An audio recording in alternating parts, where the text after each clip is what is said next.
the 5 at the bottom. Yeah, what do you need?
Welcome everybody to the 5th round of the 2015 Norway Chess Super Tournament, the first leg of the Grand Chess Tour. And it's been an exciting event so far. We have footage of people arriving to the playing hall, excited to see some of the top players participate in this event. My name is Alejandro Ramirez and I'm here with Women's Grandmaster Tatev Abrahamyan and Grandmaster Maurice Ashley, bringing you the action from St. Louis as we will see the games being unfolded in Norway. So, Tatev, the news of the tournament, Magnus Carlsen, half out of 4. What do you think his chances will be going forward in the tournament? There's still 5 rounds left and an entire Grand Chess Tour to play, but man, does this look bad. Well, like you said, there's still a lot of chess to be played, and there was a day off yesterday, so I think today starts a brand new tournament for Magnus and everyone else. And I think we should look at the standings to see exactly how Magnus Carlsen might be able to recover from his 3 defeats in the tournament so far. But at the very top, we have the Bulgarian Veselin Topalov, 3.5 out of 4. The first person to beat Magnus Carlsen in this tournament, though through very incredible luck as the world champion flagged without knowing the rules. Second place, America's Hikaru Nakamura with 3 out of 4, followed by Vachier-Lagrave and Anand and Anish Giri with 2.5 out of 4. At even score, we have Vachier-Lagrave, Fabiano Caruana, and Alexander Grischuk. Further below them, Levon Aronian and John Ludwig Hammer with 1 point. And of course, the news of the tournament at the bottom, Magnus Carlsen, half out of 4, 3 losses and 1 draw. Definitely a difficult tournament for the Norwegian, but as you mentioned, perhaps it'll start over from today. And we'll see if he has chances and the key matchups as Maurice Ashley shows us what we're expecting. Well, we've come to round 5 after a rest day and 4 scintillating rounds, epic results, things we have not seen in chess, particularly round 1, seeing how Magnus Carlsen started off and then the rest of his play. But we have 5 rounds to play, and this, the 5th round, brings us some key matchups. First of all, Levon Aronian, boy, he continues his fall from grace. Once number 2 in the world, he has dropped precipitously. Now with only 1.2 losses in this event, he'll face off against Fabiano Caruana, who has had a solid tournament so far, sort of up and down. He'll look to start chasing the leaders in this round. In our next matchup, we see Magnus Carlsen. Boy, who could be talking about someone in last place so much? Well, everybody is, because he's the #1 player in the world after all, and playing in Norway. He will look to get off the schneid, somehow start winning some games, but he'll have to face off against the Russian Alexander Grischuk, who won his game yesterday, and maybe thinking, yum, yum, maybe I'll get a bite out of this guy too. So we will see some excitement in this matchup for sure. And in our third matchup, we have Maxime Vachier-Lagrave. He has also had an up-and-down event, started off strong, then lost a horrible game in round 3. He will have to face off against the youngster Anish Giri, ebullient, happy that he's got his score for sure. Not one of the higher-rated players in the competition, but with a plus score and an ability to chase the leaders with a win today. And in this, a very important matchup, Hikaru Nakamura, America's finest, at least temporarily until Fabiano Caruana shows up. But then again, his rating is still above Caruana's right now. He's doing fantastically in second place, but he'll have to face off against the 5-time world champion, the veteran Vachier-Lagrave and Anand, who crushed Magnus Carlsen in Friday's game. He will look to continue his fine play in this event. And an absolute key matchup, of course, Norway's Jan Ludvig Hammer. He's got to be seeking revenge today for his countrymen after the crazy loss that Magnus had in round 1 against this guy, Vasilij Topalov, who is leading the tournament. 3 wins, 3 out of 4. He will want to get another win against the lowest rated player in the competition. He talked to our own Yasser Seirawan on Friday. This is what he had to say. Welcome back to the 2015 Norway Chess Tournament. I'm with Vasilij Topalov, who is our tournament leader with 3.5 out of 4, having just won against Levon. Vesco, what happened today?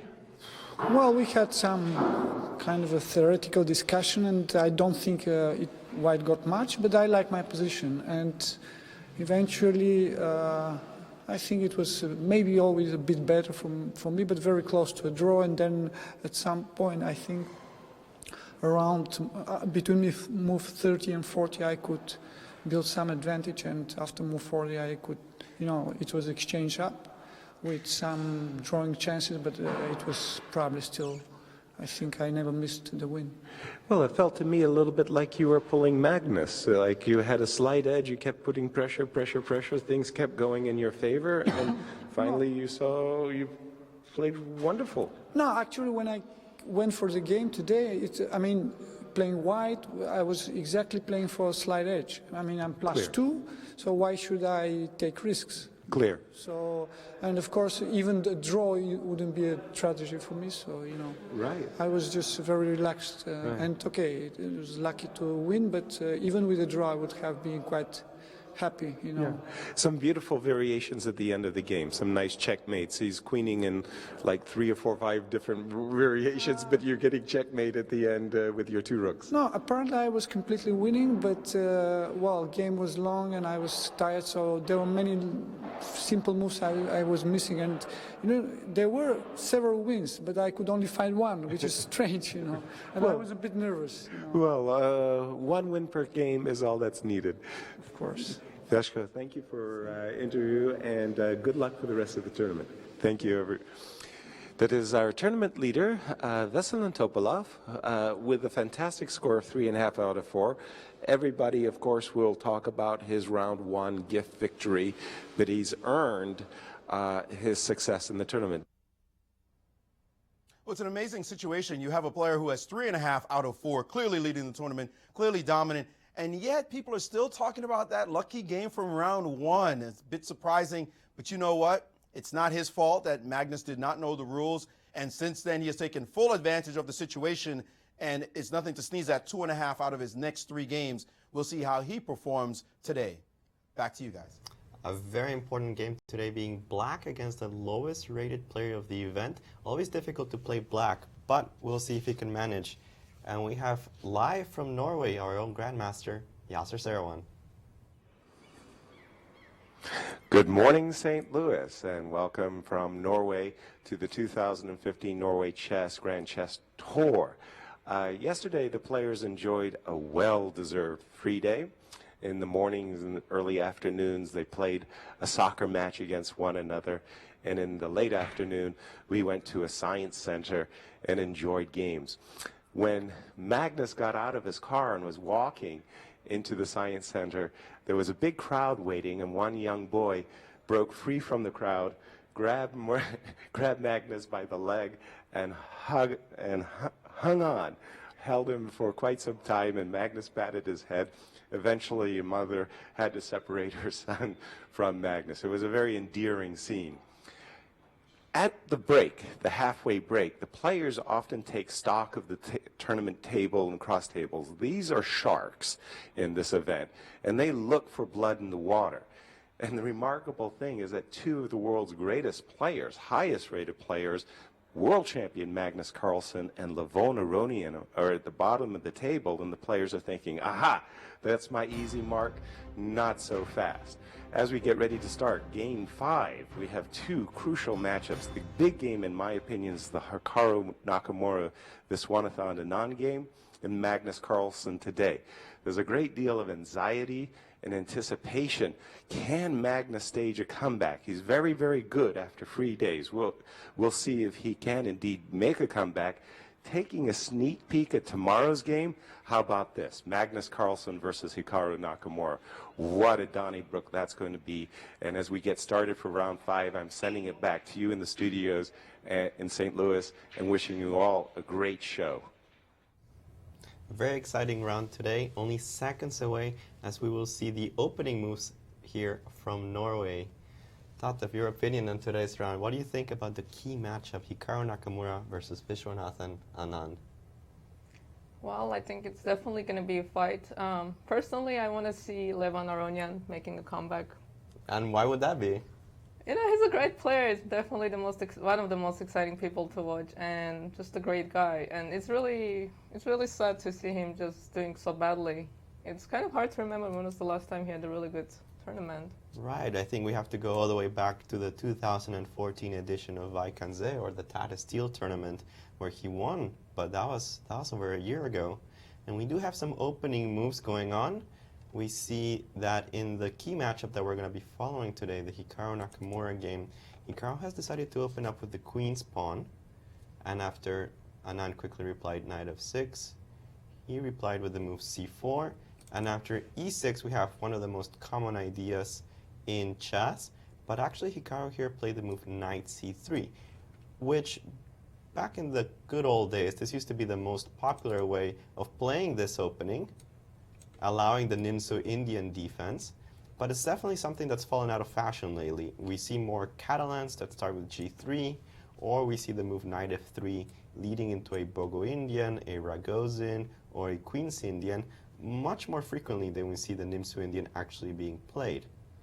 But we will see which variation Nakamura chooses. He chose to play more classical with queen c2, Anand castled, and after a3 I expect Anand to quickly take on c3, as it's by far the main move in this position. Queen takes on c3, and here's a couple of choices. d5 I believe is one of the main lines, and that's exactly what Anand did. So both players playing very quickly. You feel both still confident in the preparation? Well, this is the opening that I play, so I'm excited to watch this game. Oh, a little learning experience from the top players.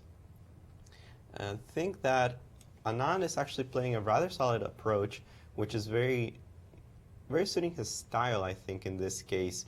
He doesn't want to risk way too much with black against a player that's very aggressive, or has been in the past known as a very aggressive player. Instead, he's simply choosing a very solid type of development And here Nakamura is thinking for a little bit, which I'm a little surprised about.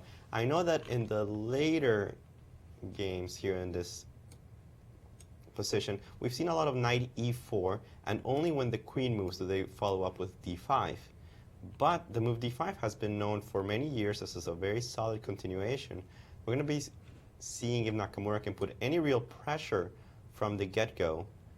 Most of the games today, I think, will be rather solid, but which one are you most interested in? Let's go back to Topalov. Let's go to Topalov's game. Absolutely. Let's check out the opening. Tournament leader, Vasyl Topalov, actually not choosing something too sharp against John Ludwig Hammer. He's going to choose a normal Slav. We are with c6, and after knight f3, knight f6, Hammer actually played the move e3. Now, Topalov does have the chance here to go e6, which might transpose after e6, knight c3 into the Meran style of positions that he beat Maxime Vachier-Lagrave so easily in a couple of rounds ago. But that would also give John Ludwig Hammer the possibility of not going knight c3. A lot of people decide, I don't want to go into this Meran, it's too complicated, why should I get into this? And instead they prefer the move either b3 or knight bd2, avoiding most of the complications in that theoretical battle that turned out so badly for the Frenchman. Instead, after knight c3, we have the move, instead of e6, Topalov played the move bishop f5, and after knight c3, e6, the standard plan here of knight h4, probably the only way of trying to obtain an opening advantage, trapping that bishop on f5, and it doesn't matter how much this bishop moves, it will eventually be caught. It doesn't matter if it's now or later, but after the move g4, eventually this bishop doesn't find a good square to rest in. Topalov decided to move it back to g6 immediately, and I believe that Hammer actually took the bishop, which is not the most common move. People seem to think that moving the queen to b3 first, or just letting the bishop rest on g6 for a move or two is just fine, since it doesn't open the file immediately. But taking on g6, it's something that white was going to do anyways. So after taking on g6, we have bishop d2. A very solid approach from both players. There's not a lot of tension. John Ludwig Hammer has the advantage of the pair of bishops, a long-term strategical goal, and he will try to open up the position in order to free the diagonals for the bishops. However, that's a long ways away, and Topalov's position is very, very solid. It has very few weaknesses, and we're going to be able to see John Ludwig Hammer, I think, have a fine game in which he doesn't risk too much. I think this is going to be quite important for the Norwegian. Have some confidence out of the opening, not get into hot water just from the get-go. Well, I don't think Topalov is going to want to risk too much too, especially if he didn't want to risk with white. You think he's going to be more conservative in his approach here? I think so, because the burden is on the others to catch him. So why should he risk?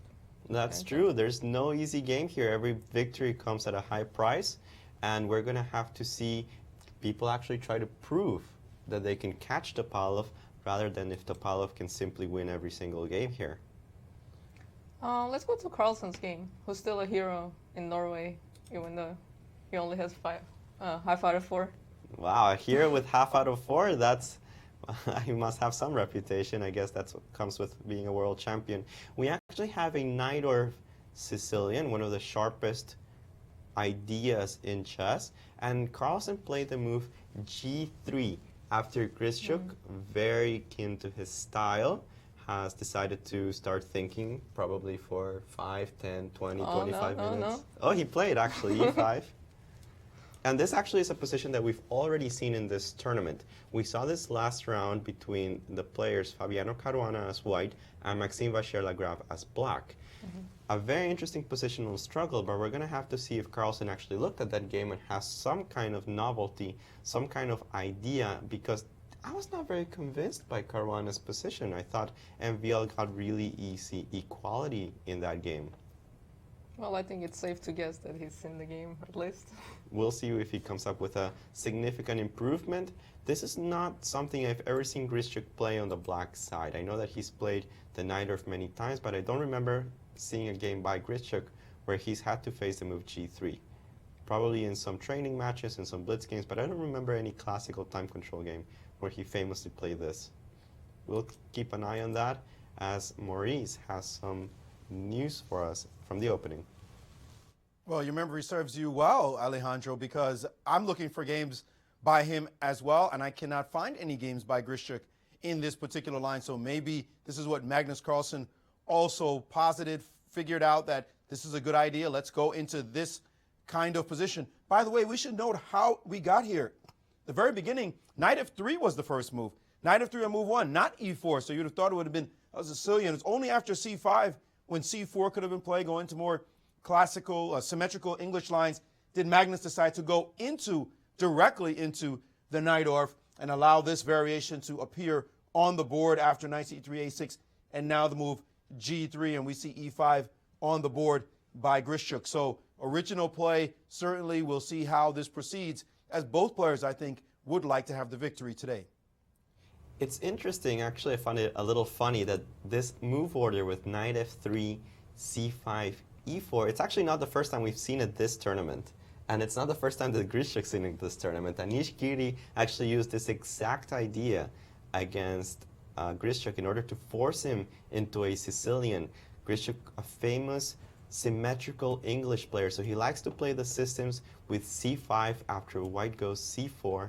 But here there's a little trick. I'm not going to go into the English channels. I want to go back into the Sicilian that's more razor sharp.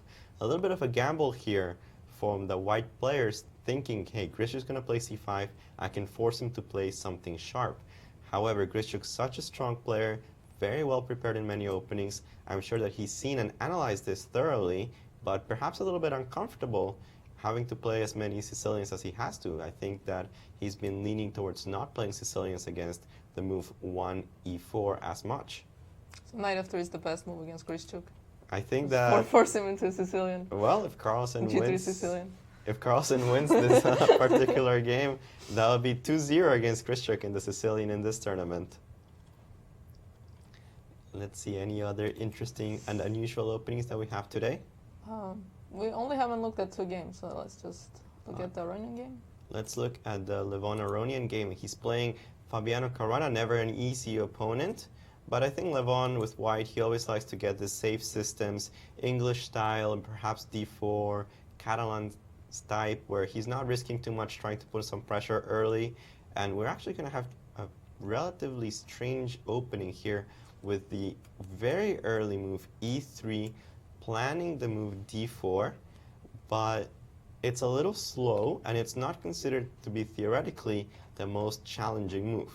That being said, Caruana is famous for his opening preparation, perhaps Aronian simply trying to get him out of it, and it seems like he's rather successful, as Caruana has spent some time getting to this position. After e6, d4, d5, pawn takes d5, pawn takes d5, Levon-Aronian is going to play check. He also has the choice of taking on c5 whenever he wants to, trying to play against an isolated pawn. A strategic weakness, but it does concede a huge amount of space in the center, because after bishop takes c5, black develops very quickly. He's able to take control of many important squares, and even though d5 is in the long term weak, it's very difficult to attack it immediately. We're going to see bishop b5 check instead from Aronian, and I think Caruana is going into a little bit of a think here. He doesn't know what to block with. I guess there are several choices here. What looks most logical? Knight c6, no? It does seem like developing the knight with knight c6 is the most logical way to go.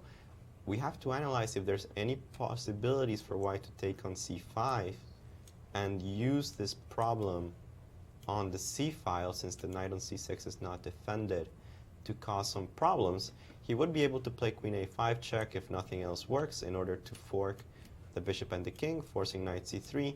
But I think that playing this queen to a5 is already a concession. It's not necessarily true that the queen wanted to go there.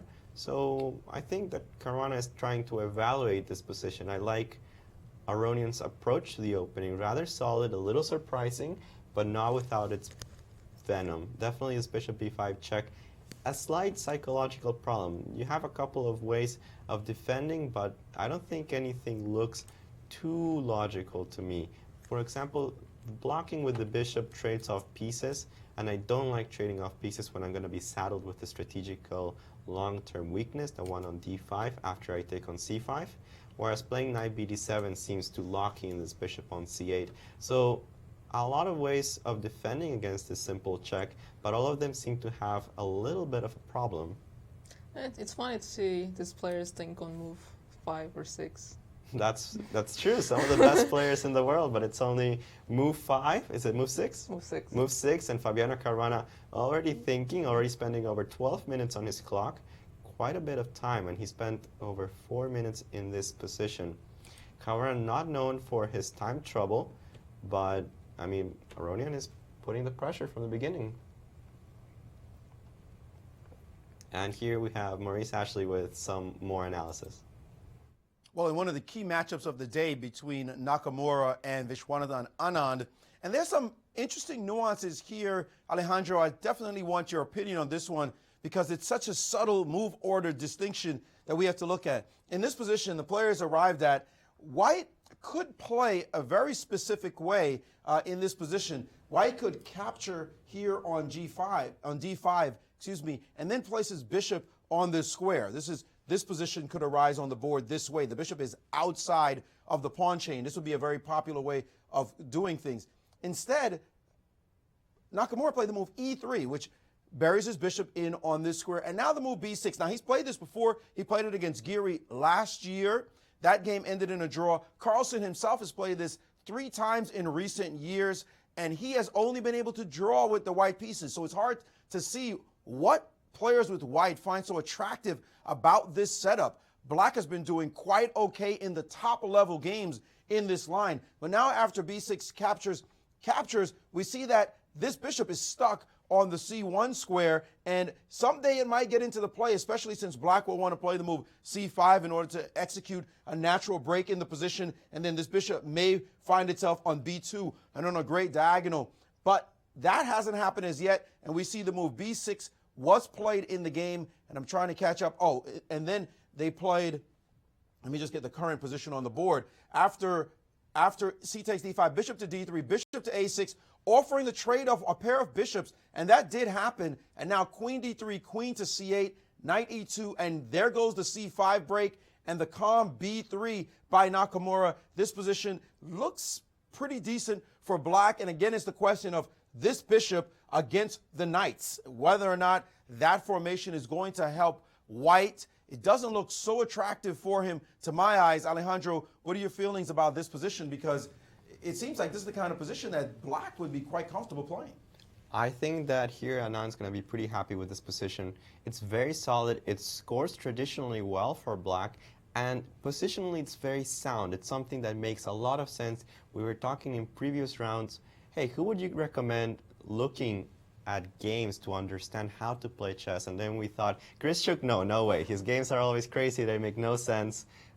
Carlsen, we thought, was a very classical player, but we all agreed Anand. His game's always very solid, made a lot of sense, very positionally well-founded. And I think that he's going to be happy with this position. It's not incredibly risky. It scores well. I think he has a lot of familiarity with how to move his pieces. Nakamura is just putting a very minor amount of pressure. And I think the reason that there's been a resurgence of this variation is that precisely to your question, why did he bury his bishop on c1 when he had the choice of going pawn takes d5, and then bishop g5? And the reason is that in recent past, after pawn takes d5, even though I think pawn takes d5 is still the most popular move, there's been a lot of annoyances with the intermediate knight e4, and I'm reminded of a game between Kramnik and Carlsen from a few years ago that pretty much put this variation on the map, and it started to become annoying for the white players to try to figure out where to put the queen and try to get some kind of opening advantage. Overall, it seems like the Nimzo Indian is doing rather well, and we'll see if Nakamura is able to create something out of pretty much nothing in the way that he beat Caruana in this tournament, more or less. We'll take a look at this game, but I think Anand's happy with this position, even though Nakamura seems to be more in his preparation, simply judging by the amount of time spent and the fact that he's, well, not thinking at the moment, as we can see. Vishy Anand deep in thought, trying to figure out all the details of the position. And I believe that only leaves us with one game that we haven't really looked at yet. So you think this is Nakamura's preparation or just something he decided to play over the board? Well, he hasn't lashed out his moves the way you would expect it if it's preparation. He has taken a little bit of time, but I think this is still well in his analysis. Perhaps it wasn't specifically his preparation for this game, but I think he remembers very well that this was his analysis. All right, let's jump to the last game we haven't looked today. Seems like a theoretical battle between the players Maxime Vachier-Lagrave and Anish Giri. And again, simply judging by amount of time used, this is something that Giri is very familiar with. Another transposition after c4, e6, and this kind of strange move order. We got the triangle set up for black, called clearly the triangle because of the pawn formation in the center, which can be incredibly sharp after, for example, the Marshall gambit, e4, pawn takes e4, knight takes e4, check on b4, bishop d2, queen takes d4, bishop takes, and knight, queen takes e4, check. A variation that's absolutely crazy. Black's up a pawn, but his dark squares are very weak. There are ideas of checkmating black easily with queen d6 and f8, but it seems like theory has been holding up lately here for black. It doesn't seem like white's been able to prove any theoretical advantage, and a player as prepared as Anish Giri surely knows his way through these dangerous waters. Instead, Maxime decided to play for a more classical e3, simply defending the pawn on c4, and after the moves knight f6, knight f3, knight d7, queen c2, we're actually in a Miran type of position, although queen c2 is different than what MPL used against Topalov. So we're going to have a different approach to this position, and a very quick e5 was played after pawn takes d5, pawn takes d5. There are some theoretical nuances in this position, and you can say, wow, there's a lot of tension in the center. How can we resolve it? We talked about it earlier in the broadcast, and it's been a recurring theme of these games. Don't let go of the tension unless there's something to gain for it. Pawn takes e5 is not a particularly good move because after knight takes e5, this bishop can become developed either to g4 or e6. The knight on e5 is well posted. There's overall a really nice position for black, again, even though there's an isolated pawn on d5. The more common move in this position, as far as I remember, is the somewhat surprising e4, trying to open up the position, taking advantage of the fact that white's just slightly better developed, and that if you trade everything on e4, at the end I'm going to have some pressure on the pawn on h7, thanks to this battery, allowing me to bring the rook on d1 next move with a tempo, and certainly a fair amount of pressure in this position. Black would like to play the move knight f6, but that fails because after pawn takes e5, white would simply be up a pawn. It's a very interesting position. We're going to see if MVL plays the most testing move, which I'm sure is e4, but especially I want to see what Giri has prepared in this position. There's more than one way of approaching the situation, but I would like to see MVL play e4 just so Anish has to at least show what he prepared in this position.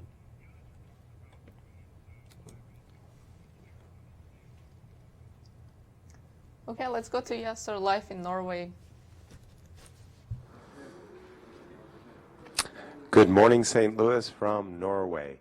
Yesterday, the players enjoyed a well-deserved free day, and they had a great soccer game in the early afternoon. And in the late afternoon, they visited a science center, which allowed for all kinds of hands-on exhibition, as well as a chess tournament. The players all went to the chess tournament, signing autographs, handing out diplomas and awards, and engaging themselves in a lot of the fun games that were available at the Science Center. Let's take a look and see how they enjoyed themselves yesterday.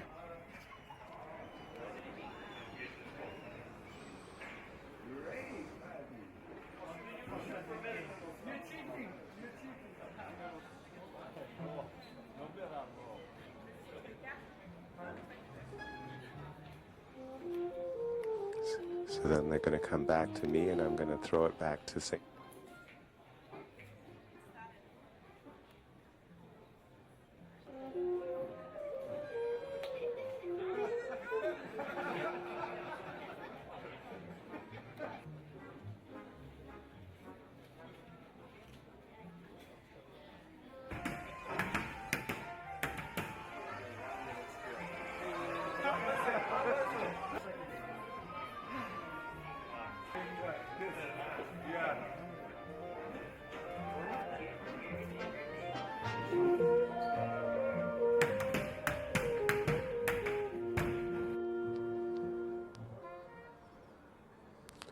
Well, after all of those fun and games, we're getting right back to the chess tournament. We're here in the 5th round, and the games are heating up, taking you back to the studios in St. Louis to analyze the positions. It's funny to see chess players outside the chessboard, and I think they're incredibly competitive. It doesn't matter what it is. It just doesn't seem to matter. What exactly were they doing? I'm very impressed by Caruana's skateboarding skills. Yes. Out of all the players in this tournament, somebody told me this guy is the best skateboarder. I don't think it would have been Caruana.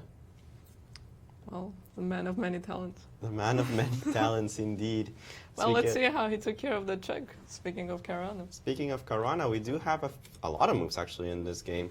After the move bishop b5 check, he did take care of it with bishop d7, which was definitely not my preferred approach. As I mentioned, I didn't like trading off pieces in a position where you're going to be saddled with an isolated pawn. Aronian very logically took on d7. You have to take with the knight here, I believe. I don't think that taking with the queen puts your queen in a good position, and I'm always worried about knight e5 coming. So knight b7, d takes e5, he took with the knight, which is an interesting decision here. He could also take with the bishop and develop it in one move. But I think that he wants to put his bishop on d6 in order to pressure down this diagonal. So knight takes e5 was the move of choice. And after castle, again, Caruana seems to be thinking, well, Aronian is just not sweating at all. Well, Grischuk is playing fast, so Caruana. Someone has to play slow Somebody in the opening. has to play slowly today. All right, we're going to throw it to Maurice Ashley with some more analysis in a deep theoretical battle. Yes, a fascinating struggle going on between Nakamura and Anand, two of the leading players in the competition for sure. And no one would be surprised if one of these players actually won the tournament. Well, this game is following a battle between Carlsen and Kramnik back in 2013. And this exact position arose in that game, where in this position, Carlsen took on d4 with the knight. That game ended in a high-level draw. However, Nakamura decided to follow the other game in this line, a game between two other players. Nikolov and Belia played in Barcelona that exact same year. And Nikolov in that game played e-takes on d4, which is exactly what Nakamura did today. What was the result of that game? White won. So obviously, Nakamura's had his eye on this exact position, although Anand also quickly played the move that was played in that game, knight c7, so he might have seen the game as well. But after castle's knight e6, Nakamura put his bishop on d2. The bishop in the game immediately went to f4, that previous game I'm mentioning. So Nakamura deciding he wants his bishop on a more passive, solid square. Maybe he appreciates his bishop to this, that it will go to this diagonal instead, but he seems to like that position, deviating from Carlsen's move in the previous game. So we'll see how this new position unfolds. Guys? It's a very interesting situation because, as we see, we have a symmetrical pawn structure. There is no difference between the pawn structures of the players, and a lot of players, I think especially amateurs, don't want to get into this type of positions because they think, oh, this is dull, this is drawish, this is boring. But this is not quite the case. There's actually an incredible amount of subtleties that go into these type of positions, and we can talk about a couple of them. And I like Nakamura's decision of keeping the bishop and just putting it on d2, because one of the very important things of this specific pawn structure is what to do with black's knights. You see that even though the knight on e6 is relatively well placed, it's attacking d4, and it might at some point hope to jump to f4 if defense of that position is abandoned. You have to wonder what exactly you're going to do with your knight on f6. It doesn't have any good anchor squares, which is what knights really like to have, a position where they just stay stable, cannot get kicked out, is supported by a pawn, but it just doesn't exist. You can grab this knight and plunk it anywhere on the board, and it still doesn't have any good effect on the position. So this knight on f6 is actually going to be a liability on the long run, whereas if I, for example, play the move bishop f4 in this position, and eventually this knight was traded for this bishop, then perhaps this knight can think about going to where its brethren is at the moment, go to the move position e6, where we already mentioned is a rather decent knight. So I like the approach. I think that Nakamura is definitely familiar with the situation, and he's actually taking a book or a page out of Giri's book that Giri used against him relatively deep prep, not getting anything particularly special from the opening, just a slight edge, something to work with, something that I can maybe outplay my opponent in. If it doesn't work, well, I'll get a draw. If it works, I can push for quite a long time. Very riskless, and he's taking an idea that I think you were mentioning earlier, that, yeah, Topalov doesn't have to win every game from now on. He just needs to hold his position.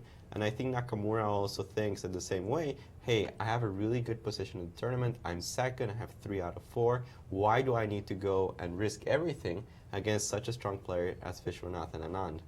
It's a great position to play against lower-rated players. You think it's a great position to play against lower-rated players? Because, lower-rated players, especially as GMs against 2300s, waiting for your opponent to get impatient. Position feels equal, but it's annoying to play. Like, you can't find moves. Right, and I like that point that you're making, that it's sometimes very difficult to find moves in this situation. It seems like your position at some point becomes really good. You developed everything. You put a rook on c8, you put a rook on e8, your queen looks all right on d7, the knights are already developed, and then what? And then, yeah, you don't have a next move. You don't have a next move, and it's not that your moves are bad necessarily, it's like you're not improving your position. You don't have a defined plan, which is something that's very useful for humans to try to find moves. When you feed this kind of positions into a computer, it actually ends up finding a lot of random moves that perhaps a computer wouldn't even consider, simply because it doesn't find a way of making progress or making the position better. You just have to wait, and that's something that humans sometimes are just not very good at. Sometimes chess players, they're just not the most patient people in the world. Let's go. I want to say let's go to Grischuk's game, but I think there might be some disappointment there. We've seen that. Spoke too soon about Grischuk's playing fast. And just as he makes a move, we did see that Nakamura and Anand have played well over 15 moves. I want to say they've played about 18 moves of theory, but Grischuk seems baffled by this variation that Magnus is using, despite the fact that we saw it just a couple of days ago in Caruana against MVL. Now here, Grischuk is taking the same approach that MVL played, with a very quick b5 in order to not allow the move a4 to come into play. And we're going to see how the world champion handles this kind of situations, because even though Caruana did have a pleasant position at some point, I'm not entirely sure that his play was perfect, and definitely MVL's position could have been improved. Now it seems he comes with an interesting idea. He plays a very quick knight d5. Notice that this comes after black plays b5. He doesn't do it before. And the idea is that in this scenario, after knight takes d5, pawn takes d5, which I expect will happen sooner or later. You can't live with the knight being on d5 forever. Then this weakness on c6 becomes much more targetable.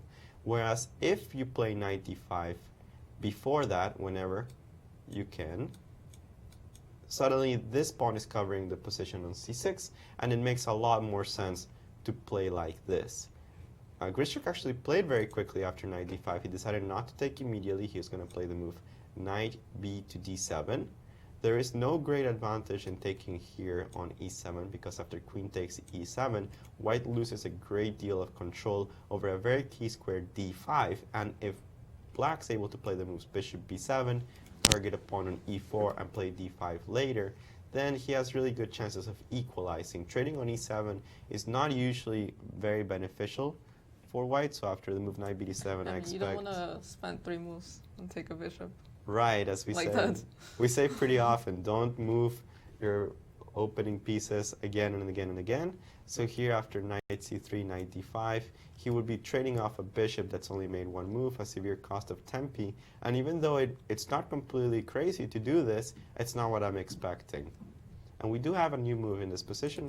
Magnus Carlsen quickly played knight e to c3, and I like the coordination of these knights, focusing on the fact that d5 is so weak.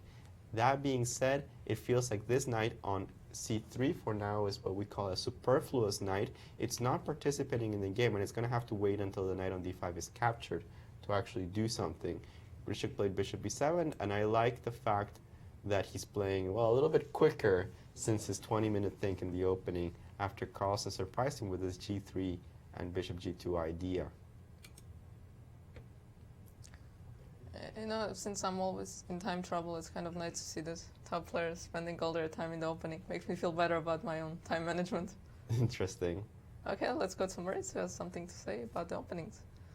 Yeah, you might not feel so good, Tatev, after watching how much time, or how little time, these guys are spending in this game. They have blitzed out the opening moves, and already in an end game that I was wondering how they get here so fast. Well, Maxim Vachier-Lagrave and Giri are following theory. As we know, theory these days can go 20, even 30 moves deep. They're following a game between Mamedyarov and Anand. And in this line, Black has been able to draw quite effectively despite the pyrotechnics coming out of the opening. We see this position looks kind of interesting. Maybe you expect to capture on E5. No way. E4 is the main move here. E4, and after E takes D4, knight takes D5, knight takes E takes D5. Now a threat to capture on H7, so the move H6, not the only move. Knight F6 is possible as well, but H6 a move, knight takes D4. Now the move Queen H4, quickly posting up the queen on this side, threatening mate in 1. Knight F3 defending, and now queen to H5. Queen to H5 gets played, and now this queen, a very dominant piece. White hurries up to get rid of it. Bishop H7, check, king H8, and queen to F5 right away, defending the pawn, chasing the queen. Now, there are some funky moves here. One of them, G5 in this position, goes into crazy lines, but queen takes F5, bishop takes, and now knight to F6, offering a trade of bishops plus ganging up on this pawn. White plays the move bishop to C2, and now, instead of capturing back immediately, which has to deal with the move rook to D1, now the move B6, and now Black plans to gang up on this pawn and get it back at some point, telling White that no matter how you play, I'm going to get my pawn back, and this position is supposed to be fairly even. So right out of the gate, these players have gone straight into this theoretical battle. I'm not sure what Maxim Vachier-Lagrave has here, because Black draws a lot of these lines, and maybe this is where we're headed in this setup. Now, we should take a look at the tournament format, as these players are not just playing for fun. Well, first of all, 9 players have agreed to play in all 3 events of the Grand Chess Tour. This one in Norway, of course, followed by the Sinquefield Cup, and then finally the London Chess Classic. Well, the drawing of lots was determined by a blitz tournament won by Maxim Vachier-Lagrave. This setup for the pairings will be reversed in the Sinquefield Cup, and then the London Chess Classic will draw lots randomly as usual. Well, the time control, normally a boring topic, time control, turns out to be very relevant for this tournament, as Magnus Carlsen did not know the time control, 40 moves in 2 hours, and then game in an hour with a 30-second increment. He thought he had more time after another 20 moves. Unfortunate for him, he ended up losing as a result of not knowing the facts, the time control being a basic one. And as far as the money is concerned, well, it's all about the dough. First place in this event, 75,000. In fact, in all the events, 75,000. Second place, 50 grand. Third, 40. And there you see the rest. But at the end of it, the player with the best score after the 3 tournaments will cash in yet again with some extra loot. 75,000 for first, 50,000 second, and 25,000 for third. And the points, how they're determined, well, if you come in clear first, you get 13 points in the pocket. If you tie for first, then you split 12 points each, and then you see the rest, 10, 8. As you go down, the numbers drop precipitously. Magnus Carlsen right now, if the tournament ended today, 1 point in his pocket. 1? I don't think so. Magnus has a lot to play for. He's going to be looking to move himself up the leaderboard. Even if he doesn't win the tournament, he can't spot the field. 13 points? No way in the world he's going to give anybody that kind of gigantic lead. He still has his mind set and at least winning the Grand Chess Tour, and so do his fans, hoping that Magnus can come back today. Guys? It's a nice prize fund. It's not a bad prize fund at all. We're going to take a little break, so we'll be right back. Stay tuned.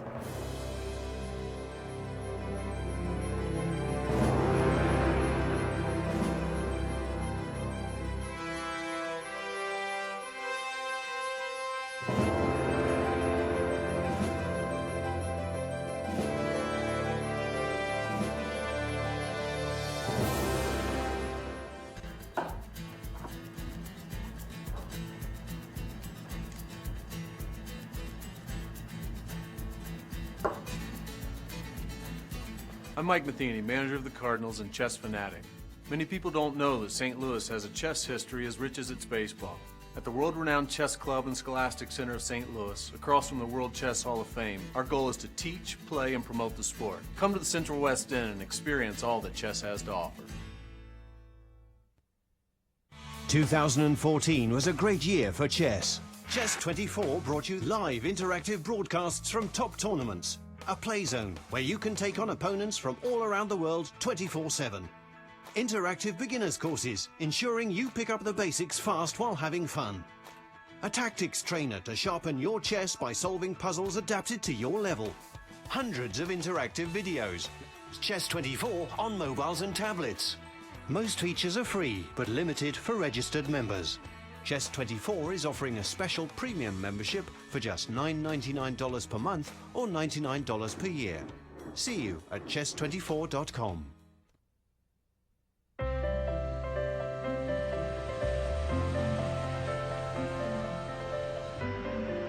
You could fly to Venice or Paris or even Copenhagen. You could fly all over the world.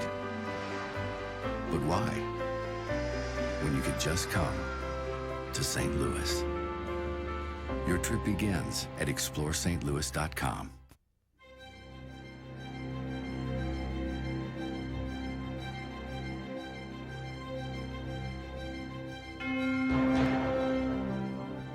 Welcome back, and let's go straight to our leaders game, Vachier and Topalov playing black against Jan Ludwig Hammer. Definitely an important game today with Jan Ludwig Hammer playing an opening that I thought was really appropriate for the situation. He just lost a couple of games in this tournament. He's playing the tournament leader, but he wants to be able to at least have some chances of pressing with white. And I really like his approach, getting the early pair of bishops, a solid position, and then he decided to castle long. Not the most common of setups here in this situation, but the point is that white is ahead on development. It's difficult for black to open up the position because, ironically, even though Jan Ludwig Hammer's queenside castle begs for c5 and b5 and all of these crazy opening moves, that would only increase the power of his pair of bishops. Therefore, Topalov has to be very careful choosing his pawn breaks, and after the move bishop b7, very natural, king b1, making the king slightly safer, queen c7, targeting this pawn on h2, pawn was defended with h3. Topalov played this, I think, rather committal move, rook d8. And rook d8, you might be wondering, what's the point of this move?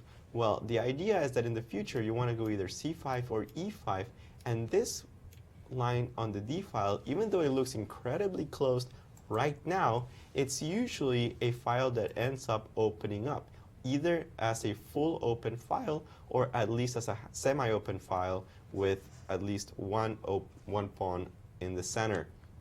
However, Jan Ludwig Hammer said, I'm having none of that. I'm going to play c5, a very interesting move, closing down the position on the queen side and saying, hey, my next move is f4. If you cannot manage to get in e5, then how are you going to create any activity? Playing the move b6, even though it opens up the queen side a little bit, will only be creating structural weaknesses here for black. That's not going to be something you want to be doing, especially when you already committed the rook to d8. How else to play here for Topalov? He decided to play e5, and quickly Jan Ludwig Hammer played f4, a move that I really like, making this pawn on e5 define itself. It has to do something, either pawn takes on d4 or advance to e4. But neither is a situation that I really like. If you take on d4 and I take on d4, I'm worried that once my bishop gets to d3, my rook goes to e1, you're going to see yourself forced to castle, and then suddenly this double pawn weakness might be real. I can either play the move f5, breaking in this position, or even more dangerously, push this pawn forward, h4, h5, try to rip apart the king side, and the double position of the castle kings in opposite flanks definitely lending itself for a brutal battle. And we see Topalov that he did take on d4, and I really like Jan Ludwig's Hammer position already. Let's go to Maurice, who'll give us some analysis on the Giri game. I like that position too. That one I'm keeping my eye on, that Topalov game. Really interesting setup. But let's take a look at this game. You know, we saw this position. We thought they just blitzed out those moves and wondering, why is MVL going into this line? I mean, it's supposed to be just equal. And in fact, in this position, the move Rook D1 was played by Mamedyarov against Anand after bishop to B7, bishop to B3, trying to hold the pawn. And then a rook appeared on the D8 square. I forget which rook. We'll just test this one for now. And after the move, actually, he played the unusual move, rook to D3, bishop to C7, and this pawn simply got captured. That was the bottom line. The move was bishop D2 here, and then he just took it and said, oh, duh, this is just a draw. And that's exactly what happened. Well, in this game, MVL decided to introduce this, I want to say interesting, but it doesn't look that interesting, wrinkle. Bishop A4 is his novelty. Novelty, okay. Giri said, let me just go after the pawn. It looks free. But the move bishop to C6 landed on the board. And this is MVL's point. You're not going to get the pawn back that easily. However, it looks as though he can get the pawn back that easily after takes, and simply attack this pawn. Well, you could defend it, but after bishop to E5, then no one else can help. Bishop E3 is possible, and Giri could just go right for this endgame. The question is, did MVL take a look at this position, which is virtually forced? There's no way to save this pawn. Did he look at this position and say, I have a bishop, it's better than your knight, that's it? But the position looks so symmetric. Theoretically, pawns on both sides of the board do favor the bishop against a knight. But man, this looks like a smidgen of an edge. If anything, this is going to take world-class technique to prove an advantage here. I'm not sure there is any edge that's real. Alejandro, what are your thoughts about this position? You feel like black could lose? I think that, of course, white can't lose and black has maybe a 1% chance of losing this, but it requires him to make some severe mistakes, miss something. Strategically, I think his position, of course, is not as good as white's because of the bishop against the knight, but we also have to take in consideration that in these variations that we've been looking at, the rooks come into play for black very, very quickly, which might just be enough to balance out that bishop advantage, which in itself is actually not so great. I think that in most variations, even if white's able to develop all of his rooks, it should just be closer to a draw than anything else. With the added fact that the rooks come into play quickly for black, I think this is going to be just very close to a drawing position.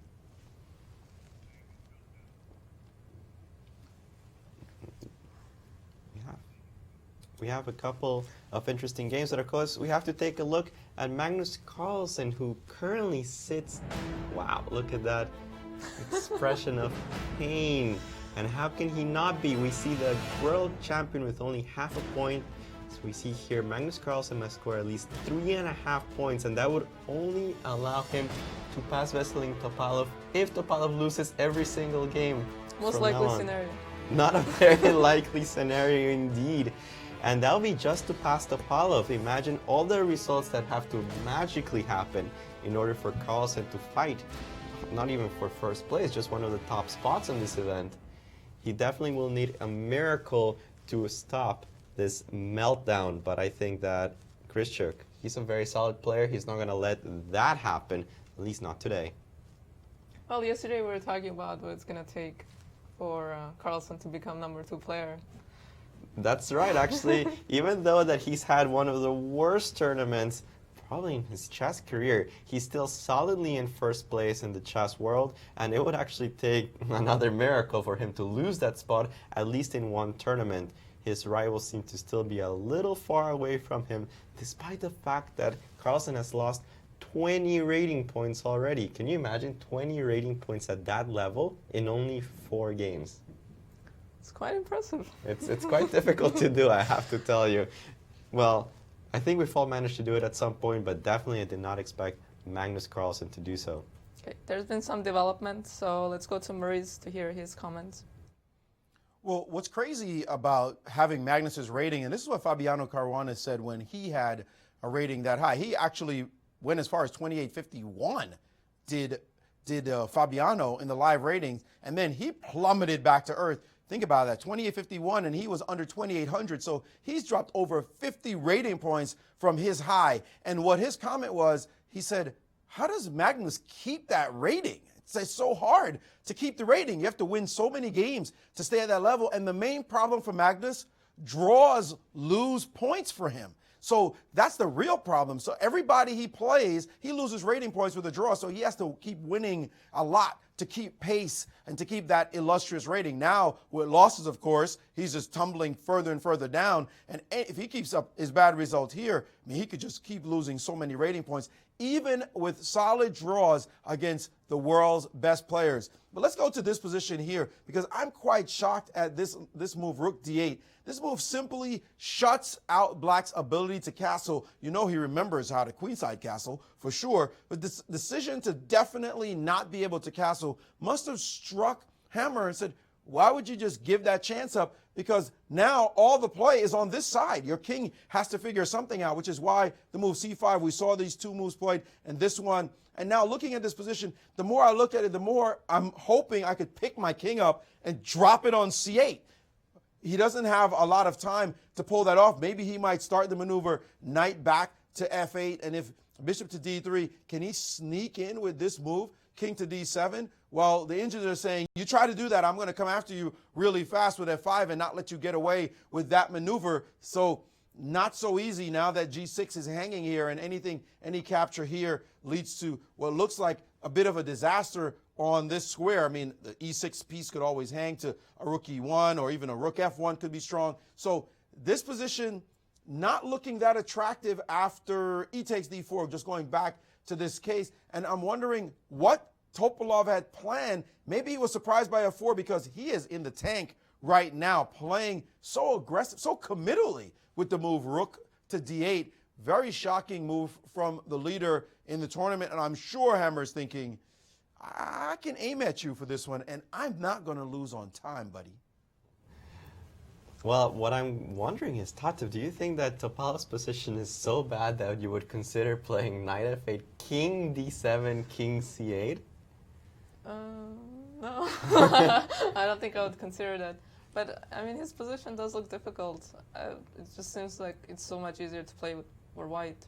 And if white gets in bishop d3 and then rook f1, I mean g4, and just push the pawns, the king, the pieces. I think it goes back to this fact that we were talking about earlier. Sometimes it doesn't even matter what the objective evaluation of the position is, but the fact that one side has such a clear plan and can play so obvious moves, and the other, knight f8, king d7, suddenly I'm trying to find where to put my king so it doesn't get checkmated, let alone find an active plan. That's difficult to do, especially because Topalov is not known as a player that can handle his passive defense very well. This is something that Magnus Carlsen had already said. He said it while he was in his confession box during his game against Topalov, where he said, I like my position. Topalov doesn't like to defend. And I think the Norwegian compatriot, John Ludwig Hammer, took that very much to heart. Well, if Topalov starts playing knight f8, king d7, and Carlsen wins, we might get our case scenario where Carlsen catches Topalov. It doesn't look very likely that we'll see that, but definitely a bad position, I think, for Topalov from the get-go. I think Hammer looks quite confident. We'll see if he's able to do something with his edge from the opening. Topalov currently thinking over 8 minutes, usually a very fast player, but man, his position is just unpleasant. Yeah, let's go back to Maurice with more comments about the game. Trying to find some moves for Topalov with the engines, analyzing some variations. And the engines giving this move, knight to h5, the nod that this pressure with knight g3 is a threat, plus the f-pawn might be a way for Topalov to fight back. I'm sure his instincts, though, are probably tingling, him being an attacking player who gives away pawns liberally for the initiative. He might be thinking, do I go chase this pawn with my king still stuck in the middle of the board? Will white necessarily even care about my taking the pawn? I looked at a variation really quickly with the move bishop d3, ignoring this pawn, just gifting it away just for tempi play with rook to f1. The point being there's going to be sacrifices on g6, potential queen g6 check. The king would be mated, in fact, if this queen moves off. And the move queen g5, defending everything, rook d e1. And now you see the pressure building in the position. This is slight edge for black, according to the engines. If black plays that move, are you serious? King to f8. I can't believe it's true, but after bishop takes, then bishop f6 would be played, and the engines are saying, yeah, black's still in there. That's great defense. If you're going to play like this, Wow, I don't think Topalov is looking at moves like this to try to keep his position balanced, but he may have to start heading this route because he has committed himself to not being able to castle queenside. And the challenge, I should go back to this position, is if he castles kingside in this position, there is the move h4. Hello. Your queen has to keep defending your bishop, and there's no way to do it except taking the pawn. And now thanks for the file, and now you're in real trouble if queen f6, g3, and guess who's coming to dinner? The queen landing on h2, mating ideas. Black's already in deep trouble here. So a lot of the positions look like white can say, here, take pawns, because we're just going to attack you. I think that Topalov is starting to realize the gravity of his situation, which is why he's deep in thought now, trying to figure out a plan. I think it's also interesting the way the engines play, and even though they're very cold and calculating, it does remind me of an idea that if you're going to suffer in a position, well, you might as well suffer for a pawn rather than suffer for free. Right, and knight h5 gives, white now has to make a choice. Either you have to sacrifice the pawn or you play knight e2, and all of a sudden you lose coordination, right? Right, that's a very important point after the move knight h5. It forces white to make a choice, and we were talking about how pleasant it was for white to just play his natural moves. If suddenly you have to force him to make a choice between something a little bit unpleasant, like putting a knight on e2 and blocking in your pieces, or sacrificing a pawn, which is obviously quite risky, then I think from a practical point of view, you might actually think this is a way of playing. Okay, back to Maurice. Well, it looks like Snooze Fest has broken out on one of the boards. We'll just quickly mention it so that we don't have to talk about this game ever again. The novelty, bishop to a4. Wow, new move, different move. The point being, after bishop b7, bishop c6 takes, rook a c8. Let's defend with the knight. Oh, no, my bad. He played bishop e3. Rook takes c6, rook a d1. Let's just not talk about this one anymore. Guys? There's a rule in this tournament that players cannot offer a draw directly to each other. They actually have to go through the arbiter, who will only grant it in the case of a threefold repetition, a 50-move rule being played, or the game being, quote, dead drawn, as defined by the arbiter's judgment, together with JJ, the organizer in Norway. And Maurice Ashley. and Maurice Ashley. That would be awesome. But I think that out of embarrassment, they could call this a draw and say, just kidding, this guy didn't play today. I think Maurice would happily interfere and just end this game on their behalf. I don't see why not. I mean, this game is completely drawn, and it is very likely we will not actually see this again. Yeah, guys, it's in my contract not to talk about games like this, so let's just move on. Let's get away from this position. Okay, let's go to our only e4 opening, well, knight f3, c5, e4 opening, and see if there are any new developments. You're saying that e4 is so unpopular nowadays that the only real way to get to it is by starting knight f3, hoping your opponent replies c5, and only then can you actually go e4 and say, well, I avoided the Berlin, I avoided the Breyer, I avoided every Spanish thing I can think of, I'm now in a Sicilian. We have Grischuk, surprise, thinking like 20 minutes about the move a4. And well, what is he thinking about here in this position? What are some of his choices? Clearly his pawn is under attack here on b5. He could consider sacrificing it. Actually, it doesn't seem completely crazy, because notice how much development white's has. He hasn't castled. He hasn't developed his bishop on c1. There are some Sveshnikov type of ideas where he can simply sacrifice the pawn on b5 and try to obtain some kind of queenside initiative, but that, I don't know, that's a little risky. Taking on a4 is sometimes also playable, even though after rook takes a4, clearly the rook now has a decent square, attacking the weakness on a6, sometimes even defending the pawn on e4, even though it might be vulnerable to the move knight c5, simply attacking the rook. Pawn takes a4 seems, well, rather logical to me in this position, but I think Grischuk, well, he likes thinking about his choices. Clearly not that logical. Clearly, sometimes Grischuk is an interesting player because he will, I remember his game against Hammer. He had a lot of choices in some positions and he played instantly. And then sometimes when he had no choice about what to do, he thought for 40 minutes. I remember that he played this weird idea of knight h3. Hammer replied with g5, and instantly he moved the knight back to g1. And that was very strange. Clearly not part of his preparation, but he just felt it was the best move. Whereas in this case, you see a4 on the board, and you're left wondering, does he really have that many choices that you're going to spend 20 minutes on? And Grischuk down to already 1 hour and 13 minutes left for the remaining of his moves until move 40.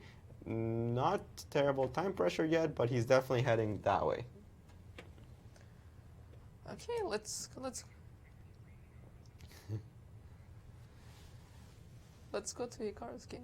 Well, Magnus Carlsen, half out of 4. Well, take a screenshot, save it around. This is not going to be something that I think we will see in our lifetimes again. Let's take.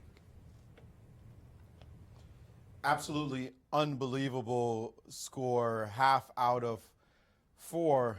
I think if I played in the tournament, maybe I'd scrape up half out of 4. Be good score, probably. Probably you might not think it for yourself as well, Alejandro, but Magnus Carlsen with a half out of 4? No way, not a chance. This position we did talk about, and Topalov did play the move knight to h5, his only real chance to drum up some play to try to prove that he has some compensation for this poor king and the 2 bishops before white gets developed. If white had the move bishop d3 in the position, we'd all be crying for black. I mean, crying, tears, because f5 would happen, the attack would start rolling. But just because he's 1 tempi down with the bishop still on f1, black has to make hay while the sun shines in this position. But can he ignore it? Hammer must be thinking about this move, bishop to d3 in this case. Will he sacrifice this pawn instead of worrying about it at all? He's got to be in deep thought about this move, bishop to d3. And there are multiple lines to consider here. Bishop f4 is certainly one of them. Another line is rook d to e1. I just analyzed this with the engines. Take a look at this funky variation. Knight f6, g4. Knight f6, of course, defending the bishop. g4 saying, I dare you to try to castle. You can't because the queen is currently overworked. If you were to castle right now, then bishop takes on f4, and the queen, of course, has to capture. Queen takes, and then there goes a piece. So g4 looking to get some energy before black even thinks about castling.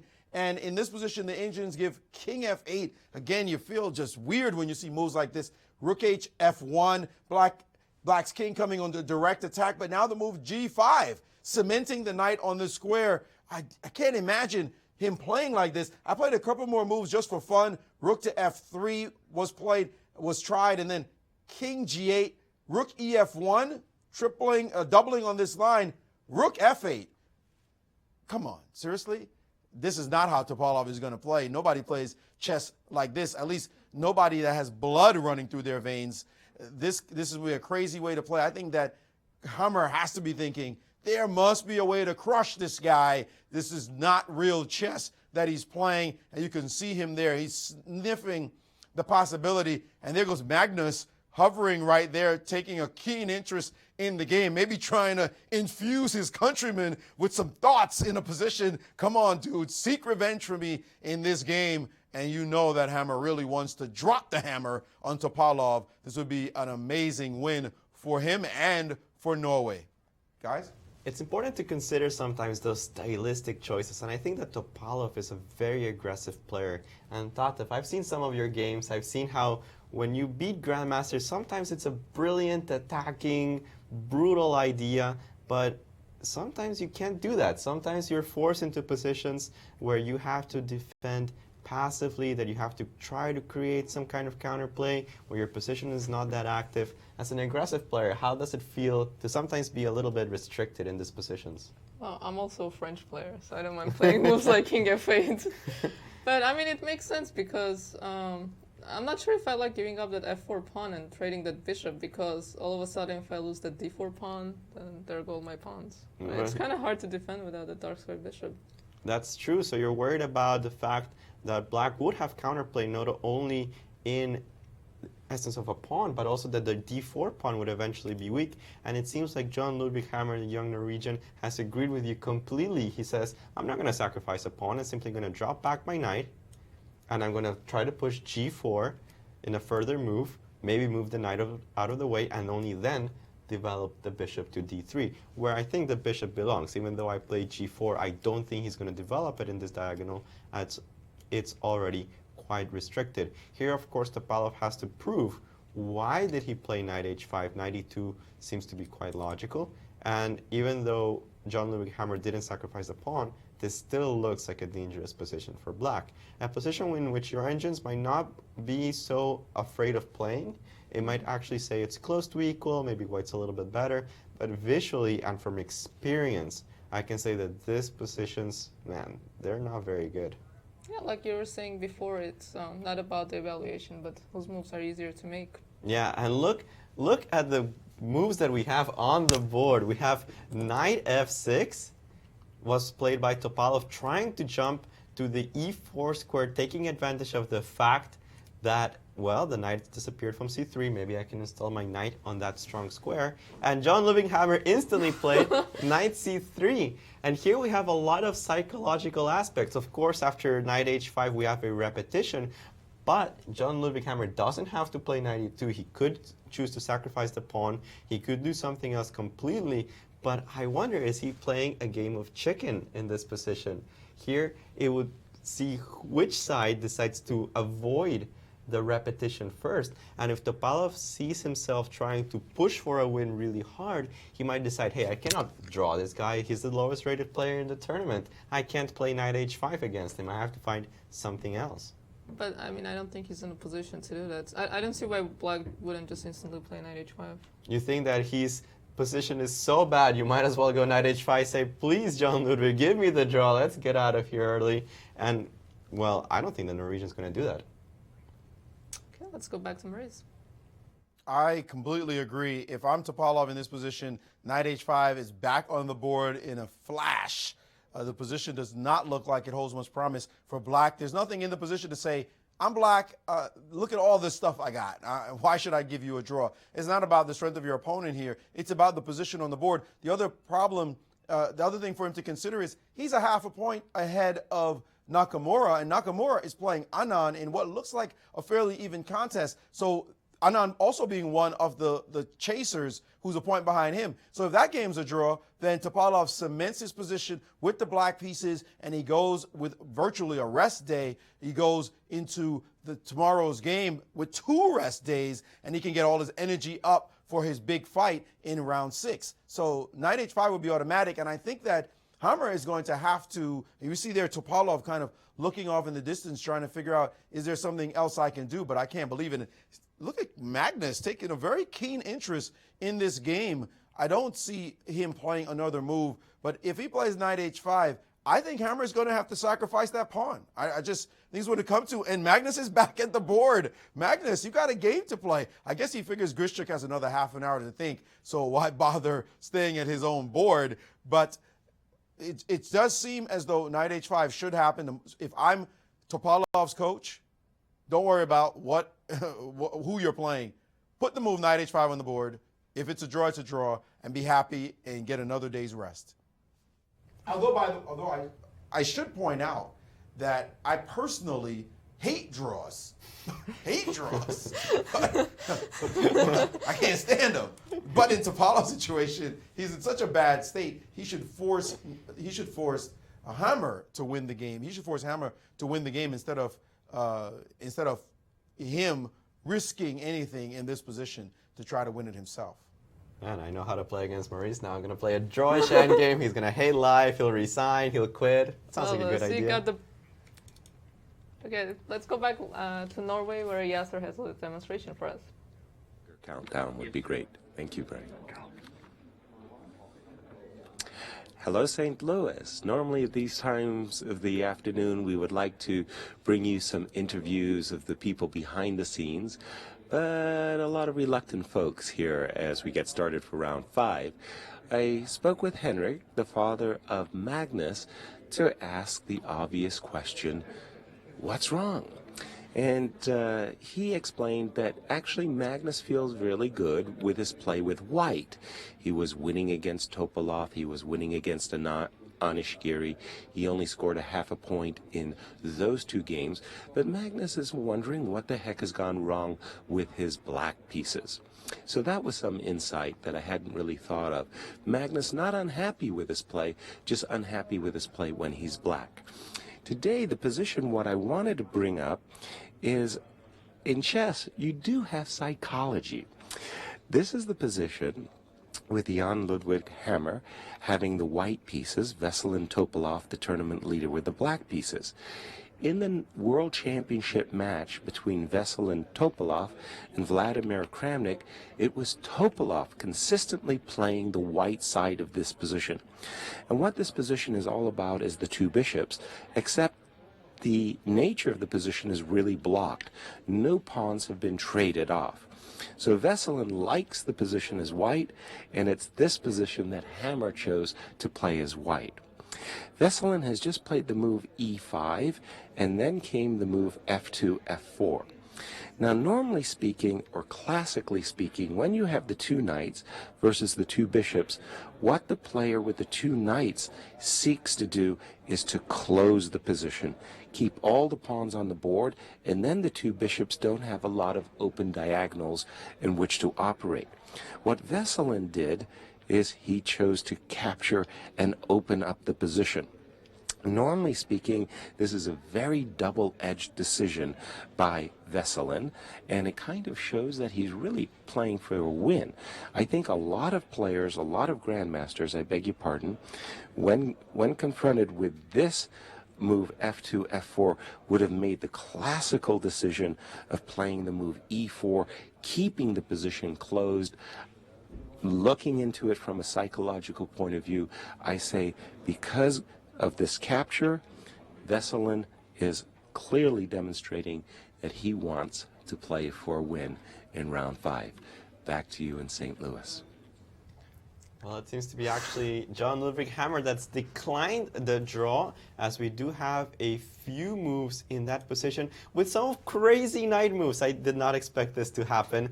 We have, is this real life? Is this a relay error? No, this cannot even happen. No, I see the knight on g8 here as we see the players live in Norway, but let's take a look at the last few moves. The players actually repeated. So knight h5 happened the first time. Jan Ludwig Hammer won knight e2, knight f6, knight c3, knight h5.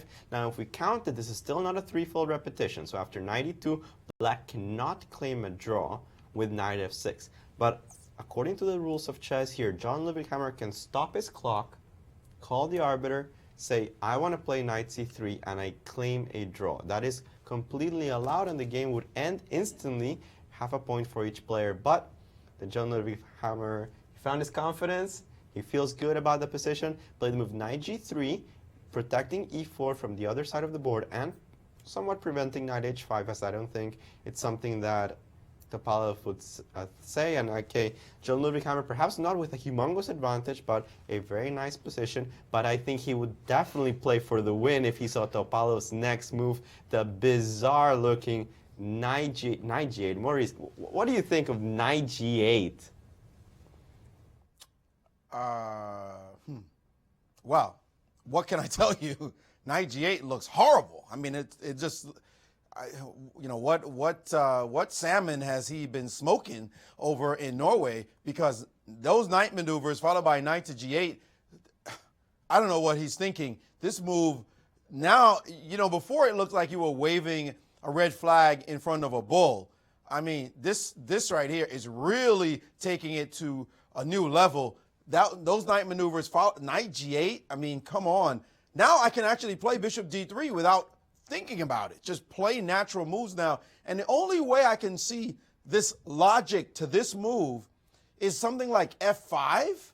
Can he pull this off? But you know what everybody's thinking right now. First bring a rook to the file, and when you bring your knight back and now you're about to get a sweet e4 square, too late, buddy. We're going to sacrifice on f5, and we're going to play this position. I mean, look at this. The sweet bishop on f5. G4, G5 is coming. Bishop G6. We don't know where your king's going to live.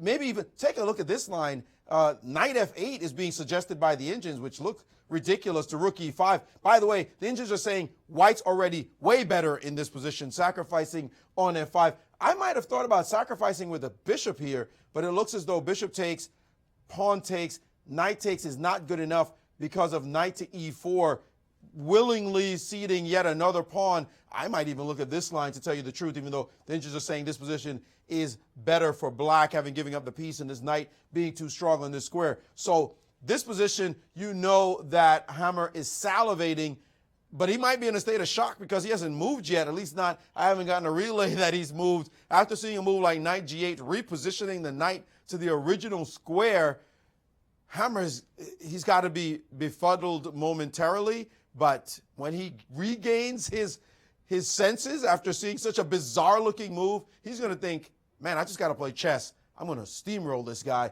He might be looking at crazy ideas, but I think just simple development will give him a huge advantage. Maybe it's a good move to play against Grischuk and confuse him for like an hour. That's true. Grischuk, who hasn't played in a long time in his game, but I think we're going to need a little break to recover from this bizarre knight G8. We'll be back.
Hello, St. Louis. We're all having an enjoyable free day during the 2015 Norway Chess Festival, and we're in the Science Park. Your name again, please. My name is Elin Bell. And tell us about the park and where we are right now. Right now you're at the Science Factory, it's called, here in Sandnes, which is the city next to Stavanger. And we are a combination of a science center and a museum where we're going to tell the industrial history of the region, but we all want the children to take part and be active and experience things. So it's all very interactive museum compared to others. Well, precisely. I just love the interaction where you get to touch and feel and move your hands and try to understand whether it be gravitational forces or the planets or anything. It's just wonderful. I'm really impressed by what you've done. Oh, thank you very much. I'm glad to hear that. Well, really, I feel it. And yet today you staged a chess tournament in your park. How did that come about? We did. It was actually Norway Chess that contacted us last year because they've got a one of the big important things here is to have a school tournament and encourage the children to learn chess early. So they found it very suitable to be here. We also got similar thoughts, and even the mathematics for us is a very important subject. Chess and mathematics goes hand in hand. So contacted us then, and then we had one last year, and then we've just had 150 children through today, which has been amazing. Well, exactly. I saw so many, and all ages. I mean, very, very young children with their little apps, their chess apps, all the way to some of the champions that earned diplomas and trophies. So very impressive outing. Yeah, and some of them, some of them were actually only 6 years and they competed for the first time. Others are 11 and 12 and they've actually become Norwegian champions previously in their special teams, not with the school teams. And it's amazing, you have 150 children. Usually we have so much noise here and we love noise. We want it to be noisy. Right. But then when they say ready, set, go, and the house is just quiet. And that's amazing to see how disciplined they are and how much into the chess they are. Wonderful. Thank you for sharing your thoughts and being with us. It's been really, really a delightful afternoon. My pleasure. Thank you for coming. My pleasure. Thank you. So here we are, just enjoying ourselves in Norway, taking a nice, well-deserved free day, and we'll be back tomorrow for round 5.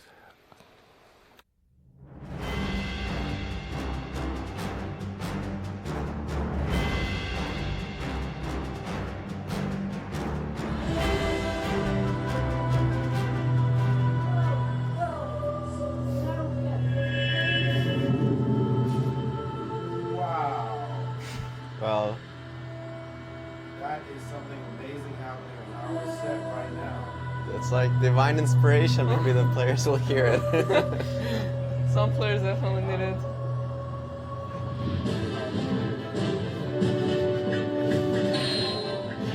I love it. Throw something weird onto the show. Well, I don't think that we expected such excitement today, but well, we have good games from Norway 2015. My name is Alejandro Ramirez. I'm Grandmaster here with Women's Grandmaster Tatev Abrahamyan and Maurice Ashley, bringing you commentary from the first tournament of the Grand Chess Tour. And well, we have some interesting developments, but maybe not quite as exciting as the On music. and off the board. On and off the board. We see that John Ludwig Hammer has a very pleasant position against Topalov, but probably in order to make progress, we're going to see him sacrifice a piece relatively soon. This pawn on f5 just begs to be taken either on this move or the next one. Topalov's position undeveloped. It seems like his king is stuck in the center, but if he wants to make progress, he has to avoid this knight coming from f6 to e4, installing itself on the heart of the center of the position, and after that it will be very difficult to make progress. I think that we'll see a piece sacrifice, a very exciting game here, but I like the Norwegian's chances. I think that Topalov has overestimated how well he can hold in this game, and we're going to have to see what John Ludwig Hammer can bring onto the table as an attacking player. Maybe John Ludwig Hammer just wants to do better than Carlsen. Well, That's so far, motivation. so far he's doing quite well, as he's half a point actually ahead of his compatriot Magnus Carlsen. So if his goal in the tournament was to do better than Carlsen, which I think is a pretty hefty goal to come into a tournament with, I think he's doing quite a good job of it. Besides that, we also have the interesting game between Magnus Carlsen and Alexander Grischuk, where, as per usual, Alexander Grischuk behind on the clock severely. We have the move knight takes d5 being played after the move a4, and quickly here Grischuk played knight f6, challenging this position in the center.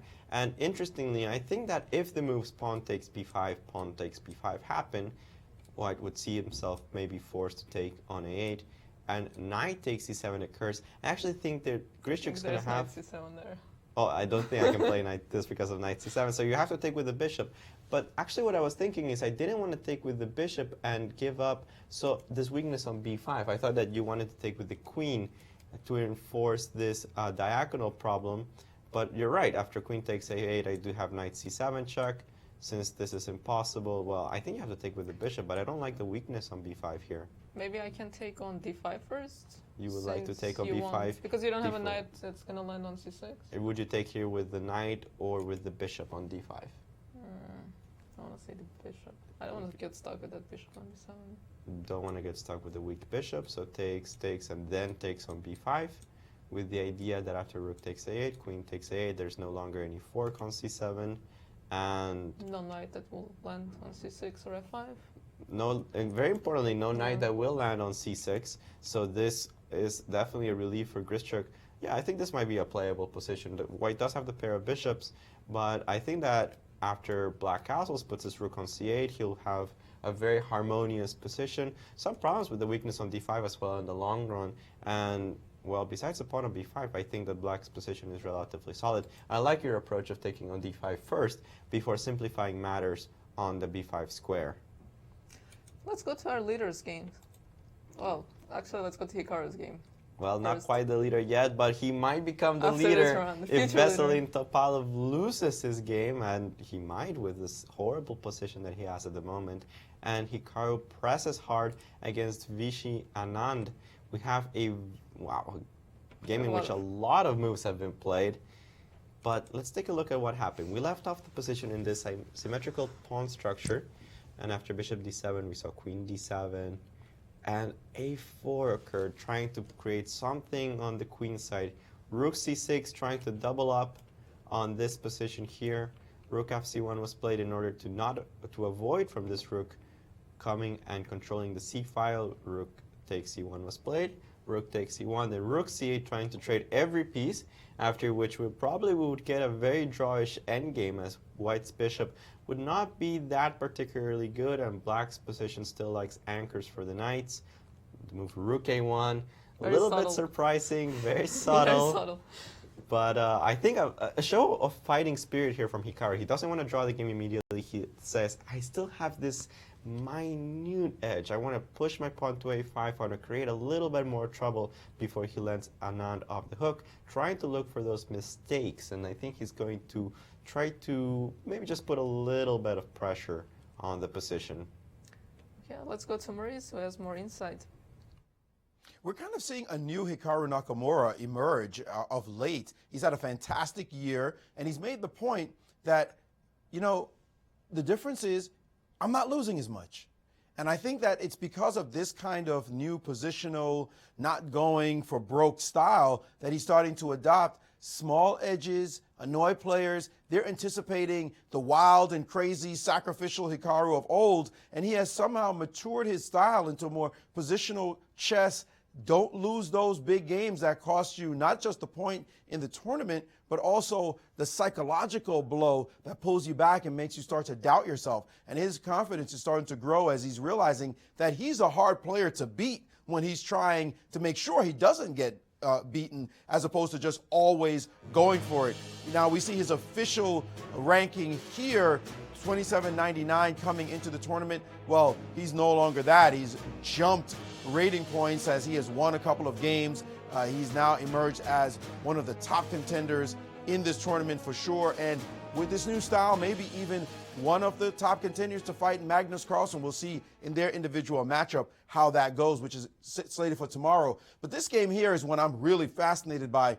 This move f5, I mean, that's just braggadocious. I mean, the guy is saying, I'm going to play knight g8, f5. If I get a knight onto e4, you're not going to have an attack. But the more you analyze this position, the more you have to like white.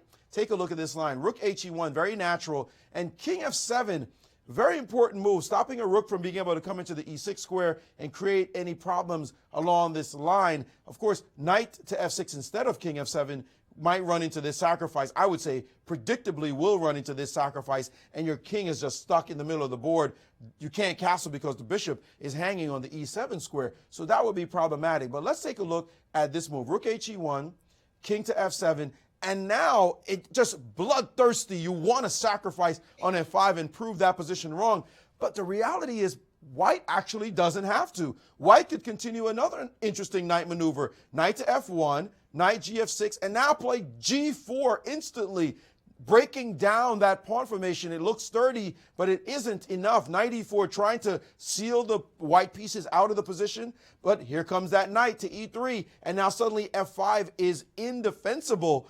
Problem now for black what to do. He could trade on d2, but still f5 is a problem. If he were to take on f4, well, that's just suicide. Take on f5, and now g5, and his position, I mean, we don't even have to talk about it, it's so bad. One move the engine's throwing out there is the move f6, just to clear lines for the pieces. Anybody who takes, the light squares are suddenly open, and white is on the attack. I'm not surprised with this move or other moves will be in the position. So Topalov in big trouble here.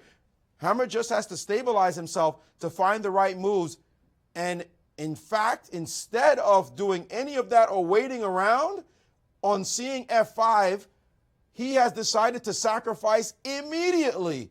That's not something the engines give as necessarily best, but they're saying this is okay for white as well. An instantaneous sacrifice blasting open a position. Whoa, this is a headhunting time for the Norwegian, and all of Norway must be just jumping up and down saying, revenge, Hammer, revenge. No idea if this sacrifice on f5 was necessary or if it was best or even if it was good, but I like the attitude. I like this idea that my opponent, I don't care who he is, he's playing anti-positional chess. He's moving his pieces back, he's undeveloping his kings in the center. Why not grab my piece, sacrifice it, open up files, open up diagonals? I think this is a very logical approach to the game. I think that rook hg1 was a little bit better and just maybe sacrificing on the next move, but I like this move. It's just creating immediate problems for Topalov, a player who, from what Magnus Carlsen told us, hates being on the defensive. Well, he's such a great attacking player. Of course, he hates being in the defensive. I think he would much rather be playing white in this position. If somebody showed me this game and told me Topalov was participating, I would simply ask, well, who was black? That's all I would say. Of course, Topalov doesn't get into this kind of positions. He is such an aggressive player. To see him play moves like knight g8 and allow to be sacrificed on, this is no Topalov I've ever heard of. Yeah, it's very surprising to see this happen against the lowest player in the tournament. Especially, maybe he felt like he needs to win this game to really secure his position. I felt he just had no idea what to do, and then he decided, well, I'm gonna play something, and if the sacrifice works, well, it works, I guess. I think he just played badly in the opening, found himself in an uncomfortable position, and now he's dealing with the consequences. Not good consequences. Not good consequences. Okay, let's go back to Maurice with even more insight. Yeah, I agree with you guys. He just played a horrible opening, or at least got into this position. He had no clue. And Hammer, give him credit. He is playing with heart and soul and fire in this game, sacrificing on f5 just instantly. Like, it's 2 pawns for a piece. The light square bishop, you cannot fight back. Remember that trade long time ago? This position, you might have said, oh, this is quiet, it's boring. The guy drops his bishop back, take on g6. You know, you have the 2 bishops advantage, but you know, what's the big deal? I mean, it's, you know, so what? It's this light square bishop. It can't do anything with this structure, against this structure. Well, now we fast forward to this position that looks even more anti-light square bishop. And he said, nope, time to break it out of prison and go hog wild and prove why a bishop can be so strong. No piece will be able to compete with this bishop. There's no black piece on the board that can compete with the bishop on f5. So it is simply a beast. It can go to e6. It can go to g6. It's just a monster, a nightmare for black to deal with. And the engines are saying, despite the fact that white is down material, the engines are giving white the edge. You know what that means? That means black is in deep trouble. That's what that means. Because engines love material so much, they start calculating and they say, no, we're down, we're maybe down development, but you know, we got material, so prove it. Well, billions of calculations later, the engines are saying, yeah, we like white. And that means they really like white, despite the fact they're down material. So this is just a blowout. And I think Topalov is realizing his problems now, and he played very quickly there. The move knight d to f6, not the engine's top choice. And the response to that move, first blush for the engine, g4. Boy, I don't see what he's going to do to get out of this one. G4 lands on the board. This just looks like a tremendous attacking position for white with the pawn storming down the board now. Black's just in deep, deep trouble. You're mentioning how much of a monster this bishop on f5 is, and I think that the idea behind knight df6 is simply to sacrifice a pawn. Try to relieve some of the pressure as the move g4 might happen. I think Topalov simply searches to put the knight on e4, say, I don't care about my pawn, I still have an extra piece. I need to just release some of this tension, give it back, with the hopes that after bishop takes, pawn takes, knight takes, I can somehow manage to get this knight, develop it fully, and perhaps he's holding even though he wouldn't be having any material advantage as the 3 pawns fully compensate for the piece. Very interesting turn of development, especially when we look at the standings and we see that John Ludwig Hammer, actually one of the bottom feeders of this tournament so far with 2 losses. We can see him there in 9th place, only ahead of his compatriot Magnus Carlsen, who has 3 losses in this event, and one of the people that executed him. It was the first round with an incredible amount of luck, but, well, it's part of chess. Veselin Topalov with 3 out of 4, the top player of this event so far, playing against the 9th right now, and in not exactly the driver's seat. Well, he can score 50% against the bottom 2 players. That will be an interesting development. We're going to have to see how here Hammer decides to actually increase his initiative. Maurice, any ideas?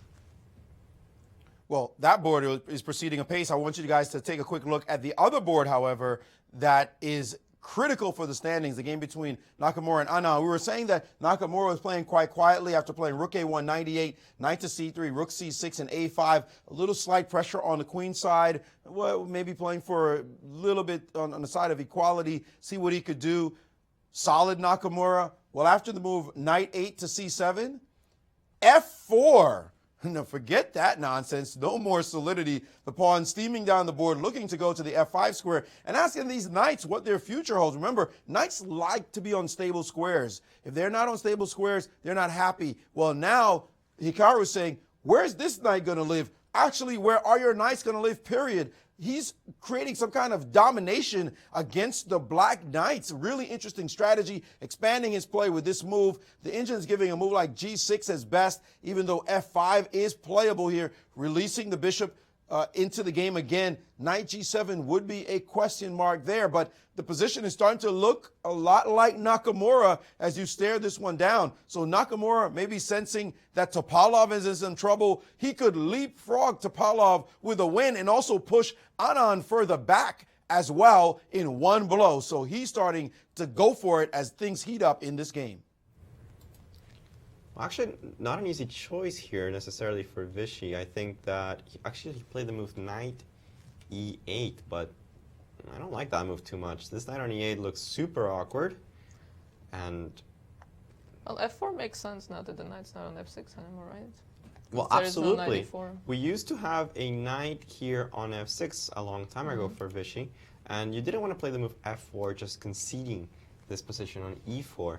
But many moves have been played, and this knight jumped around, and suddenly, well, it seems like it wants to go back to e8 and f6 again, perhaps, or maybe even d6, in order to take control over the e4 square. However, I feel that after f5, which seems to be the most logical move, I don't know, white should be maybe not much better, but at least a little bit better here. Where's the knight going? 7? I think the Not knight... gonna go d8, right? I don't know, it just might have to go to d8. Oh, but if you go to c7, I might take on b6 or rook a7. Yeah, if you take on c7, then the move pawn takes, and rook a7 might be dangerous. Some pressure on the 7th rank. I don't know, this looks uncomfortable. It's funny because when you look at it, like nothing happened that we could say black made such a big mistake for its position to become uncomfortable.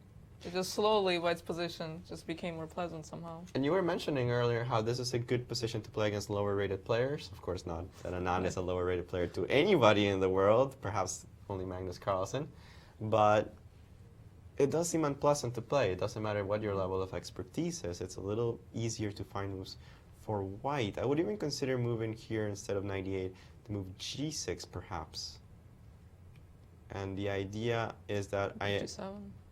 Sorry? You want to go Knight G7? Absolutely. I want to at least find some kind of haven for my knight, and here I attack the pawn on f5. It probably has to trade off, and then maybe I can find the positions knight f5 and knight e6 for my knights. Suddenly they're doing something useful. Yeah, but G6 can be an easy move to make when I have a dark square bishop. Yeah, it's a little bit risky because in the long term, this bishop on d2 might be very problematic for this king on g8, as there is no dark square bishop from black to hold on to the position. And tough choices here for Vichy. I think that it's a little more pleasant for white, but I don't know. We'll see if he has the caliber here to really find a move like g6, which I think is good, but man, it's tough to make. Let's go to a game we haven't looked at in a while, Levon Aronian's game. Levon Aronian's game. Indeed, we have neglected it slightly with the excitement that we've seen from the Hammer Topalov game. We left it off after a couple of trades here in the center, and we had an isolated queen's pawn position, one of the typical battlegrounds of chess. And of course, both players very familiar with how to handle the situation. An interestingly passive approach from Caruana, not putting the bishop on d6, as sometimes it would block the defense of the queen to the pawn on d5. So instead he plays it short, bishop e7. Knight c3 is a very logical move, castles. I like, of course, the move b3, putting this bishop on the long diagonal. Knight c4, now decided Aronian to put the knight on e2. Flexible move, as the knight sometimes can go and blockade the pawn on d4, or it can go to f4 and actually pressure the pawn directly. Queen a5 was played, bishop b2. Caruana trying to maybe hold on to the draw as opposed to trying to create some active counterplay. He wants to trade off some pieces and say, hey, I only have one weakness in my game. It's only the d5 pawn that's weak. If I can just hold on to that, if I can defend it, maybe I'll be able to hold the draw in the long term. Definitely not looking to do anything too aggressive. After bishop takes, queen c1. Aronian decided, hey, if you want to trade, I'll trade all the way to a pawn endgame, which is usually losing. The pawn on d5 would simply be too weak. So Caruana said, okay, perhaps that's too many trades. I'll go back to a6. Hitting this knight on the e2 square. I like the move queen b2, removing the queen from the potential threats in the c-file, defending the knight, and controlling an important diagonal. Rook a8 was played, knight fd4 looks pretty logical, rook c7, rook c1, and after rook fc8 we have the moves a4 and queen b6. And it just seems like white's position is definitely more pleasant. It's not going to be about if Caruana can equalize. I don't think he's ever going to be able to equalize. I think that he's just going to suffer for a long time, and we just see if he can hold on to the position. And it's a very Aronian type of position too. He's just pressing slowly, a lot of positional understanding to be had here. I'd definitely take white any day. Okay, so let's go back to Maurice with more developments in the Topalov game. Well, that game is just turning into outer space chess right now because some variations that the engine's analyzing, it just, wow. Well, I'll just show you. Take a look and see your response. After the move g4, knight to e4 was played, as you mentioned, Alejandro. Yeah, I want to sacrifice a pawn. Remember, he's already up a piece for a pawn here. So if this, oh, I should point out, let me just go back 1 second. The move knight df6, the engine's like g4 instead of bishop to g6 check, primarily because the bishop controlled this long diagonal. But he did check, which according to the engines, gives away a little bit of his edge in the position, but still it's very complex. Now the move knight e4 has been played. He'd love to see this, I say love in air quotes, loves to see this happen because after this maneuver, now black can start to say, well, my pieces aren't so bad, although the move bishop h4 is being given as the first choice, controlling the e1 square. The knight is going to come out to f6, it's going to head for d5, and that's going to be something that frees black's position, and it's not clear white's compensation just yet. So instead of that, the engines are giving g5 as the key move here. That's a nice move, preventing this knight from coming into the game.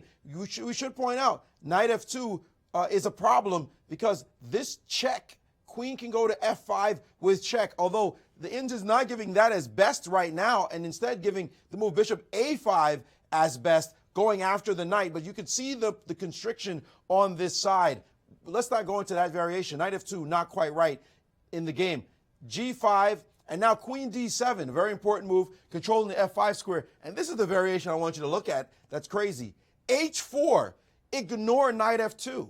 Okay, what happens on knight f2? h5, completely ignoring this capture and simply taking back on d1 and down a full rook. Well, maybe it's not a full rook, it's 2 pawns that white has, but it's a rook. A rook is a rook, and the engine's saying, better for white. Black, you find a move. This is a crazy position to play. I can't imagine Hammer calmly waltzing into this position down a rook. He has to assess this and say he's still great based on the strength of this monster bishop on g6 and his pawns racing down the board, and if not racing, at least constraining black. I find this one totally hard to believe that a human player will walk into this line. But the more you look at it, the more you feel like white's got something here. We'll see if Hammer decides to go into this line as this game begins to heat up, and he only has 1 point. It'd be great for him to win this game and pull himself closer to even. I actually really like the approach, and here, even though g5 seems to fall for the fork knight f2, well, simple analysis shows that it doesn't work. So I think g5 is the most logical move in this position. You restrain the knight on g8, the bishop on e7 runs out of moves. That to me seems completely logical. The thing I'm more curious about is after queen d7, if I have more choices than to do what the computer suggests of just giving up the exchange. And I think move that... the bishop, maybe? Sorry? Maybe move the bishop? This bishop on d2, just move it to either c1 or to a5. Looks like a very logical continuation to me, and I still think this is very dangerous for black. Why not play h4 later? But I think the reason that the computers are giving this is because, well, you look at this position and you think, how many pieces does black have? And you look at them individually, and, well, we have a rook on d8, which is terrible. The king on f8, which is just weak. A knight on g8 that can't move. A rook on h8 that is pretty bad as well. The queen on d7 doesn't have any support. The bishop on e7 literally has no moves without being taken. So what is the only good piece that he has? It's a knight on e4. That's it. So, well, if you just have to pay a rook for it, well, I'd say that a little bit tongue-in-cheek, but if you just have to pay a rook for it, maybe black just simply runs out of moves. You don't have any plan. You don't have any moves to make, and this king on f8 feels very, very, very bad. The move g5 was played by Hammer, which we thought was incredibly logical because knight f2 didn't work yet. What we're going to have to see is if he's going to sacrifice further material once Topalov plays something along the lines of queen d7. And I don't see that many choices for him already. If he doesn't play queen d7, what does he play? He doesn't have any moves. He doesn't have any moves, yes. I really like g5. It's a very instructive example, because you don't have to do anything forcing. You're just simply improving your position in a situation when you're down a piece, but you don't have an immediate attack. Right, the king on f8, feeling very sad. The pieces simply need to be restrained. Actually, a very prophylactical move, this move g5. Even though Hammer is being the aggressor here with his sacrifices, he takes the time to prevent his opponent's ideas. And the idea was very simple, to develop the pieces. He says, nope, no development for you. You put the knight on g8, you're going to have to live with it. You put it there, I'm not going to let it out. Yeah, I mean, it's great because you don't expect to make or make a move like that in a position like this. But I mean, it's just, I really like positions, I really like examples like this because they're so counterintuitive, and they really make you think a little differently and outside of the box than what you're used to in this kind of position. Absolutely, you simply think attack, attack, attack, kill the king, sacrifice material, gain material, do something concrete. But I like your point. Hammer is just simply taking his time, saying my positional compensation is good enough for the piece, you come up with a plan. And speaking of difficult moves to play, I actually really like the way that Anand decided to play. He did play my move g6. I'm starting to see why I liked it. A little bias there, perhaps. But after knight g7, knight f5, suddenly Anand has real chances of improving his knights, which have been a problem throughout his game. And he also has some ideas of putting the pawn on h5, therefore blockading these pawns on the light squares. And if he manages to do that, suddenly this bishop on d2 feels like, well, all these pawns are hemming me in. Why did you not develop me, Hikaru? What's going on? I think I really like this idea of g6, and it might already have been close to forcing, because we saw some variations where if black retreated the knight to e8, he kind of got steamrolled with white's activity.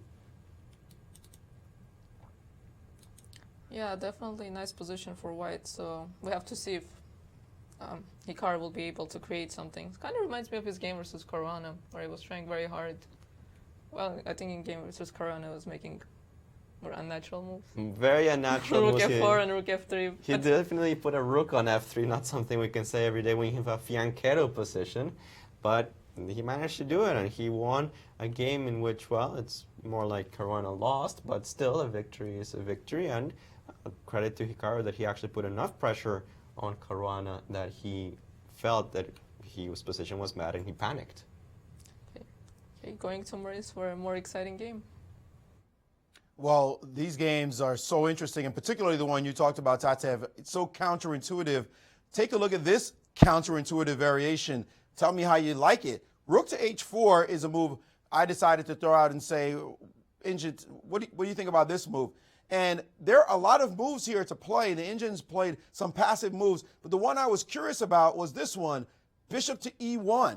Now, that looks like seemingly the move you might want to look at right away, but you do give up this f-pawn. How do you justify just simply losing the pawn on f4, even though this file is open towards a king? What's your best guess? h4. Cool, calm.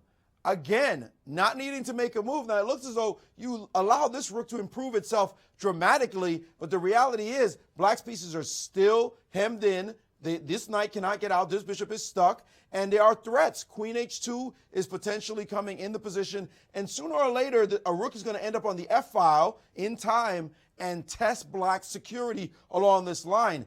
One of the key moves being thrown out in this position, bishop f6. The Indians are already saying, give him something back. Give it back quickly. Another move here that's possible, however, is the move in critically b6, trying to break the stranglehold on this side. So anything could happen in this position. This position has really gone into outer space. I mean, it's so weird that to understand it is not really human, and these players are going to have to try to understand exactly what's going on. And the move has been played. Rook to h4 is, in fact, on the board. Yeah, I guess humans think alike, but Hammer is going to have to come up with some computer-esque moves if he's going to maintain his edge in this position. The move bishop e1 definitely calling itself as possible, but a risky move for sure. Maurice always quite humble. It's just players. A strong grandmaster here. Vesely and Topalov decided to play the move rook h4. And I think the reason that Maurice thought about it, being a very experienced grandmaster himself, is that, well, you need some activity. You need to actually find something to do. You're getting steamrolled in so many of these variations when this pawn goes forward. So you decide, let's blockade this pawn. Let's create some threats. This rook at least might sacrifice itself on f4. And then the move that John Ludwig Hammer might find, bishop e1, further sacrifice, improving the position of the h-pawn that allows it to join the fray, play h4, restricting the black's pieces. And man, I have to say, I don't really want to take that pawn on f4. That rook is the last thing holding black's position together. If that rook's traded off, that king is dead. It's over. So we have to point out that rook h4 is one of the few moves, legal moves, that doesn't lose material. Is it really? Yeah, that's true. It's one of the few moves. Not many moves. There are not that many moves in this position that doesn't lose material. If I take that f4 pawn, can I play knight f6 in the future and give material back and try to survive? Definitely an interesting idea in the future. You want to play the move something along the lines of knight f6. Say, yeah, I'm hanging a knight, but, well, I'm up a piece as it is. So I'm going to try to finish development, try to coordinate my pieces. On the other hand, we go back to that idea that you will kind of be suffering for free in that position. White has all the initiative on the king side, the king on f8, certainly not safe just because you gave up your piece. And I don't know, it's going to still be a difficult position for Topalov to play. Well, he had a difficult position from the get-go, but now maybe Hammer has the pressure of coming out with more precise moves. Maybe because he is gaining so much material that at some point he can give it back, a typical defensive idea, in order to say, hey, well, you have to actually kill me to push an advantage through.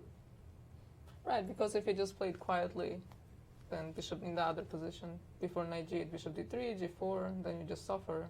At least here now your pawn. At least now you have something, right, to show for it. You have something to show Your for knight it. on g8. Yeah. Your knight on g8 is the key piece that will probably be sacrificed at some point in order to create some space. Definitely not a pleasant position for Topalov. Taking a human approach to the situation, trying to at least get his pieces out, even it might cost him material eventually. Let's see what Maurice has to say about the knight on g8. The hero knight on g8. Well, the problem with giving that material is that white still has so many pluses. You might say, well, I improved my position as black, but white's still saying dominant bishop on g6, king looking stupid on f8, needing to find itself on b8.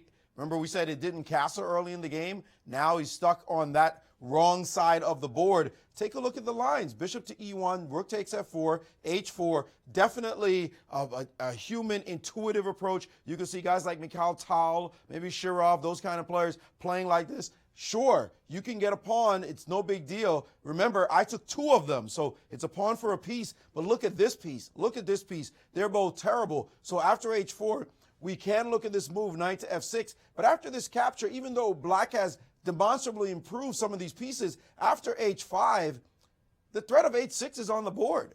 White doesn't have to pretend that he was trying to win immediately. He can just say, thanks. I still got stuff. What are you going to do? And the Indians really like white here. They love white in this position. So the challenge, let's take a look at another line. The Indian gives b6 just to show you what the offshoots here. If this move, bishop to d2 is possible, challenging this rook. And if you were to capture, then simply queen d2. This is just like the brute force variation. If you capture on this square, let's go after that rook. The only thing stopping this line after any trade here, and a bishop at f6, you want to see a nice move? Keep your stinking bishop. h5, looking to play h6 and completely rip apart the black king side. There's just some scintillating variations that could emerge, but will Hammer go for it? We will see if he finds a move like bishop to e1 or if he comes up with some other wrinkle. He doesn't want to let Topalov off the hook for sure in this position, but it still seems like he has a lot of pluses and a lot of alternatives. I think bishop e1 is a move that's actually quite natural, and also partially because of process of elimination. I think that you don't want to be so slow as to play rook df1 and defend the pawn and then kick out the bishop. You have to deal with moves like knight g3 and calculate if that actually works. And if you take the pawn back by playing bishop takes e4, which just from a logical point of view I hate doing because I don't want to get my material until I have a winning advantage. After pawn takes, queen takes e4, I have to deal with the move bishop takes g5. And this pin is annoying. I can try to somehow trick you, but it seems like it's good enough. For example, queen f5 check, I can retreat the bishop. And I lose a key pawn here, the pawn that was holding black's position together. So I definitely don't want to exchange the g6. Yeah, I don't want to exchange that bishop on g6. So if not bishop e1, what else is there to play? I think that the move rook df1 might be logical, but I feel it's a little bit slow. I would definitely like to see bishop e1 on the board, saying I don't care about my material. I'm going to be playing in the same style that I've been playing in the entire game with a very nice positional understanding of the situation. Well, I think it's the move after bishop e1 that's hard to find. Well, Right. after rook takes f4, I mean, he is Process taking... of elimination again. Yeah, he's attacking my pawn. I guess I have to defend it. Let's go h4. And then black doesn't have a move again. Black doesn't have a move. Not a good move in this position. As Maurice mentioned, the counterattack with b6 is just a little too slow. There are concrete threats in this position. Bishop d2 is already a dangerous idea. So, I don't know. Bishop e1, of course, giving even more material is scary, but at the same time, that f-file being opened, it's very unclear that Topalov wants to do that. I don't think we're looking for good moves for black. I think we're just looking for moves. No, definitely It's not. like legal moves. Definitely. We're just trying to find legal moves, trying to do something. Black's position, very difficult to play with despite the extra piece. Well, let's take a look at Magnus Carlsen's game. There have been some changes in the position, some time difference. The time situation is still not very good for Grischuk. He has, let's see, 37 minutes for the remaining 23 moves. Grischuk very quickly approaching one of his favorite time controls, 1 move per minute. but we're going to see first how he got it there. After pawn takes b5, we were mentioning taking on d5 first, but it seems like Grischuk preferred to take with the knight in order to preserve the parity of the pair of bishops. And after pawn takes d5, pawn takes b5, swap of rooks on a8, queen came to d3, attacking this pawn on b5. Grischuk said, I don't really care. I'm going to go ahead and castle. And it's possible that taking here on b5 is simply suicidal, as it would prevent me from castling short in the future, with the move bishop a6 being a strong skewer. And, well, black would simply have all the pluses in the position. He'll be down a pawn, but Grischuk's position looks really nice after rook c8. You can't castle. There's pressure on the c file. There's pressure on the d5 pawn. Not a very nice situation. Magnus Carlsen said, I want no part of that. I'm going to go ahead and castle right away. And I think that Grischuk's position is probably just fine. And I want to say that he's just fine. It doesn't matter what move he chooses in the next few bouts. He could play just b4 with the not so subtle threat again of bishop a6 and bishop takes f1. He could play f5, a typical idea with this pawn structure, trying to shut out the bishop on g2 in order to capture this pawn on d5. He could probably even play the move rook c8 and not care about the f5 square in order to try to bring the rook to c5, either to pressure the pawn on c2 or to sacrifice itself sometimes on the square d5 with very strong initiative on the light squares.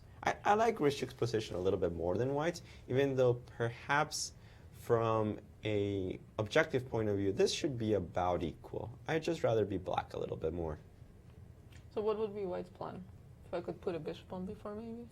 How would I play as White? That's actually an excellent question. How would I go around doing this? I do like your idea of putting this bishop on b4. You mentioned after rook c8 perhaps putting this bishop here on b4. And it seems like an awesome square for the bishop now that I think about it, because it would be targeting this weak d6 square, and it would be taking away the c5 square for the rook. I would be a little bit worried if Grischuk goes rook c5 anyways, and after bishop b4, he decides, I don't care about my exchange, I'm going to take, and after bishop takes, oops, not that move clearly, bishop takes d5, bishop takes d5. Diagonal issues. You have some diagonal issues. It might not be enough, perhaps after f3. This is still good for White. Bishop c4 immediately. There is bishop c4 immediately. Then I cannot play this right away. I can still take my time and play b3. I just want to play f3 eventually to close down the diagonal. I don't think there's much you can do to prevent it unless you play the move bishop f3. I don't know, a complicated game. I think that perhaps this is okay for Grischuk. I have to calculate some ideas of bishop takes d6. It turns to be a little bit double-edged in some situations where I allowed the exchange sacrifice. But I think that if I was White, I would just try to prevent my opponent's play. If I can get my bishop on b4 before the rook gets to c5, that would be excellent. I want to develop all of my pieces. So do you prefer taking on d5 with a knight or a bishop? I think that the taking with the knight's a little more flexible, and I like that about it. I keep the pair of bishops even, which means I don't have to worry about the game opening up suddenly. It gives me the possibility of playing the move f5, and I also like the fact that I don't necessarily consider this a bad bishop. I think that in some scenarios, this bishop on b7 is simply hemmed in by the pawn on d5, and I think here the bishop has just so many options. It could go to a6 to target this diagonal. The pawn on d5 is not necessarily that strong. It can go even sometimes back to c8 and remaneuver to d7 or to g4. And I think the bishop has a lot of squares. So I think that because the bishop is not particularly a bad piece here, and because in the other scenario, I don't think that the knight that had that many squares, I think I like taking with the knight. I think Grischuk's choice, it's a little more logical. Okay, let's take a quick look at the most exciting game of the round. Anish Giri versus MVL. Well, little tongue-in-cheek there. Is this game over yet? Nope, not quite over, but it seems like they've played many moves. We left the position somewhere around here, which seemed, well, perhaps not dead drawn, but very close to that, as materials even, symmetrical pawn structure, neither side has any advantage to speak of. I expect a bunch of trades happened. Very subtle. Rook a3, a5, rook e3. Quality chess there, defending the pawn on b6, making the pawn on b6 weak, which is of course not going to bother. These games are too subtle. It's not going to bother Giri that much. Rook d8, rook c1, some trades here. Knight d3 attacks the exchange on c1. Rook c3 was played. Knight takes b2. Some pawns came off the board. Some rooks came off the board. Some pawns get off the board. The knight on c1 is not going to be trapped. Almost trapped, but it does have the square d3 to go to. And that'll be pretty much all she wrote. I think that we expect a handshake as soon as the players figure out how to ask the arbiter, dude, let us just draw and go home, because this is completely dead.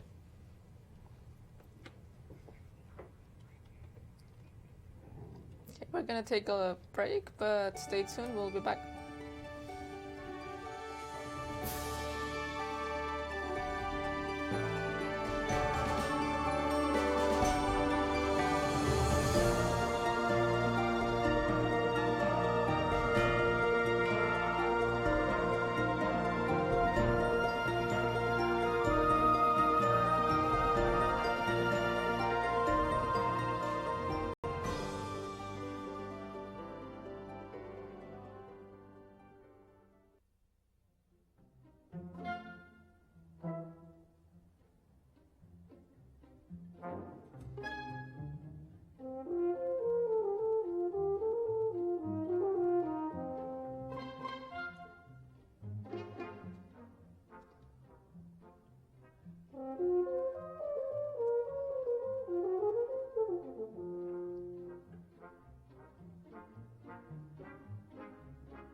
back to the live coverage of Norway Chess 2015, the first leg of Grand Chess Tour.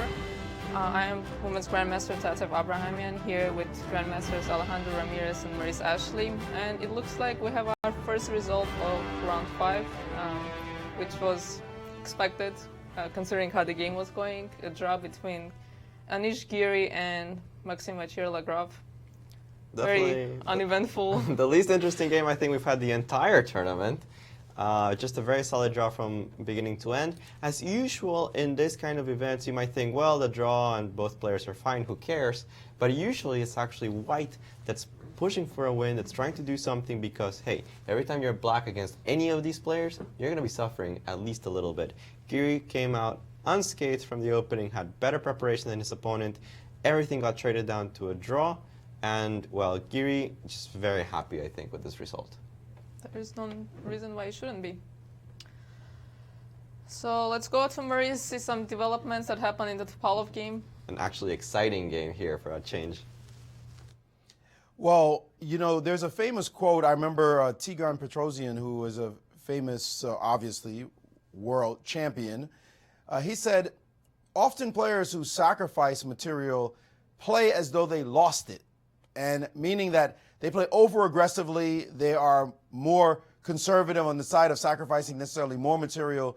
So they play as though they lost it and they go for too much. Well, this position shows it in a different way, that Hammer did play as though he lost material instead of sacrificing. You remember in this position, he played a bold sacrifice. Knight takes, GF, bishop takes. Now, after a couple of moves, he played bishop check and then G4. So far, he's playing like he lost the material. In other words, aggressive chess. Got to get something going, right? You got to go for it. Knight e4, G5. Now, this kind of move says positional chess. I'm playing as though I sacrificed it. I gave up a piece.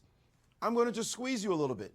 But then on the very next move, this is the critical moment, rook h4, he panicked a little bit. He said, I don't want to give up any more stuff. I already lost material, air quotes. Instead of playing as though he sacrificed it and play bishop back to e1, play aggressively, play with h4 and get that dynamic play going, really scaring black in this position because now he's going to go down the f-file. Now that he's secured this position, his pawns might also keep marching down the h-file. Instead, he played ultra solidly, bishop to c1. You cannot like that bishop sitting on c1. All it's doing is defending the pawn. So Topalov said, wait a second, let me eyeball this pawn on h3, queen g2, another hunkering down safety first move.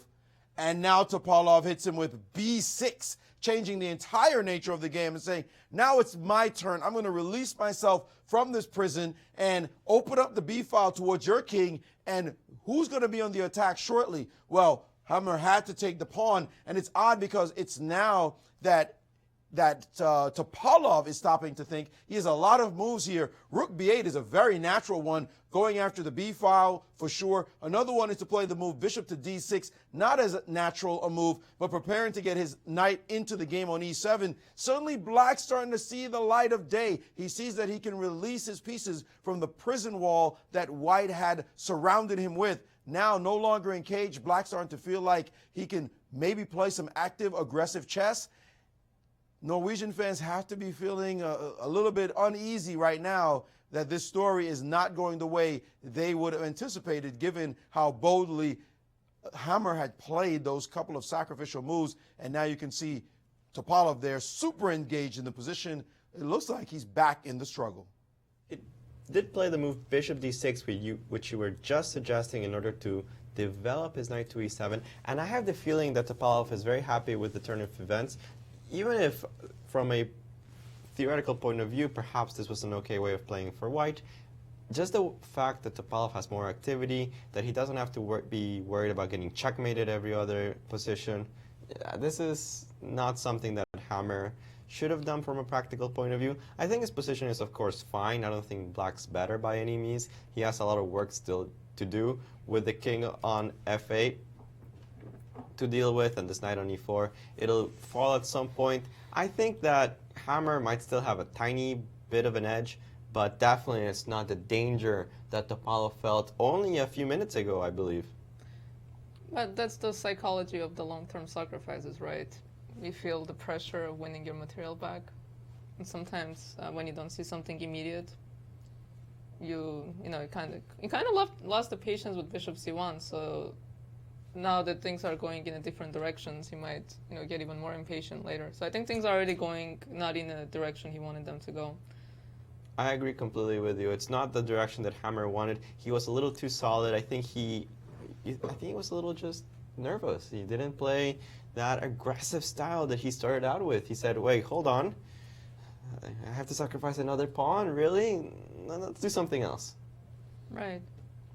So you think he didn't find the h4 move, or he didn't feel comfortable? I think he just didn't feel comfortable. He felt it was unclear he'll be kicking himself, I think, after the game, because he certainly considered it, just that he didn't believe in himself enough to play the move. Well, it's not every day you play Topalov and get such a position, so I think it's understandable why he was a little nervous. But once again, let's go to Maurice with more commentary on this game. That said, guys, it's not as though White is lost. The point is that he had completely controlled the play. Now it's interesting. Now he's got to get back a new mindset. Yes, I should have had a lot easier time of it. Yes, I should be the one in the attack. No, he should not have gotten his pieces into the game. But let's be real. This king is still on f8. It hasn't gotten to safe squares yet. And there may be some opportunities here to keep the game alive. One variation, the one that you might say, do you really have to do that? One is to take this knight on e4. And after this capture, very importantly here, to play the move f5.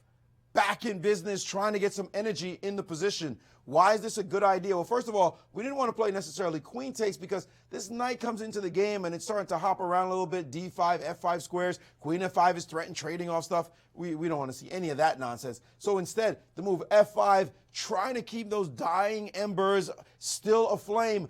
If he plays a move like this, now, of course, you can't even dream of playing a move like this and just allowing this beastie move to land on the board, and you can just resign. Obviously, if you throw anything in the way, then captures start to happen, and we'll just keep taking until we get your juicy queen. But F5 on the board, and this holds promise of maybe a move like F6. The position seems a little bit shakier and weird, but the pawn is sitting on B6. That could be a plus. So unclear waters is where Hammer now has to go to play with some energy to try to get the play going. That he played maybe a little bit passive on the last couple of moves, but it's time to get it back, and maybe he'll still have chances to win this game. Both of them now looking quite intently at this position as it's about to explode once again into interesting complications.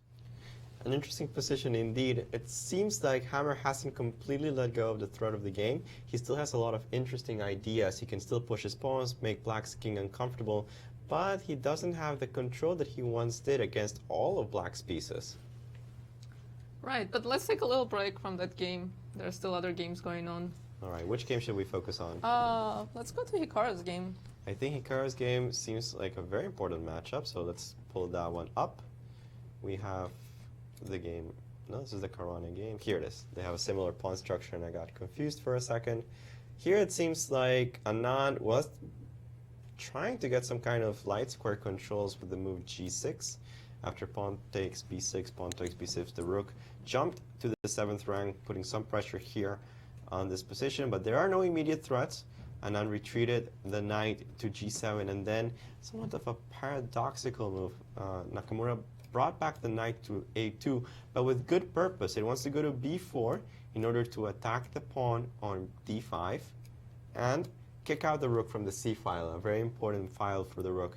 After knight e8, knight b4 would be the move that I expect in order to simply reroute the knight where it wants to be. I'm actually a little surprised Hikaru is taking so long to play this position. Maybe he's considering something else at the moment. But natural looks knight b4, rook e6, and again, Black has a very solid position, but White, he has a little bit of an edge. He has a more active rook, he has some pressure on this pawn. Knights still don't look like they're fantastic. I would rather be White in any time here, but at the same time, how to make progress for White, it's not the easiest. I'm not just trying to play it solid, play it passive, play it slow, make Hikaru prove his advantage. Yeah, and if I try a move like f5, then your rook might land on e4. Right, if you play f5 in this position, suddenly you have to be careful a little Well, bit you're of king, the right? weaknesses on the light squares. I do like your move rook e4. You could take on f5, and of course it cannot retake because rook e1 check, but I just don't like the idea of making my king so weak at the cost of a pawn. So rook e4 I think looks very logical if no tricks with knight takes d5 seem to work because I can take back with the queen. So this looks good, and I like the placement of the rook on e4. Maybe for this reason Hikaru doesn't want to play the move knight b4 immediately. He might be considering to play f5 first, trying to force Vichy into taking on f5, going into this variation where I wasn't so sure I want to shatter my pawn structure just because I get a pawn. You can trade queens now, at least, right? You could relieve some of the pressure by trading off the queens. Although I do believe that after knight b4, importantly covering the c2 square so that the rook doesn't have as much activity. My intuition is that white should be better here somehow. I mean, the extra pawn is completely worthless, but white's pieces are coordinating quite nicely in this position. The knights, they just seem a little bit too weak for me to want to go into this variation. No, I agree. I do like the f5 move better. I think it poses immediate problems for black. So an interesting way that we analyze this position. Notice that first our instinct was let's play knight b4, put the knight in its natural square, let's kick out that rook. But suddenly this rook on c6 found a new home. It wanted to go to e4, and we thought, hey, rook e6, what if we kick it out again? Well, perhaps taking is not so good. So he can go rook e4. Well, let's change around the order of operations. Let's play f5 first. Make sure that he has to take the pawn so that the rook has the e6 square available, and only then do we kick out the rook. I think this is perhaps the best chance Hikaru has in order to try to gain an advantage, even though I think that Vichy's solid position somehow should hold. I also like that it opens up the d2 bishop. Very important. This bishop on d2 gathers a lot of strength, and he can sometimes go to f4, pressuring this knight on c7, which is currently pinned. Tactical detail there in the position. And you can see Hikaru calculating intensely, so it's probably a critical moment for this position. I think Hikaru has gained a lot of awareness in his game. He used to be a player that obviously had a great sense of when the tactics were, when something was hanging, when there was some kind of brutal strike. But I feel like lately he's also had the sense of when a key positional idea has to be played, when that small detail has to be calculated in order to maximize the resources of the position. And I think he's doing a really good job right now showing that he didn't play knight b4 immediately, which I thought was completely logical. He's thinking about the position, seeing which move order he wants to use, and I really like the way that he's approaching this new style of chess in a way like very positional, very slow, but mastering it surely. Yeah, it's very interesting to see such an attacking player handle positions like this. And it's very nice to see him be more multi-dimensional, so to say, in his games. Of course, he's a very good player, but clearly he's improved a lot and is definitely one of the top 5 players in the world. Easily top 5, and I think Hikaru is the type of person that say top 5, top please. Top 2. I'm easily top 2, and only because Magnus Carlsen has such a big lead in rating will I get to admit to that. But we have to jump back to a game that, well, just keeps getting more and more interesting. I think this move d5 is not something I really considered. Bishop takes e4 was played in the John Ludwig Hammer versus Topalov game. After pawn takes e4, the move f5 that Maurice suggested I thought was just excellent, binding some of the pieces from black with the idea that after knight e7, f6, it looks really, really dangerous. I didn't want to open so many files. But instead of that, John Ludwig said, I'm going to open files whether you wanted it or not. I'm going to push my pawn to d5. And suddenly, well, this is a crazy position. I think the move knight e7 looks very natural just to develop some pieces. And after, I guess, pawn takes c6, I can take back with the queen, trying to get my knight to f5. And even though technically white has enough material for this position, man, I'm starting to really like black. The blockade's coming, white's pawns are all weak. All of a sudden, black's pieces make sense. I like the way you phrase it. Black's pieces make sense. The knight comes to f5, blockades a pawn, everything is active, and you know what doesn't make sense to me? Is White's position. Right. And that's actually interesting because Topalov has twice as much time, or more than that. And he was the one who was defending the whole game. Yeah, it's very uncomfortable sometimes to defend. You spend a lot of time finding variations just trying to survive, and somehow John Ludwig Hammer is the one that has 25 minutes for the remaining set of moves, which is only 9 moves, so it's not like he's in deep time pressure, but it shows how Topalov actually very comfortably got rid of the pressure. Okay, back to Maurice. You know what's interesting about this, guys? If you study the position and you say, why did White do what he just did? You can't really come up with a good answer. Take a look at what happened. Bishop takes e4, yes, definitely. That move makes a lot of sense right now. Pawn takes, and now the move f5 made a lot of sense, keeping that pressure. After all, that's where your advantage was. But why d5? Now you say, well, because he opens up the d line and he's going to get a dominant d file? No, Black's rook is sitting right there as well. So after knight to e7, which happened, dc6, queen c6, as you guys said, all of Black's pieces suddenly make sense. Your last few moves help Black. Black has now can start to think about security for the king. The knight's in the game. If the knight lands on f5, forget it. That's going to be a beastly piece. And in fact, he's played rook h to e1 quite quickly, going after a pawn that he could have won moves ago, but not under good circumstances. It's not clear that he gets it under good circumstances now. But he does have material. That is, if queen takes on b6, he can take back on e4. And you've got 5 pawns to 2. There's still a little bit of something here. This bishop's not that great. But it's not as though White is losing this position. He can still claim that he has enough material. There's going to be enough compensation. There's still going to be attacking chances. Maybe he can finagle something on this side. So although Topalov has released most of the problems that he had earlier, White is still okay. Not great, just okay. We'll see how things transpire in the next few moves, as I think Norway is not happy with the way things have gone right now. Neither is Hammer for sure. And our leader tries to prove that he belongs in the lead with a great comeback. If he does win the game, it would be an amazing comeback with his tenacious defense. I think he was very practical in some of his decisions. And John Ludwig Hammer, I mean, he's a very strong player. No doubt a very strong grandmaster. Lots of experience analyzing with some of the top players in the world. Was Carlsen second, still Carlsen second in many of the tournaments, clearly not in this one. But I just don't feel that he had that grasp in this position to really push his attack forward. There was something lacking, and I hate to say this, but I'm not that surprised that he played this way as opposed to any other player in the tournament losing this advantage so quickly. No, it's interesting because when we talk about grandmasters and we talk about very top grandmasters, and let's say even John Ludwig Hammer, like, it's hard to tell what's the difference, the level difference. And then when you look at these games, you know, you kind of get a feel for it. Because, like you said, I don't think anyone else in the tournament would play more aggressively, more dynamically. It feels like they would have had a better understanding of what was going on. I don't know if it's more experience, better intuition.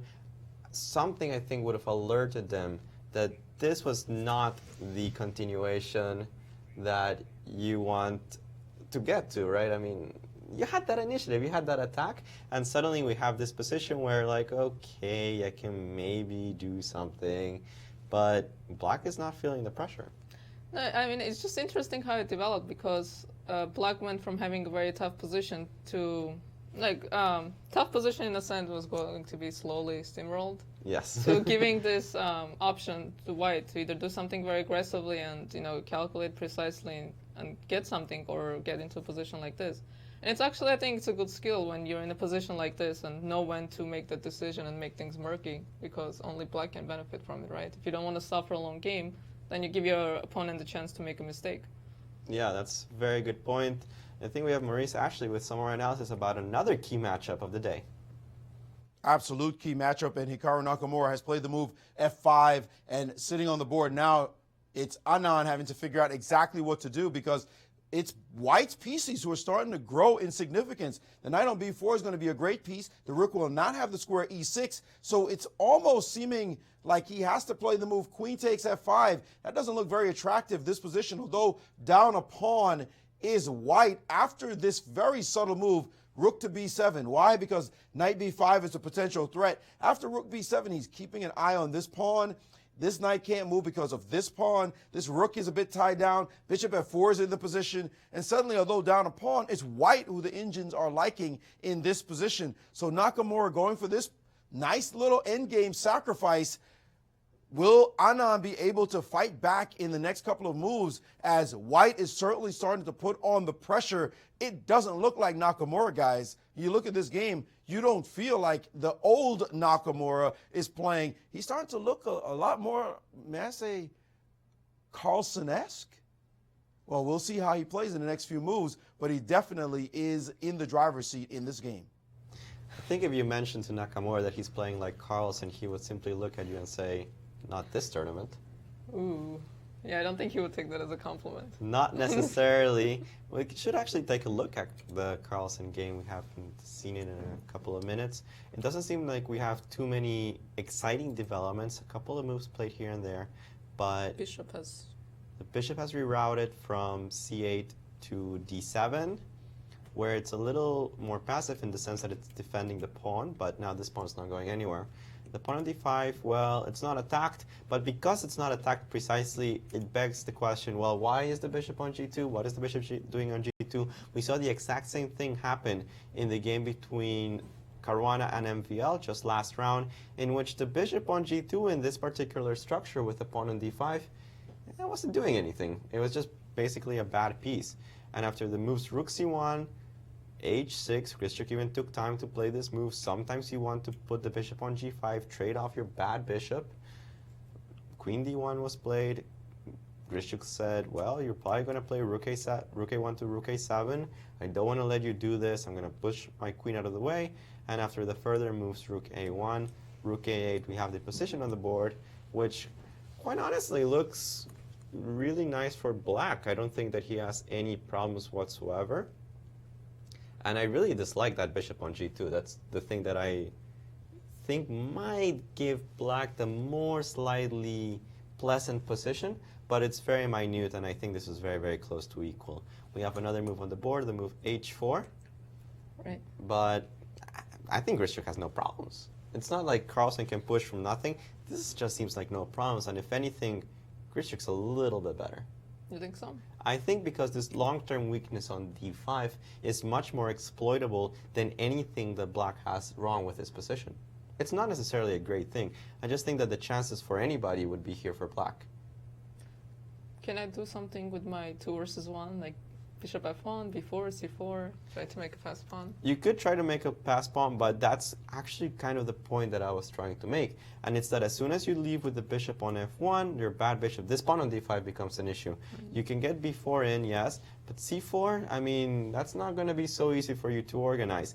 And you have to remember that in any case that you create a pass pawn, it might become a weakness in certain sense. Black is not going to stay passive. He'll probably play f5, follow up with f4, maybe e4, depending on the situation. He has his own set of plans, which I think are just more natural than White's. So maybe he found a resource against knight f3, c5, e4. Maybe doesn't lose you know, out of the opening. Sometimes maybe you have to grab the bull by the horns and say, well, I'm going to play the main line. I'm going to be playing the strong openings. Doesn't matter how we get to them. Grischuk played an Eidorf, Carlsen played a variation which is not very common, this g3 ideas, even though Caruana has used it a couple of times. And I think he just didn't get anything from the opening. Well, it's Carlsen's like, right, to play not main lines, play some kind of a position and just play for a position. Right, but it doesn't seem like he was able to obtain a position that he could outplay his opponent in. Grischuk, a very strong player himself, and shown perfect understanding of the situation. Do you like the rerouting of the bishop to d7? Yeah, I actually don't mind it. The bishop on d7, it seems a little mysterious because the bishop was already in a good square, but I like the fact that the bishop on d7 has a lot of things to do. It controls the f5 square, it defends a lot of different scenarios. I like the bishop on d7. I think it was a good rerouting. Yeah, there feels to be more harmony as opposed to when you have a queen on a8. If I somehow get a rook on a1, then your queen has no squares to go to. Exactly. I think that is very important also, that the queen on b7, suddenly it's not so bad, it's not trapped. This looks a little bit better to me than the bishop on b7. So I like this position for Grischuk. Not that he's better, but I like the fact that he's equal, maybe with slight preference. On the game, Aronian against Caruana. We haven't seen this in some time. But before we analyze this any further, I think Maurice has some new analysis for us. Just quick developments in a couple of other games. First of all, this game between Nakamura and Anand. Anand did go for the endgame after takes, knight to b4 and rook to e6. But in this position, there was a worry here, and he seems to maybe have overlooked this point. We'll see whether or not it harms him in any way.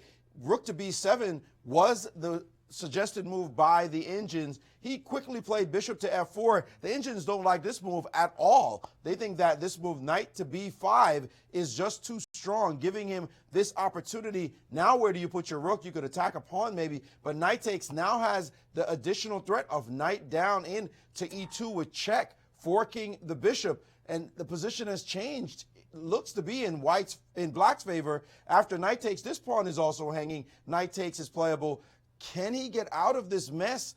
I'm not sure white did the right thing, because this knight b5 move, and it has been played. Knight b5 was indeed played after bishop to f4, knight b5. Nakamura quickly played the rook down to e7 to a8, excuse me. But now knight takes d4 is still a powerful looking move. And if knight takes, guarding this bishop, the move king g7 is the first thought of the engines here. The pawn is hanging on b3. The bishop is hanging, potentially a knight trade of this piece. And black at the moment is up a pawn.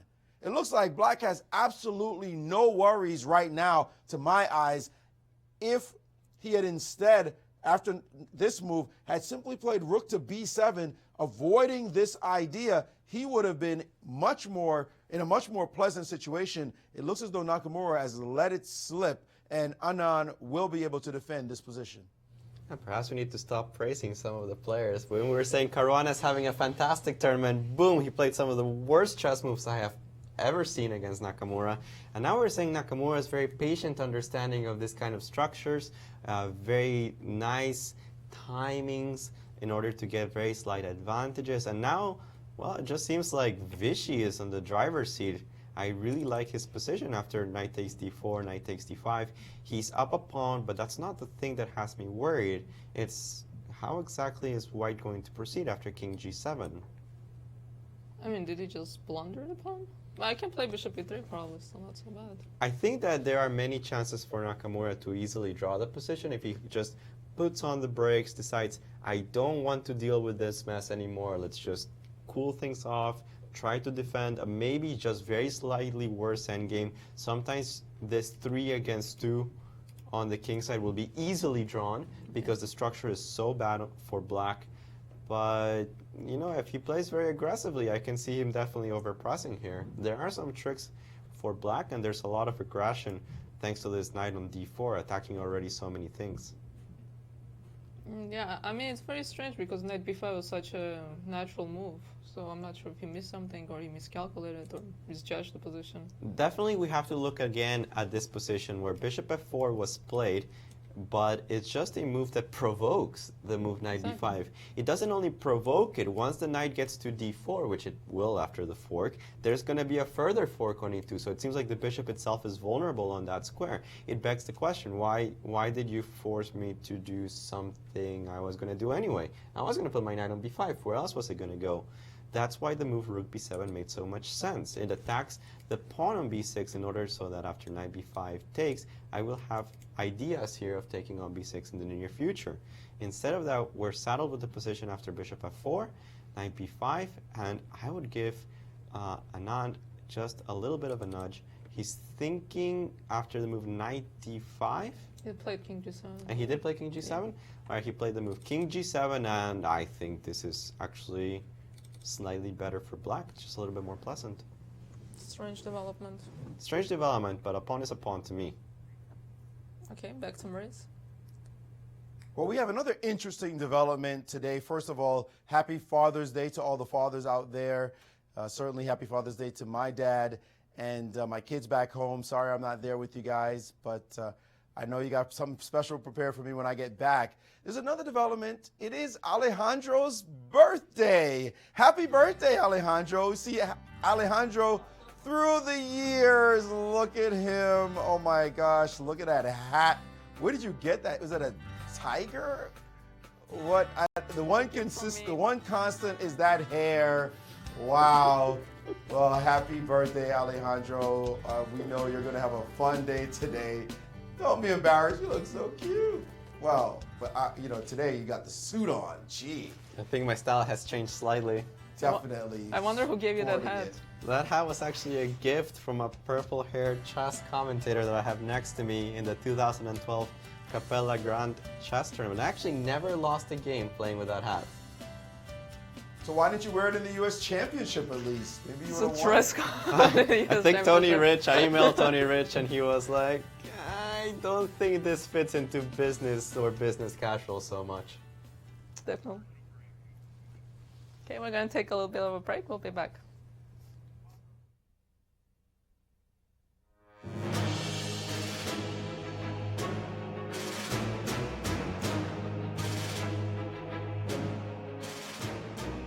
Mike Matheny, manager of the Cardinals and chess fanatic. At the world-renowned Chess Club and Scholastic Center of St. Louis, across from the World Chess Hall of Fame, St. Louis' status as the chess capital of the nation is on full display. With a welcoming environment and scholastic outreach program that works with over 100 schools, our goal is to teach, play, and promote the sport.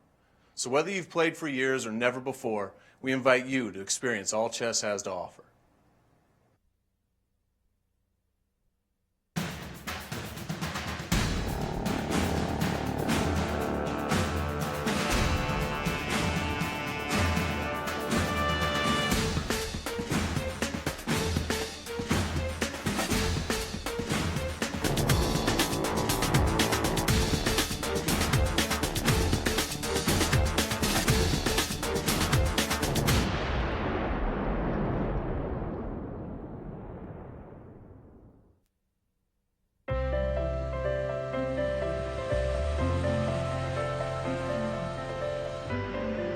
You could fly to Venice or Paris or even Copenhagen. You could fly all over the world. But why? When you could just come to St. Louis. Your trip begins at ExploreSt.Louis.com.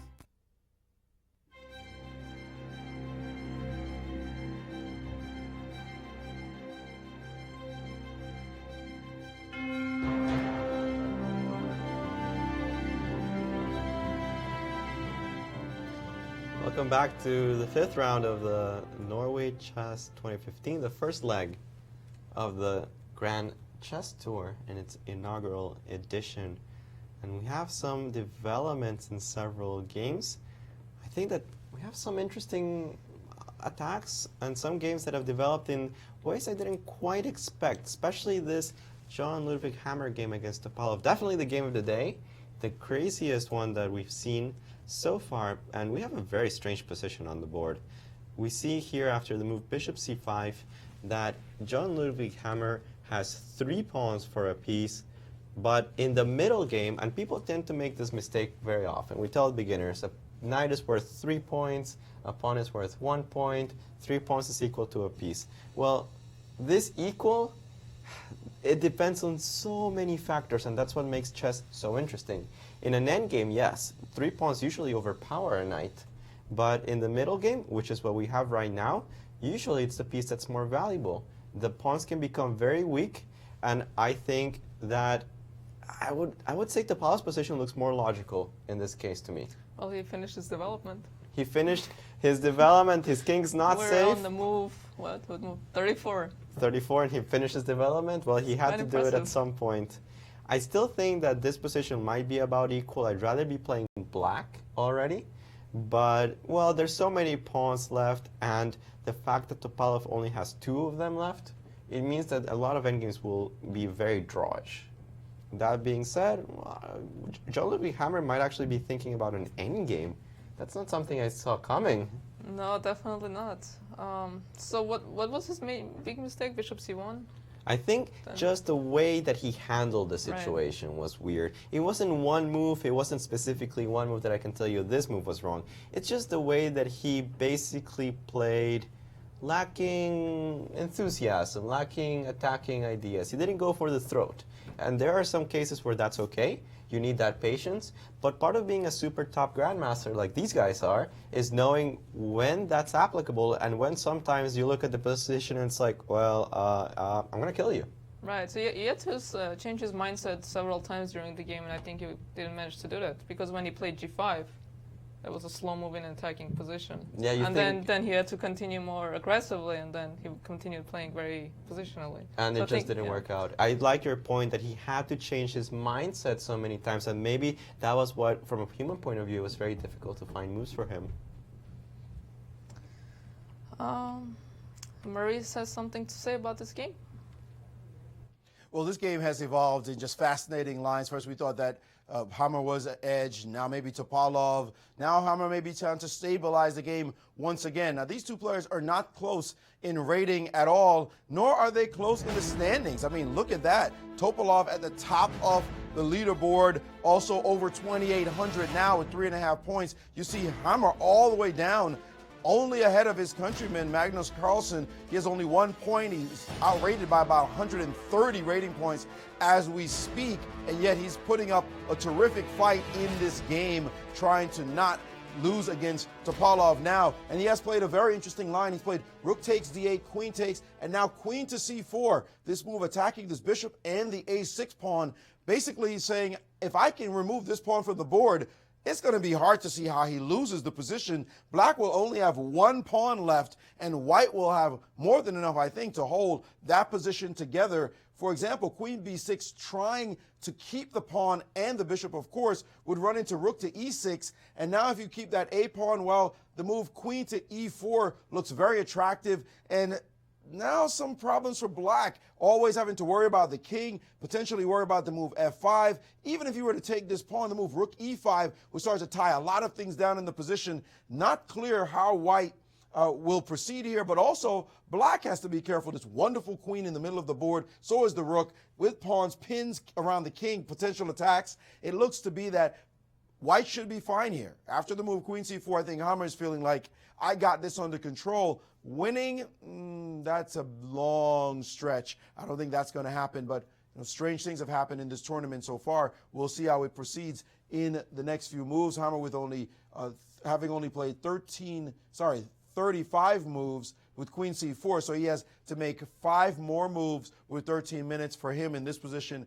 Plenty of time. This looks like one that will go past time control and keep us interested for quite some time.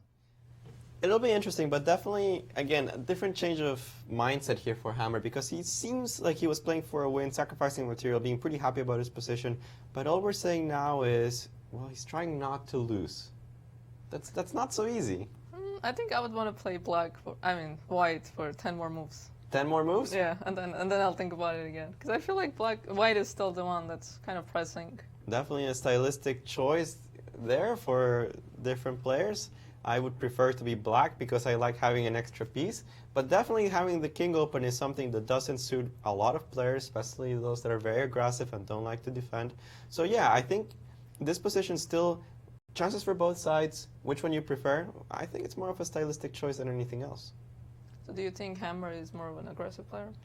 I think Hammer still needs to prove his style against some of the top players. I've seen him play in different ways against many opponents. But I must say that since he's still relatively new to the chess elite, I haven't seen as many games of him. And I think that brings me back to the one-word clip that we had the other day about players describing each other in only one word. And a lot of people were asked, well, what do you think about Hammer? And they were like, I don't know. I've never seen him play. Well, next time they probably will have an opinion already. Definitely. Let's go back to Aronian's game. The person I'm shamelessly rooting for. Shamelessly rooting for? And openly, shamelessly rooting for. Formerly, I don't like his position. Formerly your countryman, right? Yes. Levon Aronian from Armenia, having actually a really pleasant position against Fabiano Caruana. We mentioned how any endgame with the isolated pawn was slightly uncomfortable. it's hard to play this for black. It's just difficult to find moves. But at the same time, there isn't any clear way for white to make any progress. You have one weakness to latch onto, which is the d5 pawn. You don't have any good way of improving all of your pieces because, well, you already have a knight on d4. Yes, you can put a knight on f4. Yes, your queen's already on c3. And then what are you going to do? How are you going to break through Caruana's very solid position? That being said, we're only playing for 2 results here. Right. There's no way that black, under any serious circumstances, would win this position. I mean, even in a blitz game, I'd be very surprised that black somehow wins. And also, black managed to exchange all the heavy pieces, and we know when you're playing against an isolated pawn, you want to exchange the minors. Yes, you want to exchange some of your minor pieces, and instead of that, Caruana has been able to retain his knights, which is usually the pieces that you want to retain when you are playing with the isolated pawn. Okay, let's go to Norway, where Yasser has a special guest. Hello, St. Louis. I'm with Anish Giri, who is the first to complete his game in round 5. Very solid professional draw with the black pieces. Anish, tell us what happened. Well, it happens sometimes in my games because I have a reasonably broad opening repertoire with black, and it's often quite forced. And when I play someone who is not feeling too confident, he often has a way to bail out into some forced variation, and then if I remember it well, the game can end. It sounds quite depressing, but there are not too many games like that. Mostly I have to work hard. Yes, but okay, it's part of professional chess since the 19th century, and we've had chess professionals. The formula for winning tournaments is draw with black, win with white, or pressure your opponent with white. So far, it's pretty good. Well, you know, I'm not trying to get nervous. I'm on +1 and I play black, so I play my thing. And okay, I didn't know what to expect. Always there is a chance that your game will be like that. Quite easy. Sometimes you get pressed very hard. Sometimes you encounter a new idea. Sometimes you catch your opponent in black. There are many scenarios, and you never know until one of them comes up. Clear. Yesterday was a free day, and I couldn't help but overhearing that during your free day you practiced yoga. Tell us a little bit about that. Well, I think I talked about yoga already more than I practiced it itself. But since, okay, I just saw today, and actually yesterday I was mostly walking and having some rest and preparing a little, and today I read that there is an International Yoga Day, so I clicked on some video with, and there were like thousands of people in India. It was doing it, you know, so I kind of felt inspired, and yeah, I mean, somehow I decided to try it out. And yeah, okay, I spent half an hour trying to stretch a little. A lot of work has to be done there, and one thing's for sure, that I'm not too great a player, but I'm better at chess than yoga, nevertheless. That clarified it for you, that once you tried the postures. Yes, I'm not the right person to do, but I try. Okay. Oftentimes, we've reached the halfway point. You had your rest day, and you kind of look at the cross table and say, who's playing bad in the tournament? You look and you say, okay, the guys who are playing badly, I'm going to try extra hard against them. Isn't it kind of ironic that the world chess champion is one of the people that you're targeting? Or are you targeting the world chess champion? Well, I've already played him. Which is good, but okay, well, yeah, I was thinking about it myself. How do other people approach this game? And I'm pretty sure I can tell you that I think that they are a little less scared than usual, because I think, okay, at least the tiger seems to be in the cage, but they really are not sure, and I'm sure that still there is fear in everyone who plays him. Just now a little less. Thank you, Anish, and good luck in the rest of the tournament. Thank you. Thank you. Thank you. That was Anish Giri, who stands undefeated at +1. Very nice result. Everything going very smoothly, as all eyes once again still turn to the games of Magnus Carlsen and Hikaru game. I think that Jan Ludwig actually missed a very promising opportunity against tournament leader Vachier-Lagrave and Topalov, and that game has turned a little bit.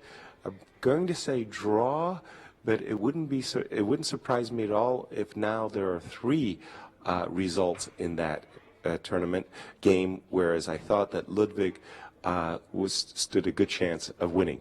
Back to you in the studios in St. Louis. I think it's very interesting, Giri's comment that, usually when you play Magnus Carlsen and you're like, well, I'm done with this guy. I don't want to see him again. But, he's the bottom feeder. Maybe he does want to play Carlsen again in this tournament. But most importantly, how does it feel to have your birthday fall on International Yoga Day? I guess I know what I'll be doing later. Okay, Maurice has some non-yoga related comments. Well, just getting back to the chess for a moment. In Magnus's game, he has played the move c4. A couple of moves happened since we last saw it, and now we're in this position after the move c4. This is an aggressive move on this side of the board, a little bit surprising to me, so I wanted to just check the variations after a double capture. This pawn seems as though it might be weak and blockadable, if that's a word. And the move bishop to b6 comes to mind, but the engines woke me up with the possibility of the move c5. Wow, out of nowhere, this idea, c5, you could trade on c5 in this position, dc5, dc5, and now d6, attacking the queen with the bishop opening up a line and also to the rook, and suddenly white has this passed pawn. There's this interesting variation I might want just take a quick look at after trade and bishop to e4. The pawn on d6 is, of course, a strong piece, but it's a strong pawn, but it's blockaded by this bishop on d7. But take a look at a very careless line. g6 is playable here, making sure nothing happens.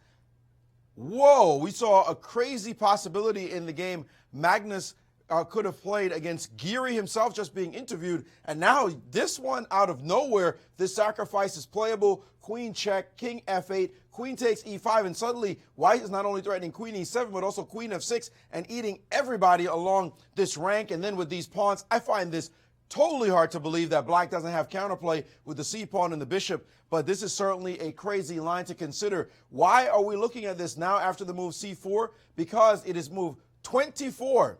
16 moves left in the game, and Grischuk, 6 minutes, count them 6, no increments left on the clock, and the game just broke open in a wild way with this move c4. So Carlsen may be timing it just right. Let's get a little aggressive at a moment when he has very little time on his clock, and it looks as though we have seen a couple of moves proceed, and that move that I mentioned, bishop b6, this is the move I wanted to play. c5 is possible. And will Magnus play this move and change the nature of the game dramatically? We will see. On the very next move, it's going to be possible. Magnus thinking about it and his opponent in serious time pressure. Not sure if Magnus might get his first win. Maybe too early to call. I think c5 is definitely the practical choice in this position. You want to create some pressure, create at least some problems for Grischuk that he has to solve, as opposed to just having a pleasant position. And I can imagine if I get a blockade on c5, I can just make any series of random moves, and I'll be able to get to time control. And I don't really have to worry about my opponent creating anything. Whereas with c5, suddenly, Grischuk might blunder, he might overthink something, he might overstep the time limit. I don't know, there are more chances there for maybe Carlsen to actually win on time than if he just gives up the c5 square completely. Even with 6 points, he has more time than I usually have after 24 moves. Wow. But we're going to take a break. We'll be back just in time for time trouble.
welcome back to the live coverage of Norway Chess 2015. My name is Tatev Abrahamyan. I'm here with Grandmasters Maurice Ashley and Alejandro Ramirez. Let's jump right back into the games as we approach time trouble. Let's go right into Magnus Carlsen's games as his opponent is in deep time trouble already.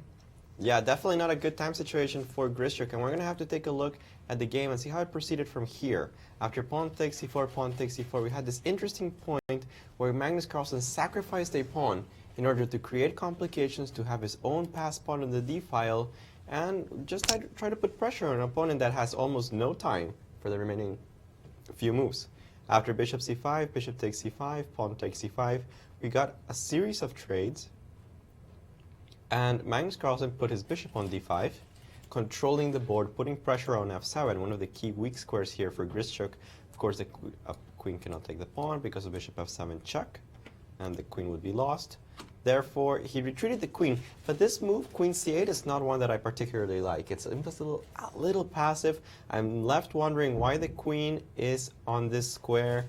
And I think that Magnus Carlsen, after the move queen b3, suddenly might get some chances for an initiative. After bishop e8, queen c3 was played quickly. Grischuk has 3 minutes and 40 seconds right this moment to play 9 moves of chess. So a lot of moves. It's a lot of moves for a certain, very low amount of time. He has some practical problems to resolve. Here e5 is weak and it's difficult to defend, and you can imagine that if this pawn falls and the queen then suddenly penetrates to e7, there's a lot of problems here for Grischuk. He has to find a way to, I don't know, make his way out of this, but I don't see anything concrete. I think his position is a little bit unpleasant already, and the combination of that with his time trouble, this might spell disaster for the Russian player. So we see a lot of practical decisions today. Disciplining Topalov, like Carlsen sacrificing a pawn. Now his opponent has to make some decisions he doesn't want to make in such short amount of time. Now his time is getting even lower. That's true, and we see Grischuk suffering a little bit there on the board. We're going to focus on this game as Grischuk is the player by far in the deepest time trouble. And you're right, it's the practical decision here for Magnus Carlsen. Maybe objectively, this pawn sacrifice didn't result in anything special for him. But we can see how the pressure is getting to Grischuk. Even though he's very used to time trouble, it doesn't seem like he's coping too well. And he just played the move c4. Man, giving back the pawn. Creating your own passed pawn, at least. Creating a very dangerous passed pawn. We have some interesting variations that might occur after queen takes c5, c3, but Carlsen's going to have none of that. He quickly took the pawn on c4. Very importantly, he's just not giving Grischuk any time to think. He's banging out moves, saying, you're in time pressure, find the resources. I like White's position. He has the immediate threat of bishop takes f7 check, followed by taking the queen. Grischuk decided to defend from that by playing the bishop back to d7. This feels a little suspicious. White does have a fair amount of initiative, even though he only has a queen and a bishop. But this pawn on f7 feels weak, this pawn on a5 feels weak, this pawn on d6 is rolling down the board, and even though it has a blockade currently on the light squares, if this bishop is overloaded, and we can easily imagine how it might have to fulfill 2 roles defending the pawn on f7 and blocking the pawn, this may become dangerous. Carlsen played queen b3. Grischuk almost instantly replied with the move queen e8, defending everything. And I think, again, from a practical position, I like this, because even though his position is now unpleasant, he's simply going to say, I'm going to put my pawns where they belong, everything's defended, I'm simply going to shuffle my king around until I reach move 40, and hopefully my game doesn't collapse before that. You know, it's interesting because when you play with increment, so when you make moves like c5 that force the position, helps your opponent because they gain some time. But here it just put pressure on Grischuk. He gained no time by making those moves quickly. Definitely. Now he had to make some difficult decisions. But I do like the way he's defending. Yeah, and I think that's the position that the computer might overestimate. I think that Black is very solid in this position. He's only a couple of moves away from consolidating. If he gets g6 and h5 in, I think that yes, he's going to be worse for the rest of the game. But breaking down this camp, man, that looks difficult. So maybe White should try h5? It makes sense against this kind of structure. Right, it does make sense to put the pawn on h5, not because usually you want your pawns on light squares, actually you want them on dark squares so as to not be attacked by the opponent bishop, but you need to restrict your opponent somehow, and I think that not allowing black to have an easy position for the king is more important right now than anything else. Let's go to Maurice. And another important game for us to follow, of course, is with the leader, Vasyl Topalov, defending with the black pieces against Jan-Ludwig Hammer. And this game just got really interesting. Queen c4 was played, going after this a6 pawn for sure with the attack on the bishop. And the move queen d4 came back in reply, giving away the a6 pawn. And now some serious complications were possible that would have required great accuracy from Topalov. In this position, he could have tried taking this h3 pawn, but there were some tactics he would have to calculate, beginning queen a8 check, king to f7, and now the move g6 with check out of nowhere. Now you can't touch this pawn. Of course, the knight takes just simply drops the whole game to queen e8 check, king f6, and queen e6 mate. You're done. That will be over. And also the other alternative after g6 check is king takes, but that hangs a rook all the way on the other side of the board. Thanks for grabbing my pawn. So that would be a big problem, the check and the rook going down. So g6 check, back here after queen takes e6, queen takes, rook takes on h3, queen a8 check, king f7, g6 check, king f6, excuse me, would be forced. And now white could play this move, queen to e8. And I'm sure Topalov said, no, I don't want to see any of this nonsense. He still is holding on by his fingernails. If he plays check here and then bring his queen back and guard against his queen f7 mating idea, the point being that rook to e5, which seems to win this bishop this way and try to divert the queen away from the action, is suddenly met by rook down to h1, a shocker, but winning now suddenly for black. But that's too much to calculate, so he decided after queen takes on a6, let's just shut down the potential of the white pawns on the king side. And so he played the move g6 right now. The problem with this move is that it does weaken the f6 square, and Hammer found the right move here, rook to e5, cutting the queen's defense of the f6 pawn, and now he has the idea of queen f6 himself. Well, now that f6 is no longer under control, queen d6 is the suggested best move, but you're starting to feel like white has taken back the initiative. He's trying to press a little bit. He doesn't have a big edge. The engines are giving the idea queen check, and after king g7, queen e4, rook takes, and this move, a4, trying to divert black to this side of the board, given that black's pieces don't have a lot of promise right now. Not a clear position at all, but white is in the driver's seat and must be feeling comfortable, particularly having to play this move.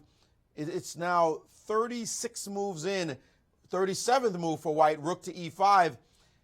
Topalov feeling a little bit of pressure. I would guess that it is white who feels very comfortable right now, as Topalov has to find moves in order to keep the game stable. Lots of interesting moves in that position, and very hard to calculate.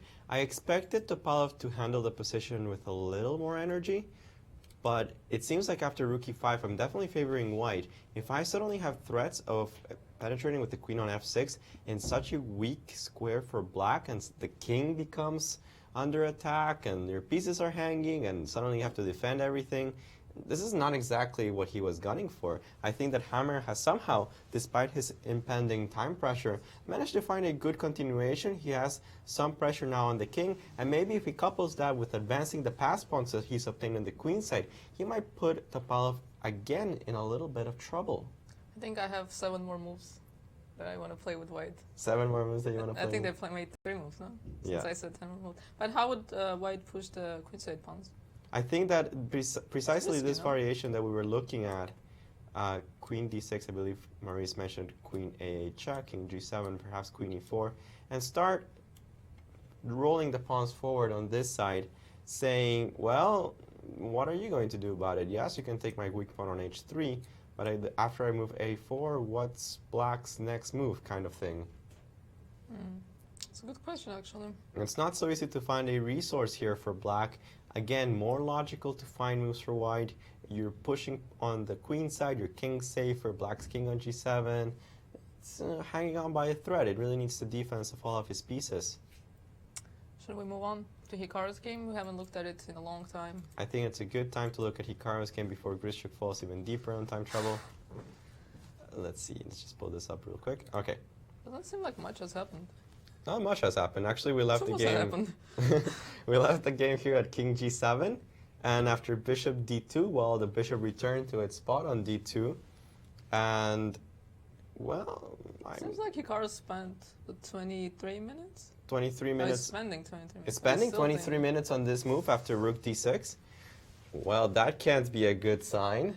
Spending 23, that's very uncharacteristic of the American player, known as a blitz machine, a bullet master, of one of the fastest players on the planet. He's taking 23 minutes, letting himself fall down on the clock so much here. I thought Bishop E3 was a little more energetic, at least trying to simplify the position and kind of stop all this nonsense that's going on. It's it seems to possible- be favoring black, no? Right, it's possible that after Bishop D2, he thought initially that he had something. Perhaps he missed this move, Rook D6. Maurice, what is your plan? Well, you know, just talking about Hikaru, we've watched him many times now and commented on so many of his games, and we know he's a very emotional player. He wears his emotions on his sleeves. He shows it on his face. You can see, like right there, he's just so many reactions going on in him right now, hesitating. He must have thought that he was much better, and then all of a sudden something happened. And once he had to reset his mind in the position, he's now saying, wait, not only am I not better, I might have to just stabilize this sucker and not lose the game. And he knows he's playing against someone with amazing technique. You give Anand an advantage, he will step on you. And you can see right there, Hikaru keeps shaking his head, not sure, hesitating over his next move, now looking at the clock, spending so much time on this position. And you could probably do a time lapse and watch Hikaru's emotional swings as he has finally decided to take the knight on E8. But not a happy camper at all, having to play a position where he knew he had something, and he missed that moment to play Rook B7 a long time back, and instead having to go to a position that now Anand looks the picture of calm. Looks like he did his yoga today already. He's looking very relaxed, while Hikaru trying to figure out exactly what to do to keep the game totally stable, now playing the move Bishop to C3, looking for more trades in the position. Certainly that one will keep our attention. Another game we should note is the game with Carlsen and Grischuk. Magnus Carlsen, 39th move has been played. Grischuk has 18 seconds left to play his next move. We better hope that Magnus doesn't play some kind of wild move. Actually, after this move, King H8, the engines are saying that white is winning. White could win a pawn with queen to C4. What a move. Queen C4, that seems a bit much to say in this position, especially after King G8. Well, now the engines are backtracking a little bit to say Queen E4 is the best move. Hard to believe that that sequence would be correct. But 18 seconds left there, and the Topalov game has proceeded along these lines. We did see this possibility of Queen A8 check. It has happened. We're expecting to see the move King to G7 and then Queen back to E4. That would be 39 for Hammer with 6+ minutes on his clock. Plenty of time to make time control, but certainly some games on edge as we reach the finish of the fourth hour in these contests. There's definitely no doubt that Carlsen is better in this position. He has even material, a lot of pressure, a pass pawn on D6. It just will have the question if he can break through. And kind of like the computers, I do prefer white, but I just don't see any specific way to make progress in this position. We do see that Magnus Carlsen managed to get his pawn to H5, so black here feels pretty restricted. He doesn't have a lot of moves, but if he just shuffles with his king, we have to see exactly how Carlsen will try to break through Grischuk's blockade. I think if it was black to move, black would go F5, so maybe we should go G4. In this position, maybe try to go F5? No, if it was black's turn. If it was black's to move, would you play F5? That's an interesting question. I'm not entirely sure that I want to play that. There are some variations that I'm really scared about. For example, Queen H4, Queen E7. Queen H4, Queen E7 is one. Queen C4, Bishop F7 is another. I don't like the fact that I'm getting mated in so many cases once the king is on H8 and it doesn't have anywhere to go to. So maybe I think I wouldn't play F5, therefore I shouldn't prevent it. Maybe Carlsen will be happy with seeing that on the board. The question would be, well, what if he doesn't do anything, right? What is white going to be doing in this position? So Black's next move's most likely just King G8. Probably King G8, and then if White insists on doing nothing, the move King H8 will appear. Again on the board, simply saying, well, so what? Well, at least we know he's going to make time control. 18 seconds. We won't have 2 flags in one tournament. Eternity for Grischuk to make his next move, simply because it's so simple. I can't imagine a scenario where King G8 is a bad move here. Bishop F. Oh, no, it's an illegal move. Thanks, well, maybe he'll get confused after Bishop takes F7. Like, oh my god, what to do? Certainly a position that seems dangerous for Grischuk. Still some chances of holding. I don't think it's as bad as the engines are saying. Some of them are saying White's winning from what I heard over there, Maurice's analysis, but I think there's still a lot to prove here. Right. No, I agree. Engines definitely. And sometimes engines give you, in a drawn positions, they tell you you're winning, and then all they give is repetition. Right. And your position just looks nice, but all they're doing is repeating. And it seems like we're headed towards a result. Maurice, can you update us on the Hikaru game? Yes, Hikaru's calculations, he went into a deep think, and he came out finding everything he needed to because he realized he was in a little bit of trouble, so it was time to just put a lid on all the action. So he played bishop to c3, and after f6, he made the move king f1 and giving away this pawn, but going after this pawn here on b6. Of course, he's also threatening the pawn on f6, and after a couple of trades here, the game is now over. After a couple of trades in this position, rook takes a2, a couple of trades in the position, and we'll just go quickly to the final position here. Although black is up a pawn, he's unable to push anything through in this position, rook and double pawns. Even if the pawns were healthy, it would still be a draw. So both players looking quite pleased with the result. They maintain their good standing in the tournament. At the moment, Hikaru is tied for first with Topalov, with Anand a half a point behind. But of course, Topalov is still playing his game against Hammer, and a draw will keep the lead for him. A win will put him a full point ahead of the field. So we will see how that game proceeds, which will be huge for the standings. Right now, a couple of moves have been played in that game as well. When we see that Hammer is being a little bit cagey with his defensive posture here. He brought the queen back to f3 and the rook back to e2. Still, the engines are saying pretty even position. So if this stays true to form, Topalov will maintain his half a point lead in the tournament, but still lots of game left here to go. And Hammer did make time control, which is important, so he doesn't have to worry about that anymore. He's left the board, he's probably relaxing, trying to shake off the position in order to come in with a new mindset, see what's going on, and see if he can make progress. Currently, he is up a little bit of material. Technically, he has 4 pawns for a piece, but I don't think that he can really claim an advantage in the position, as his pawns on the king side seem to be completely stuck. And if he doesn't move his queenside pawns soon, black might be in the position to just take advantage of them advancing and becoming weaknesses. And you know, we can praise Hikaru one more time because he spent all his time at the right moment and he made the decision to go for a draw position, which was, of course, the correct decision probably in that situation. I think he saw that he had overstepped his limits, that something was going wrong, and I think he was very smart.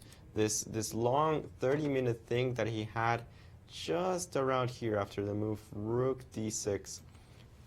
Here in this position, Hikaru thought about 30 minutes, and he was not sure what to do. And the reason was that he was trying to look for an advantage. He was looking for something to do in order to get a better position, but no way. Anand, if anything, is the one that's better if white tries too hard. So he decided, let's just simplify this into a draw. I actually saw him hesitate, and I thought that he was going to play bishop c3, but actually bishop c3 and the move that he played in the game are the exact same, because either way you take the knight on e8 after rook takes d5, and bishop c3 was played anyway. And this all seems completely forced to me. I don't see how Anand could have tried anything different. And knight d2 check, threatening knight e4, after which white would be in a lot of trouble. So bishop takes b6, and this is a dead draw. I mean, there's nothing to do in this position. Meanwhile, let's take a look at the Grischuk game, because we have some new moves. A huge development in that game, guys. In this position on move 40, Carlsen went into a long think to challenge his opponent, and it looks as though it's going to bear him fruit, although I don't know if he's actually winning this position. The engines are saying he's completely winning right now after f4.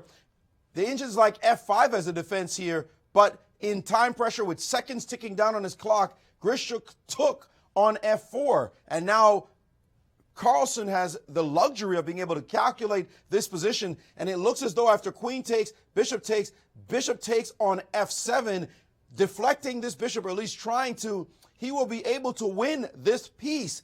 But is he winning? Get out your table bases in this position, because bishop to c6 check is possible, and after king f2, he can get rid of this pawn, can Grischuk, and now if he ever sacrifices his bishop for this pawn, they will have the wrong color pawn. But I don't know, Alejandro. I seem to remember some of these kind of positions being winning for white. Black's going to have to be very careful, although maybe at some point he could play g5, allow this capture on g6 and play his king to g7, and it might still be drawing. So it still might be in the window of a draw for Grischuk, and he has somehow worked it all out himself. But definitely a moment, critical moment in the game of move 40 when he decided to capture on f4 when he did not have to. That slight intuition that in 18 seconds he didn't calculate the endgame out. But let's take a look at it. After queen takes e8, and I think queen takes e8 is forced. If you don't play this, how can you play for an advantage? You take on e8, take on e7, and then check. Importantly, this cute trick doesn't work because this is still check, so you can't do that. You have to move the king, and after pawn takes, king takes g3, we have this interesting endgame. And I have the feeling that because black is basically stalemated with the king, he has to play g5.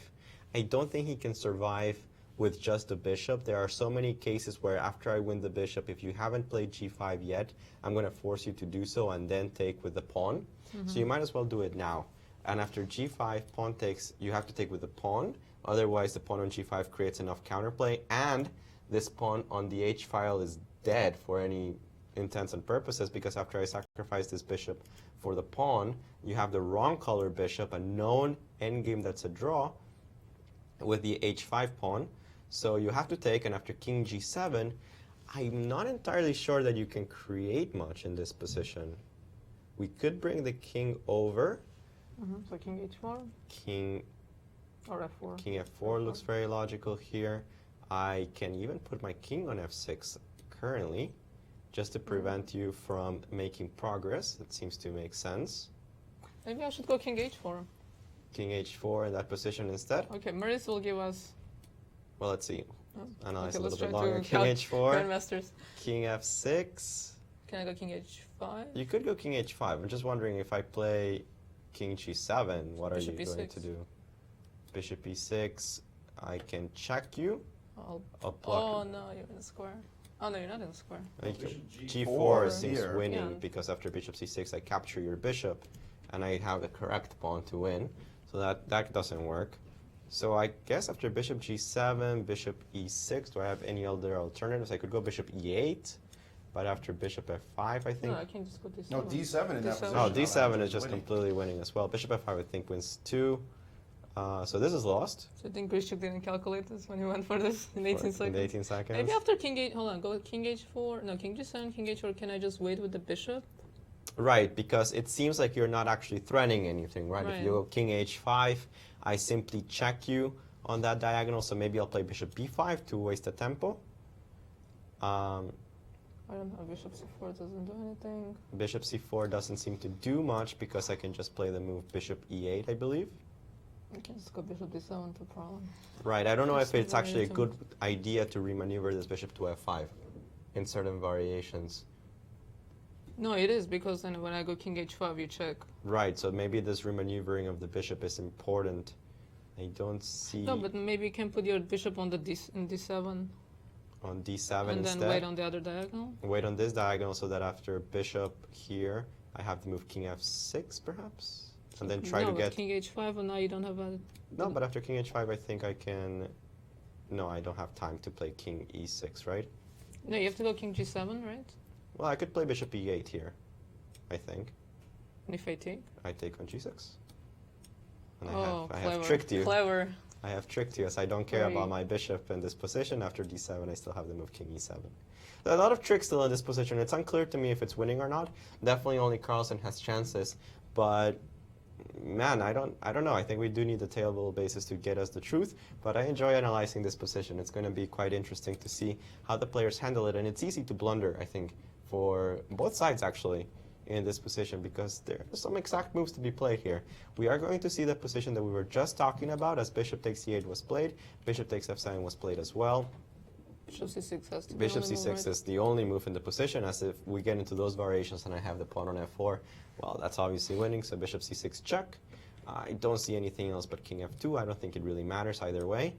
But Grischuk's going to spend all his time and then make the obvious move. No, let's hope he doesn't. Takes. And here it's where we have this situation that is unclear. g5 seems to be the logical move for me. I don't see anything else, but can I break through as white in that position will be the question. There are a couple of awkward pieces for white. I mean, the bishop on f7 would rather be on f5. I think that if it was on f5, we wouldn't be having this debate. But because it's currently on f7, it might not be so easy. I think it should be winning, is my intuition, but there has to be some precise plan that has to be found in this position. Okay, let's go back to Norway, where Yasser is currently with the only American GM, Hikaru Nakamura. Hello, St. Louis. I'm here with Hikaru Nakamura. Hikaru, describe today's game. What happened? Well, I mean, I tried pretty simple idea just to get a position and play chess. I felt maybe I was very slightly better, perhaps, but I think Vichy found a couple of very good moves. I don't think he played it very precisely. I mean, this rook c6 idea and trying to rearrange the knights maybe was a bit dubious, and I was a bit optimistic around the time that I played f4, and even more so when I found this rook a7, knight a2 idea. But Vichy, to his credit, he defended quite well. He found this knight g7 idea, and then knight e8, which was very important, like this rook a7, knight g7, knight e2, knight 98, I think it was. Maybe I had the position wrong. But anyway, once he found this idea and I had to go f5, it just peters out into a draw. So, you know, I put some pressure on him, but he defended well. I mean, not much you can do when your opponent finds all the right moves. Well, precisely, and indeed, I felt that you were actually putting pressure on him. I thought after queen f5, gf5, there was a moment there when you played the move bishop f4. I thought rook b7 might tighten the screws a little bit. Probably black can defend, but I like the way you were putting pressure on him. Tighten the screws, rook b7? Rook b7, just to get out of this knight b5. Takes b3? No, I don't have the position in my mind. Okay, but I think I lose b3, and I mean, even if the knight and rook are bad, I'm sure that you can defend that. All right. I'm certain. All right. Maybe I'm wrong, but at any rate, I feel like it should be pretty reasonable for black. All right. Hikaru, thank you very much. Good luck in the rest of the tournament. Thanks, Yasser. Okay. That was Hikaru Nakamura, who currently stands second place in the tournament. Big game tomorrow. I didn't want to even bring that up, but of course it's going to be the showdown here in Norway, as Hikaru will be playing the black side against world chess champion Magnus Carlsen. Back to you in St. Louis. We have a lot of interesting developments in the games. It seems like Carlsen, the more we analyze it, the more we think that he is indeed winning this endgame. Just needs to Just play a need to be couple of precise. important moves. which Yeah, he just will, needs to of be course. precise. And well, Magnus Carlsen, one of the precise players in the world. He's world champion for a reason. He didn't find bishop f7 though, so. That's true. So here we have, well, let's go to Maurice real quick to analyze this endgame before we move anywhere.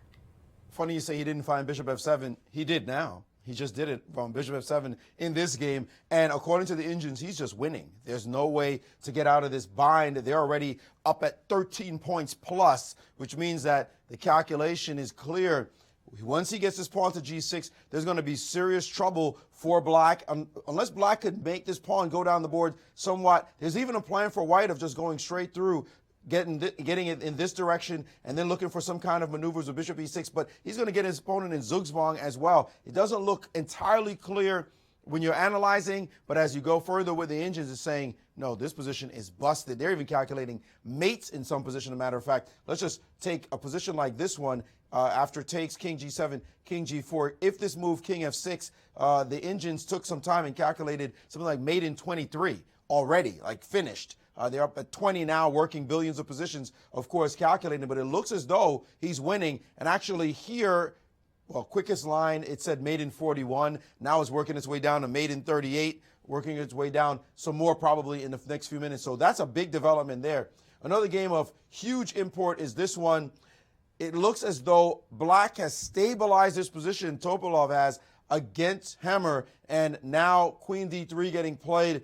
Hammer, I think, is looking to defend the position because that harmony he could have had with a rook on e6 and queen e4, it's gone precisely because he tried to defend his h-pawn, which is looking indefensible right now, and why would you want to? This knight could land on the f5 square. Once that happens, you feel like black can't lose. So not precise play by white. You can bet Topalov is still in the back of his mind thinking, I think I can win this game. Somehow this guy's going to screw up.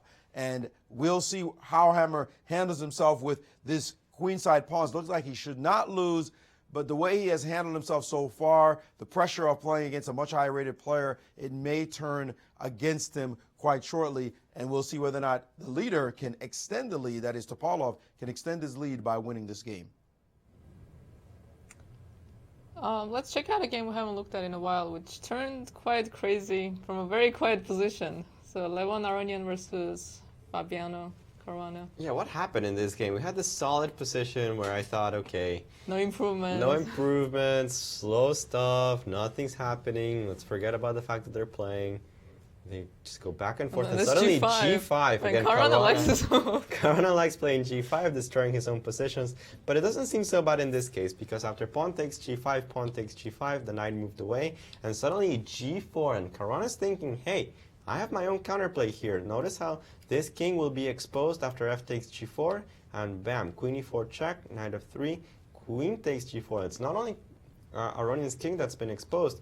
There are some ideas of checkmating on f7 if Caruana is not careful. After knight f6 check takes and takes, we have a difficult position to evaluate for sure. There's a lot of ideas here. Knight g5 is the killer threat. Queen g3 check was played with the idea that after king takes g3, knight e4 check, king f4, knight takes f6 recovers the queen, but I feel there's something wrong here for black. This king seems way too powerful. I wouldn't be surprised that this is nearly winning for white despite being down a pawn. The b6 pawn. Once I put a knight on d4, my pawns are untouchable, but your b6 pawn. So if I just go king e6, king e5, king d6, what are you on? Right, king e5 attacking this knight. If the knight moves away, I take the pawn. But if it's king g6, wow, this king very quickly comes over, captures the pawn on b6, the pawn on a5, and suddenly I have two passers on this side of the board. I can even start with the move knight d4. There's no reason to rush things. Right. This knight is stuck defending this pawn. I don't see any good move to improve Caruana's position. Then I can follow up with the move king d6. I think Levon might be headed to his first victory here. And again, Caruana playing some kind of suicidal g5, deciding, hey, I'm okay, I guess I'll lose. I was about to say maybe we should go back to g5, criticize it more. Well, g5 definitely... He's just running out of patience, maybe? Maybe out of patience. He was in a little bit of time trouble when he played it, but not that much. I mean, it's not like his position was bad. So what was the position when he played g5?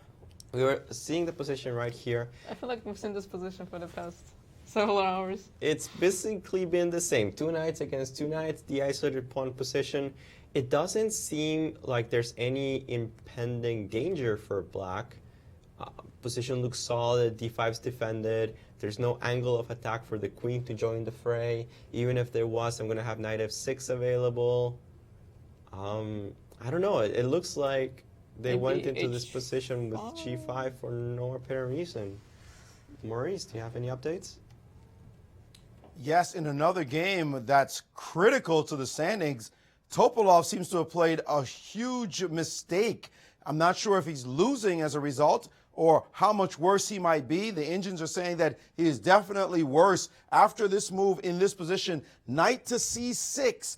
That knight had been eyeballing f5 for so long, it almost seems like a fait accompli that it was going to get there. But instead he played this move, knight c6, and there are a couple of moves here for white to consider. Queen b5 is one of them. The other one that's really interesting is the move rook to c2. Now this looks like it might be a strange little move. The threat is to play rook takes on c6, followed by queen takes d4 with check. This bishop is pinned to the queen. Now, the tricky line, you might say, well, what about knight b4? Aren't you just losing material here? Well, of course, these engines are sneaky buggers.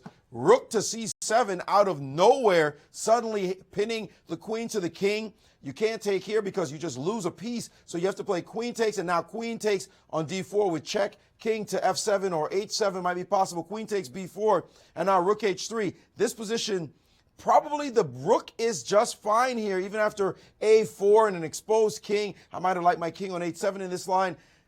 Probably, in my estimation, he's fine here in this position, is black, but still a risky line to play.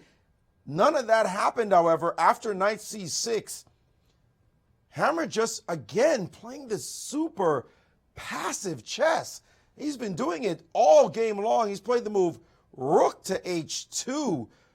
I mean, just changing the whole nature of the game, trying to save an h-pawn. Like, how do you remember this guy sacrificed boldly in the opening when he took on f5? And since then, he's just been squeamish about giving away a pawn. Like, no, I don't want to give the guy anything back. And because of it, he has played the least aggressive line so many times just to prove that maybe he could draw the game. I can't believe that he has played this way, but you know, that's where he is. The move here, knight b4, is where the engine's giving it, saying black's perfectly fine now. The danger has passed, and we'll see whether or not Hammer could maintain his defense, tenacious defense of this position. Looks like he still should be fine, but not finding those aggressive moments to put pressure on our tournament leader. He's just playing so passive. I dislike so much how he's played in the past few moves. Rook h2 is a move that I don't think I would have seriously considered. Not in the spirit of any position. Of any position, of game. course. I mean, even knight c6 was very strange. Yeah. I mean, if I grab this knight and I just say, where do I want to put it? Where on the board would I put this knight? It would obviously go to f5.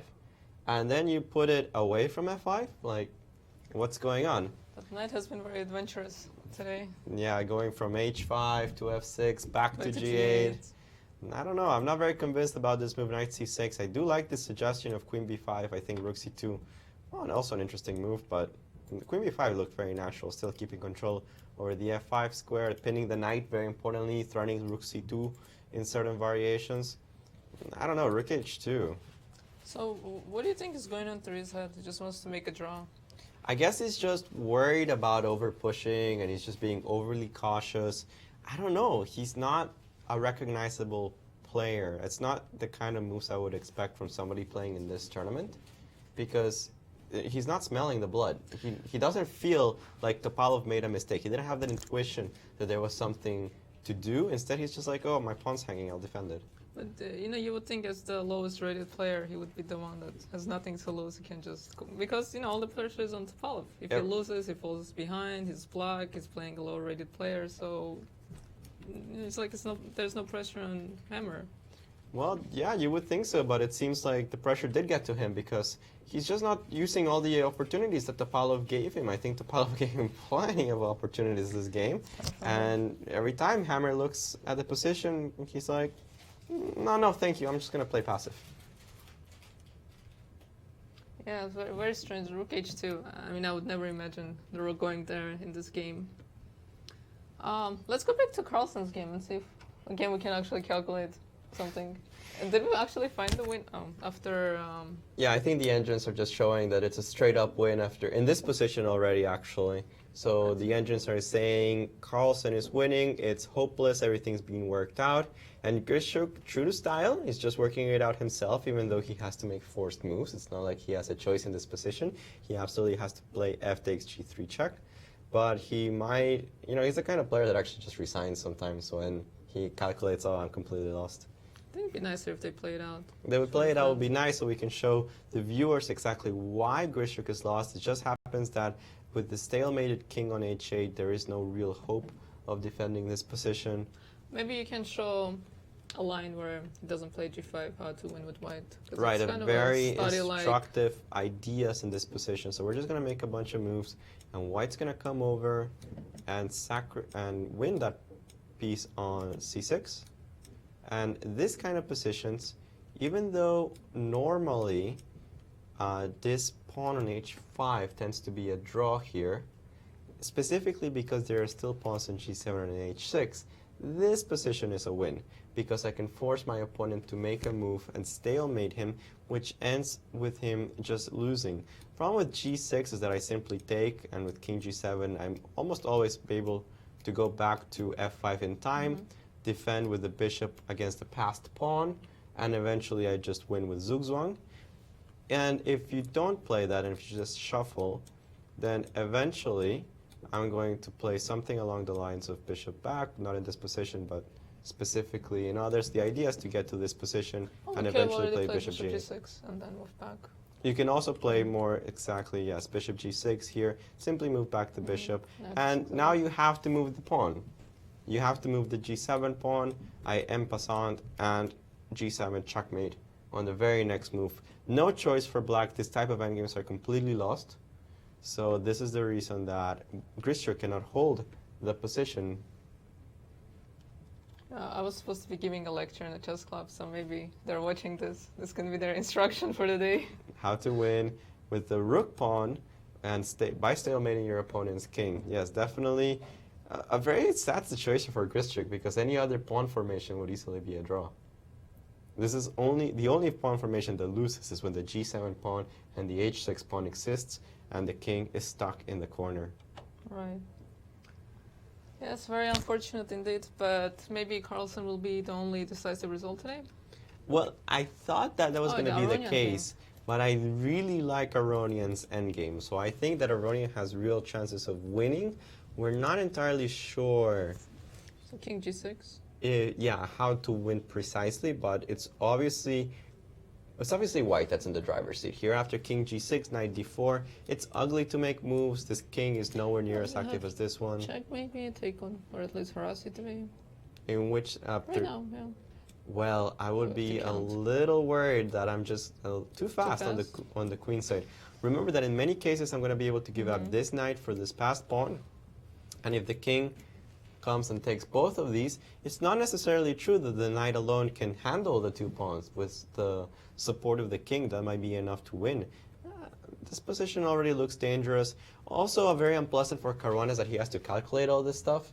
It's very unclear what to play. Nothing leads to a path that's a clear draw. So, I don't know. I really like Aronian's practical chances in this endgame, even if maybe this is not exactly winning yet. It's always pleasant to play a position where you have all the chances because all the pressure is on your opponent to prove that they can defend the position. Right. Here the moves from Aronian are so obvious, so easy to find, really, just so natural. Whereas Caruana, man, he has to actually calculate out the fact that he needs to draw. And there's some positions that are just very bad. So all the trouble started with g5 move again. Well, maybe we don't blame necessarily the move g5, but definitely his aggression backfired yet again, and in this case, his pawn structure suffered again, kind of like in the Nakamura game. And things are looking bad for Caruana. Again, perhaps a game in which he was kind of okay, and then suddenly threw away his chances. Yeah, I mean, this is something we didn't even look at this game today, almost. We looked at it a couple of times, but this was definitely unexpected. Right, it was just slightly above the Maxime Vachier-Lagrave game from today in interest level, but somehow Caruana, he just manages to make a serious mistake actually, and I don't like his position at all. It's not enough yoga. Not enough yoga for Fabiano. He did play the move king g6, which I think is forced. I think anything else lost quickly. If you went for the pawn, then I'm sure this endgame has to be lost. Yeah, I mean, you're not even close, right? You're not even close. The king's too far away. These pawns are dropping like flies. This pawn is rolling down the board. Not that one, because it doesn't exist. This one, I think this is just winning. More likely. Yeah, very, very winning. Bad position here for Caruana. Meanwhile, John Ludwig Hammer trying his best to make something. I think he's just drowning in a glass of water, honestly. Every time that he makes a move, he makes position a little bit worse. Knight b4, of course, with the subtle idea that if this queen does not defend the king by controlling the diagonal, then this queen comes to f5 with deadly attack. So I expect the move queen e4. Very subtle idea. Ideas in this game, sorry, it's too subtle. I think after queen e4 somehow... Oh, no, then bishop hangs with a check. In which variation? I went to a queen f7, but my bishop hangs with a check. Queen f7 then I plundered all my pieces in one move. Well, blunder everything. So still a little bit of care needed from Vesely and I Topalov. still don't like the knight on b4. You don't like the knight on b4? Of course not. Well, it's a very aggressive piece, and Really? I accept that the knight is a little unstable. So we're going to have to see what Topalov does with it, because there Put it must back be on some... g8, where it belongs. There must be some reason he played this move. After queen e4, I'm just struggling to find it. Perhaps he wants to go and trade the queens immediately. I was about to ask, but I mean, is this something you want to go for? Well, I don't think he can lose, right? I mean, I'm going to get the f4 pawn, I think, sooner rather than later. And even though white has a myriad of passed pawns, they're not very advanced. They're generally blockaded easily. And even though white will only have to worry about one passed pawn from black, it might just be enough to win. No, but here I have rook d2, I don't know.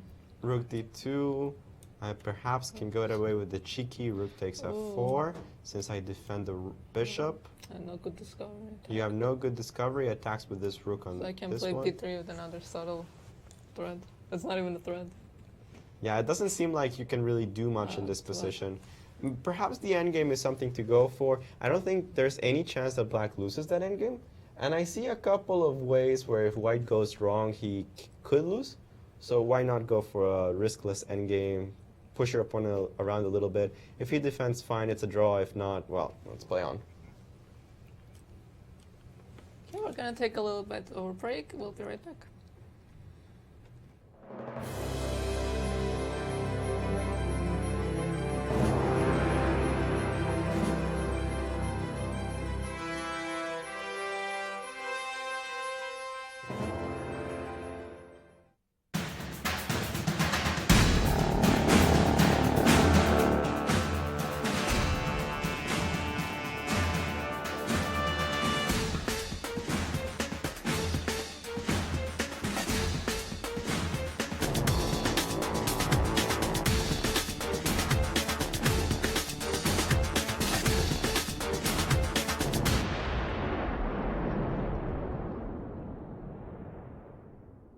I'm Mike Matheny. Whether you play chess for fun or want to boost your child's academic performance, come visit the Chess Club and Scholastic Center of St. Louis, right here in the chess capital of the U.S. From a welcoming, diverse environment to a scholastic outreach program, now in over 100 schools, our center, across from the World Chess Hall of Fame in the Central West End, has it all. 2014 was a great year for chess. Chess24 brought you live interactive broadcasts from top tournaments. A play zone where you can take on opponents from all around the world 24/7. Interactive beginners courses, ensuring you pick up the basics fast while having fun. A tactics trainer to sharpen your chess by solving puzzles adapted to your level. Hundreds of interactive videos. Chess24 on mobiles and tablets. Most features are free, but limited for registered members. Chess24 is offering a special premium membership for just $9.99 per month or $99 per year. See you at chess24.com.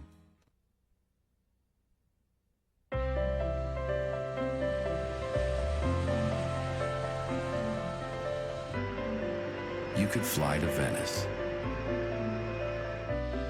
or Paris or even Copenhagen. You could fly all over the world. But why? When you could just come to St. Louis. Your trip begins at ExploreSt.Louis.com.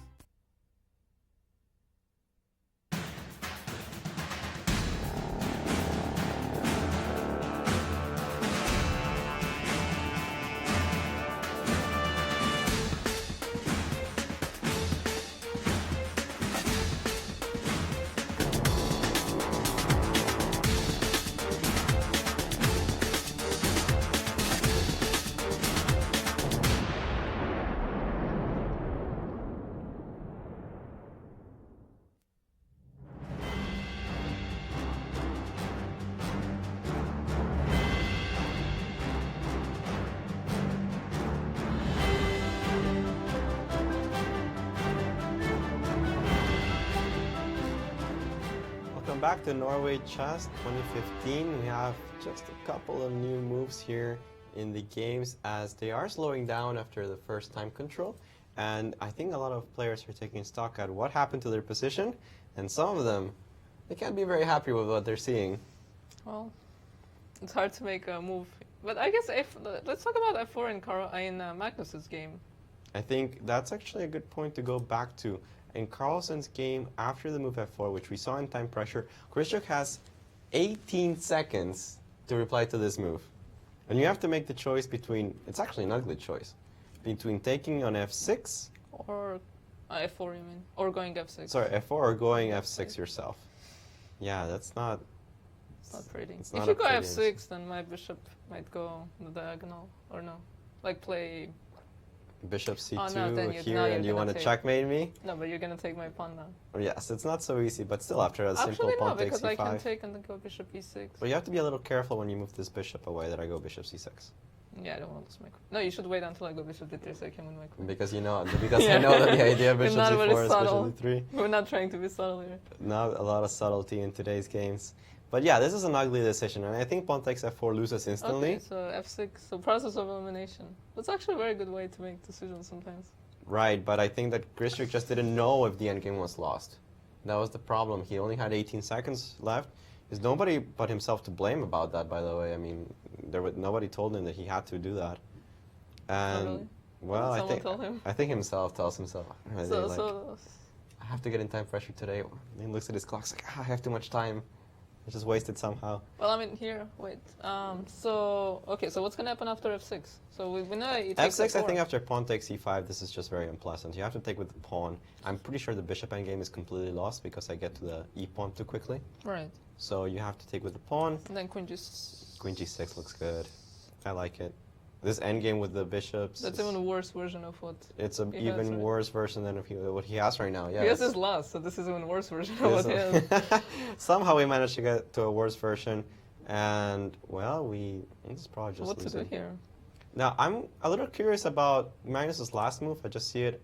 I mean, but he didn't go g5. I trust the world champion that bishop g6 is winning. So, right, but I didn't like letting the king out of its cage. I'm sure that he's calculated out to a win. I think Maurice Ashley has all the variations for us in this position. There basically are no variations. Bishop g6, you can get out of the cage if you want to. I was surprised myself, actually, to see this move appear on the board. But the reality is the king is just frozen. If you try to bring the king over, then here comes this king, and now king f8, and now the move king e4, king e5, and you're still not out of the cage. The king is threatening to march around to the c7 square, and what do you do about it? It's just going to be one of the technical wins that you talked about. If he tries to trade off pieces here, then he can just resign after this, takes, and bam, and we got a very basic endgame. You can't stay in the position after d7. That's all she wrote. No way to push pawns. So once this position appears, the king is shut out the game, and white is just threatening to bring this king around, and that's going to be all she wrote. This game is now officially over.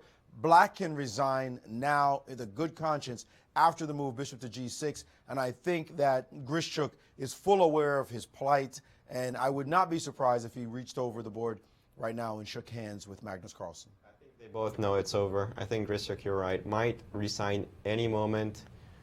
Might make one or two more moves at most, but it's impossible, now that you mention it, to just bring the king around, capture the bishop, get to the endgame that we were already talking about before, stalemating the black king, very basic technique, and that's going to be all she wrote. That's a completely winning endgame. Again, the difficulty with the pawns on g7 and h6, and it was because of this danger that we felt that we analyzed the variations, immediately sacrificing the pawn with g5, because we didn't want to get into the situation. Fortunately for Grischuk, those also failed, so he was just lost in this position. And I will say, guys, that this is directly because of time pressure. Like, if he only had controlled his time better, he would have had defensive possibilities. But instead of controlling himself, letting himself get into time pressure, getting to that end game, and then suddenly, bam, he's just busted out the gate. And he has resigned, He realizes that he's busted, and all Norway is breathing a sigh of relief as Magnus is back on track, winning a game. And I can tell you, the other competitors are sort of shaking their heads going, not right now, because once he starts to win games, he could go on a roll easily. So his next 4 competitors, they're thinking, oh boy, and who does he play tomorrow? Hikaru Nakamura. So that will be an amazing matchup right out the gate. Absolutely, one of the most important games of tomorrow. Nakamura is still, I believe, now in first place, tied with Topalov, but of course Topalov still playing his game. That's going to be a key matchup. Magnus Carlsen just won. He finally broke that awful streak, and well, maybe he can continue with a good one to finish the event. It's definitely a new tournament for him. I think today was like the first round of this tournament for him, and we have to find out exactly what he did on the day off. What he Future did on the day off. reference. Maybe he How also to recover. Yoga. Yoga, I think, has been the key to the player's success here. And yeah, it's a really nice relief for Carlsen. He won a game. It didn't matter how he did it. It didn't matter that it was because Grischuk got into time pressure. It didn't matter that maybe had Grischuk played better, he would have equalized somehow. What matters, he won. Right. He won. He got himself a full point. He can go on tomorrow to try to get another one. He's white again. Really nice position psychologically compared to, well, right after he lost to Anand. It's very sad to see Grischuk play like this because he's such a great player, such an active player, and every day he's in time trouble, same pressure, same mistakes, like watching me play all the time. I mean, he's just such a great player. It's just, you know, want to see him play like he always does. That's true. And Maurice, any comments about the other interesting game going on right now? Actually, I'm just trying to think about the tournament overall. Magnus is currently on -2. All right, odds are that he can't win 4 in a row, but we have seen him win 5 in a row. Have we seen him win 6 in a row? So he could beat anyone sitting across the board from him. Right now, Nakamura is on +2. So if he defeated Nakamura, Nakamura would go back to -1 and would have to get himself going again. The one problem he actually has is Topalov. Topalov is on +3. Now, if Topalov loses a game, just one, he doesn't have to lose a bunch of games, he just has to lose a game, he would go to +2, and if he draws the rest, and Magnus wins all his games, I know it sounds like completely ridiculous, like that's just ridiculous, but it's not ridiculous that Topalov could lose one and draw the rest. That you would concede. That's not crazy. It's not crazy that Nakamura loses to I mean, you know, it's you look at it, you say Magnus must score at least 3.5 points in the remaining 5 games. I don't think 3.5 is anything for Magnus. I think that's easy for him. He's already got 1 out of the 5. It would be very easy to assume that he could get another 2.5 out of his next 4. I would bet money on that one if he starts to play well.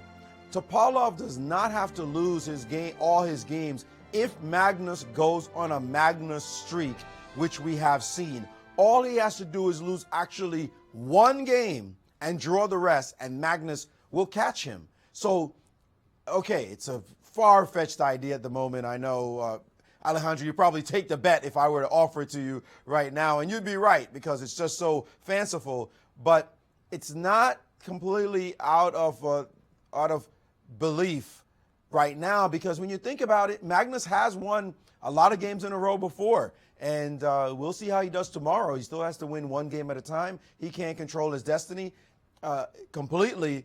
I can't control the whole tournament destiny since he can't play Topalov yet again.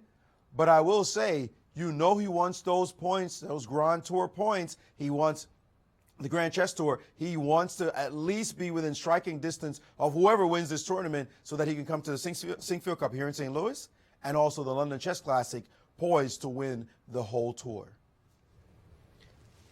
He's done a little bit of a recovery. He's finally won a game, and tomorrow is going to be such a key game. Can he get on that streak? Can he start winning game after game? And he has, well, an opponent that's always been relatively good for him in this past, Hikaru Nakamura, who has had trouble playing with Carlsen over and over again. We're going to have to see if Nakamura is the one that can break that psychological barrier, whereas Magnus Carlsen, I think, he got the win he needed. He's at least back on track. And we're going to see the standings updated just after a few of our results. Veselin Topalov, we see, is still leading with 3.5 out of 4, playing his game currently against John Ludwig Hammer, while Hikaru Nakamura, Anish Giri, Vishwanathan and Anand. They already have played their games. Hikaru Nakamura currently with 3.5, half a point more than Giri and Anand. Maxime Vachier-Lagrave with 50%, sitting at 2.5 out of 5. Fabiano Caruana struggling currently against Levon Aronian with 2 points. Alexander Grischuk also with 2 points. And Magnus Carlsen, despite winning today, still one of the lower ranked players in the tournament with 1.5 out of 5. Okay, now we're going to go to Norway, where Yasser currently is talking to Alexander Grischuk. Hello, St. Louis. I'm here with Alexander Grischuk, who has just completed his round 5 game against Magnus. Sasha, describe the game. What has happened today?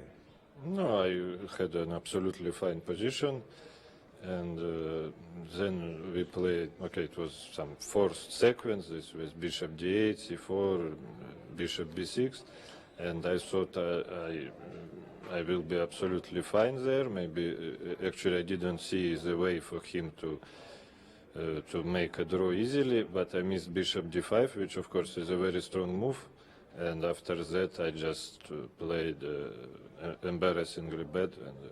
But I think queen c8 is already a bad move, and already it's quite unpleasant. And with little time, it's very unclear how black should defend. And of course, he started to play very good at this moment. Yes. Yeah, just when he found a way, let's say, to get an advantage, then he played incredibly well at that point. But really, at a certain moment, even after you have played the move bishop c8, quite frankly, I liked your position. I thought that you were not only fine, but maybe even more than fine.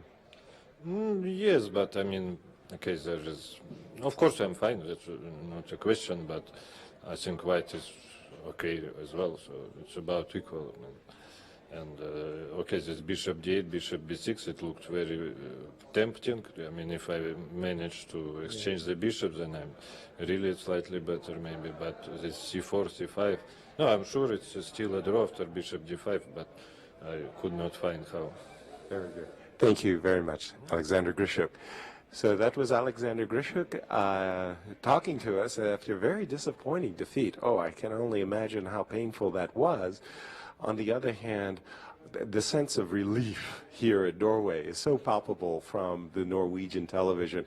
My goodness, I mean, they couldn't have asked for anything better. It would be incredible if the legend of Magnus Carlsen would only grow, if he could bring himself out of what has been nothing more than an absolutely terrible start and get himself back in the tournament. Wow, I can't imagine what will happen in the Norwegian press. All I can say is tomorrow we've got the biggest game of the tournament coming up in round 6 as Magnus Carlsen will play white against Hikaru Nakamura in a game that may very well determine whether the legend of Magnus Carlsen does in fact grow. Back to you in St. Louis.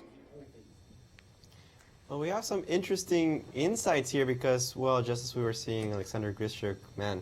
Not a happy camper. No, and you know when you made a bad move. He just finished his game. Nobody's told him, but he knows. Queen c8. I messed up. That move was not good. Well, poor Grischuk, but he'll try to recover. We have a couple of moves that are really strange in the John Ludwig Hammer game against Topalov. Let's throw it to Maurice. He has some interesting analysis and some, I don't know what Ludwig is doing. We haven't been able to guess any of his moves. You know, sometimes you say, well, we think he's going to do this, and we think he's going to do that, and then we're right. We've been wrong so many times because he's displayed some strange moves in this game. He's had the attitude after sacrificing that piece like he lost the piece. That's how he's been playing the whole time. And right now, when you look at the position after queen c4, he, instead of playing queen to e4, he played this move, queen to c4. Rook takes h3. Fantastic shot. Take a look at this. If you play rook takes, queen f5 check, rook to d3 is forced. Obviously, you can't go in the corner because that's going to be painful after knight c2 check, king to b1, and knight a3 double check, and you're going to get mated, not even smothered mate style, just simple mate. So after queen f5 check, then rook d3 is forced, queen takes, Knight takes d3. And this endgame is kind of interesting because black is actually close to winning. You have to play bishop to d2. If you wait around and play the move a4, then the black is actually winning in this line here. King moves, and then bishop takes, and the engines are going cuckoo for Cocoa Puffs in this line because it's going to take on g5. The bishop's going to get back around and deal with these pawns quite easily, surprisingly so, as a matter of fact. So this line did not happen at all. There are other defenses for him after, rook takes h3. He did play another move, rook to d2, and boy, he's just hanging on by the skin of his teeth. Queen check is possible, hasn't been played yet. King a1, and the rook and the queen are just holding the position together. Bishop c5 is playable. a3 getting some breath in the position. And now this position. Imagine just a few moves ago, white looked like he could dominate the position with a queen on e4, rook on d3, and now black has this. Tremendous progress. Is he winning, however? Still far away from that. We'll see if Topalov can continue to pressure his opponent and hope for some errors to maybe get a win and put a real stamp on this chess tournament. Well, Topalov definitely with some help by his opponents, right? Carlsen in the first game. Now Hammer, well, it's not playing very well. You have to be a little lucky to win a tournament. You have to be a little lucky to win a tournament indeed. As we see tomorrow's key matches, of course, everybody's going to have their eyes on the game between Magnus Carlsen and Hikaru Nakamura. A titanic struggle. The American Grandmaster still yet to ever beat Carlsen in a classical time control. We're going to be able to see if he breaks the spell against someone that needs to resurge as a chess player in this tournament. Kind of unfortunate he has to play Carlsen right after Carlsen won a game. But we're going to take a short break and we'll be back shortly.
think we have a sigh of relief from Norway as Magnus Carlsen has managed to win his first game in the 2015 Norway edition. I am Grandmaster Alejandro Ramirez here with woman Grandmaster Tatev Abrahamyan and Grandmaster Maurice Ashley as we see Magnus Carlsen being interviewed over in Norway. Oh my God! Look at Grischuk's face. It's almost painful to look.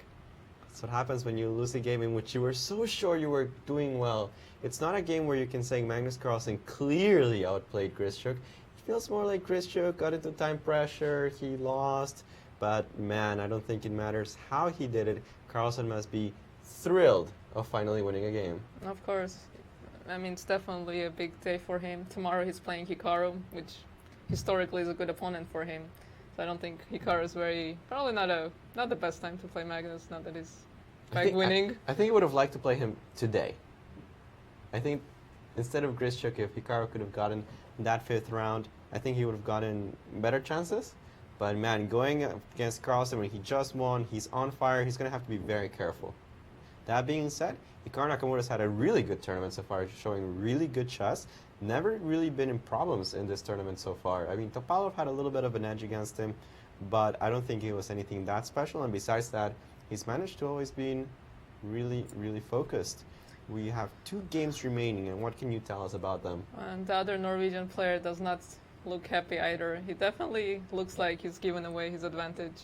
And looking at the position, it does look like he has. And now, when we look how the h3 pawn has disappeared, even the white played rook h2 a couple of moves ago. Right, his passive play was simply not rewarded. He wanted to keep all of his pawns alive, put the rook on h2 on, quite honestly, a ridiculous square, just to keep that pawn alive. And look at what happened. The pawn was taken anyway. Black's pieces are coordinating beautifully.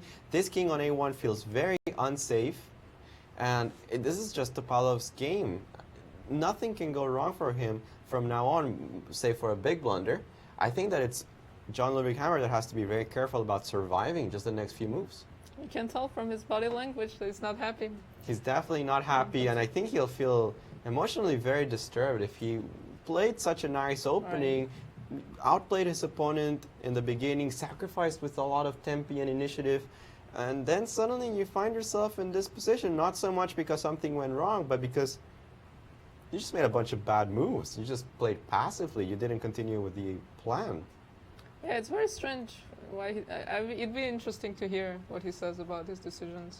Right, it's interesting decision psychologically, how he decided to make such passive moves when I think, at least in my personal opinion, you give that position to anybody else in this tournament, and they will no doubt try to go for the jugular, try to destroy you absolutely from the opening.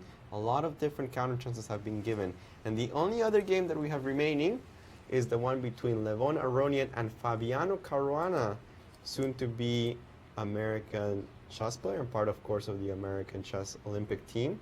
Great addition to U.S. chess. A great addition for U.S. chess, but I think after not this if he plays game, G5. not if he starts playing G5. I think he's just not going to be allowed to play this move. Somehow, after destroying his position against Hikaru Nakamura with this move G5, again we see a case in which Fabiano Caruana, having an okay position, acceptable at least, destroyed it. Somehow he just destroyed it. And here he seems very close to losing against Levon Aronian. This is a very complicated knight game, but we see that Aronian's king has penetrated all the way to b6, threatens to take on a5 in the next move. For now, Caruana has put on his own threat on the knight on c2, but the problem is, even if he manages to win this weak pawn on e3, I'm worried about these 2 passers on the a and b file. There might be some miraculous draw here for Caruana, but I think that if Levon Aronian finds all those precise moves, which he has not been very precise in this tournament, but if he does find those moves, I think Aronian gets his win. I think so too, but let's go to Maurice, who'll give us an idea of what's going on in this position. Well, this precise position, he needs a precise move because it looks as though Black can equalize the game according to the engines unless Levon finds the next spectacular shot. Right now, knight under attack, move it to another square where it would be under attack. Knight to b4 check, exactly the right move now. And if you dare touch this piece, then the precise move, king to c6, A5 is actually only drawing. You want to dominate this knight from being able to come into the game, and now the pawn runs home really quickly, and that gives Levon the win. At least according to the engines, there's some trickiness in there still, but that's the way it is demanding that he plays right now.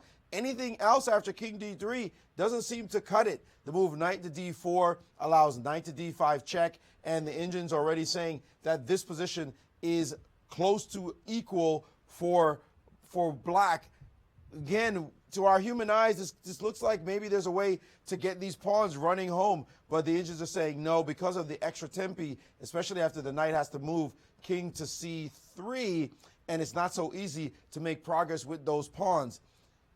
Black has to find moves, though, in this position, but we're waiting for Levon in the main position on the board, in this position here, to find the move knight to b4, and that should put him, again, in the driver's seat. In another game, Hammer is taking a long time to play what looks like the very natural a3. I mean, he spent quite a bit of time in this position. He's now down to 25 minutes for the whole game. Of course, he has 30-second increments ahead, so he'll be okay as far as that's concerned. But still, it's 25 minutes, and you know Topalov is thinking, just keep the pressure on, just keep the pressure on. See if we can get him to under a minute somewhere where the increments is all that he has to count on. You know Topalov wants him to sit and think and think and think, waste another 10, 15 minutes if you have to.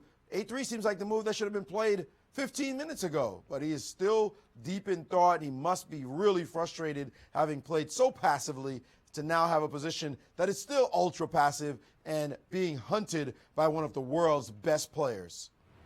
Well, unfortunately for the Armenian fans, it seems like Aronian has not found the move knight b4 check. Instead, he played the move knight e1 check.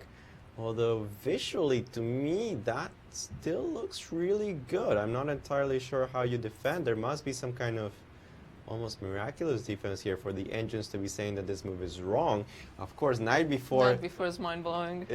Yeah, it looks straight out of a composition. You know, you wouldn't think you see this in real chess. I mean, not only does it look strange and it hangs a knight, even the lines after king c3, I'm not entirely convinced about why you put your knight on b4. You're allowing me to take on b3. But, well, the engines, they calculate...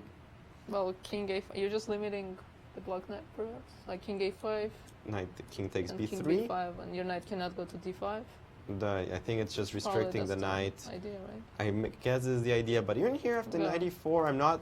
It's not like this looks to me, this is over. I still think there has to be some kind of problem. If you go knight e4, a5, knight c3, I think I have king c6, maybe. Again, with this idea that the knight we don't want our knight. Too bad, but unfortunately I think I have knight b5. And I think in this particular situation I do catch it. Not easy to calculate all of these variations. There's a lot of tricks here.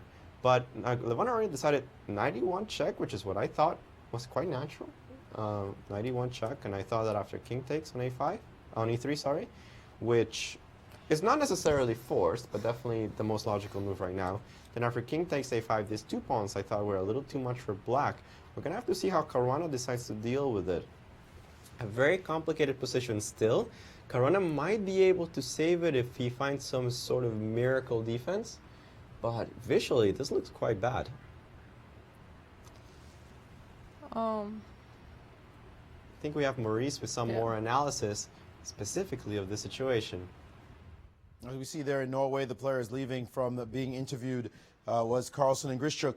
This position, I agree with you, to Alejandro, to human eyes, to my eyes, it's like black looks like he's still in a lot of trouble, but the engine seems to be finding some miraculous defenses. King takes e3 after knight to e1, king takes a5. That's two passers going down the board. But now the engine at first was saying black is lost, and then came up with this move, knight to d5. How is this lone knight supposed to deal with these pawns? And after king b5, they had white winning immediately, and then it said, wait, there's a save.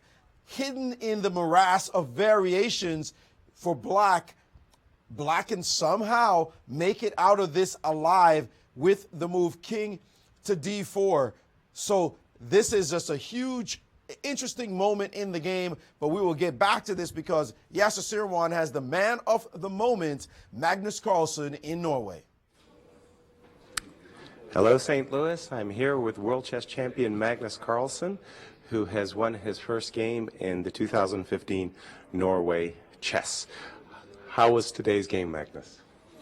It was an interesting game. It didn't start out very interesting, but it became interesting at some point. So it was complicated, but fairly equal position.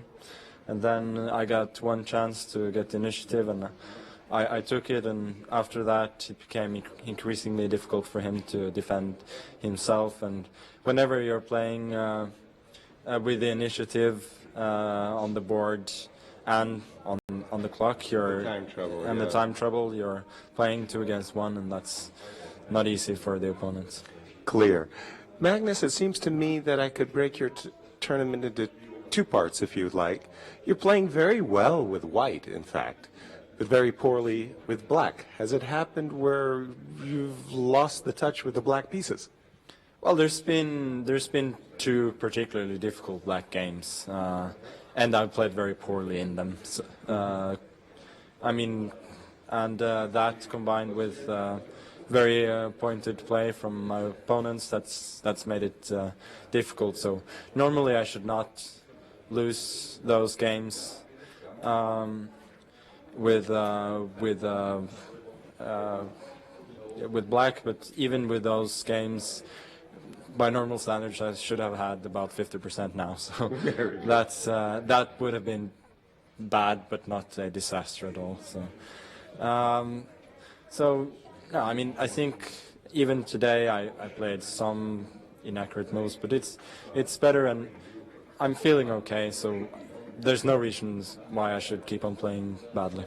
Very good. Thank you, Magnus. Good luck in the tournament. Thank you. Thank you.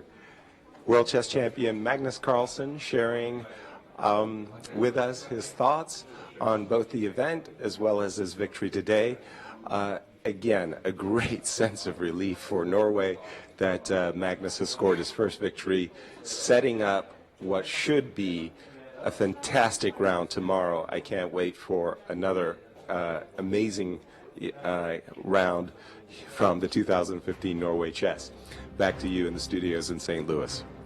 Carlsen versus Nakamura in the 6th round of Norway chess. Definitely the match to see. Everybody's going to be focused on this game. Hopefully it's a very interesting one, and we expect Magnus Carlsen to push as hard as possible against Nakamura. He's definitely gotten his confidence back. He said he's feeling good, so I think we're going to see a whole different Magnus. I think his mental strength is back, and it's going to be huge for him going forward in this event. He needs to prove something tomorrow and the next day and the next day to be able to say, well, this tournament, perhaps it wasn't a total disaster. And that's only after he wins, what, 5 games in a row? That's all it takes. That's all it takes. Do you think he cares about Topalov's game, or he's the kind of player who just worries about his games and how he plays? Topalov? Yeah. No. If Carlsen cares about, Topalov's like if he's game? following, if he cares about finishing first, or he just wants to win all his games. I think he just wants to win all his games. At this point, he sees it as a gargantuan task to be able to sit down and say, I'm going to win this tournament. I think this is just beyond his control. He's just going to leave it to luck. It's basically the same thing that happened when Caruana won the Singfield Cup, and he started something like 6-0, and he hadn't played Carlsen in the second half yet. Of course, Caruana went 7-0 in that tournament, but before that, Magnus Carlsen gave an interview that basically said, well, all I can say is I'm leading the tournament. Well, Caruana is obviously winning, but I'm the one leading behind him. So I think he also takes a lot of consideration about his own performance, and he just says, well, I cannot control everybody's destiny.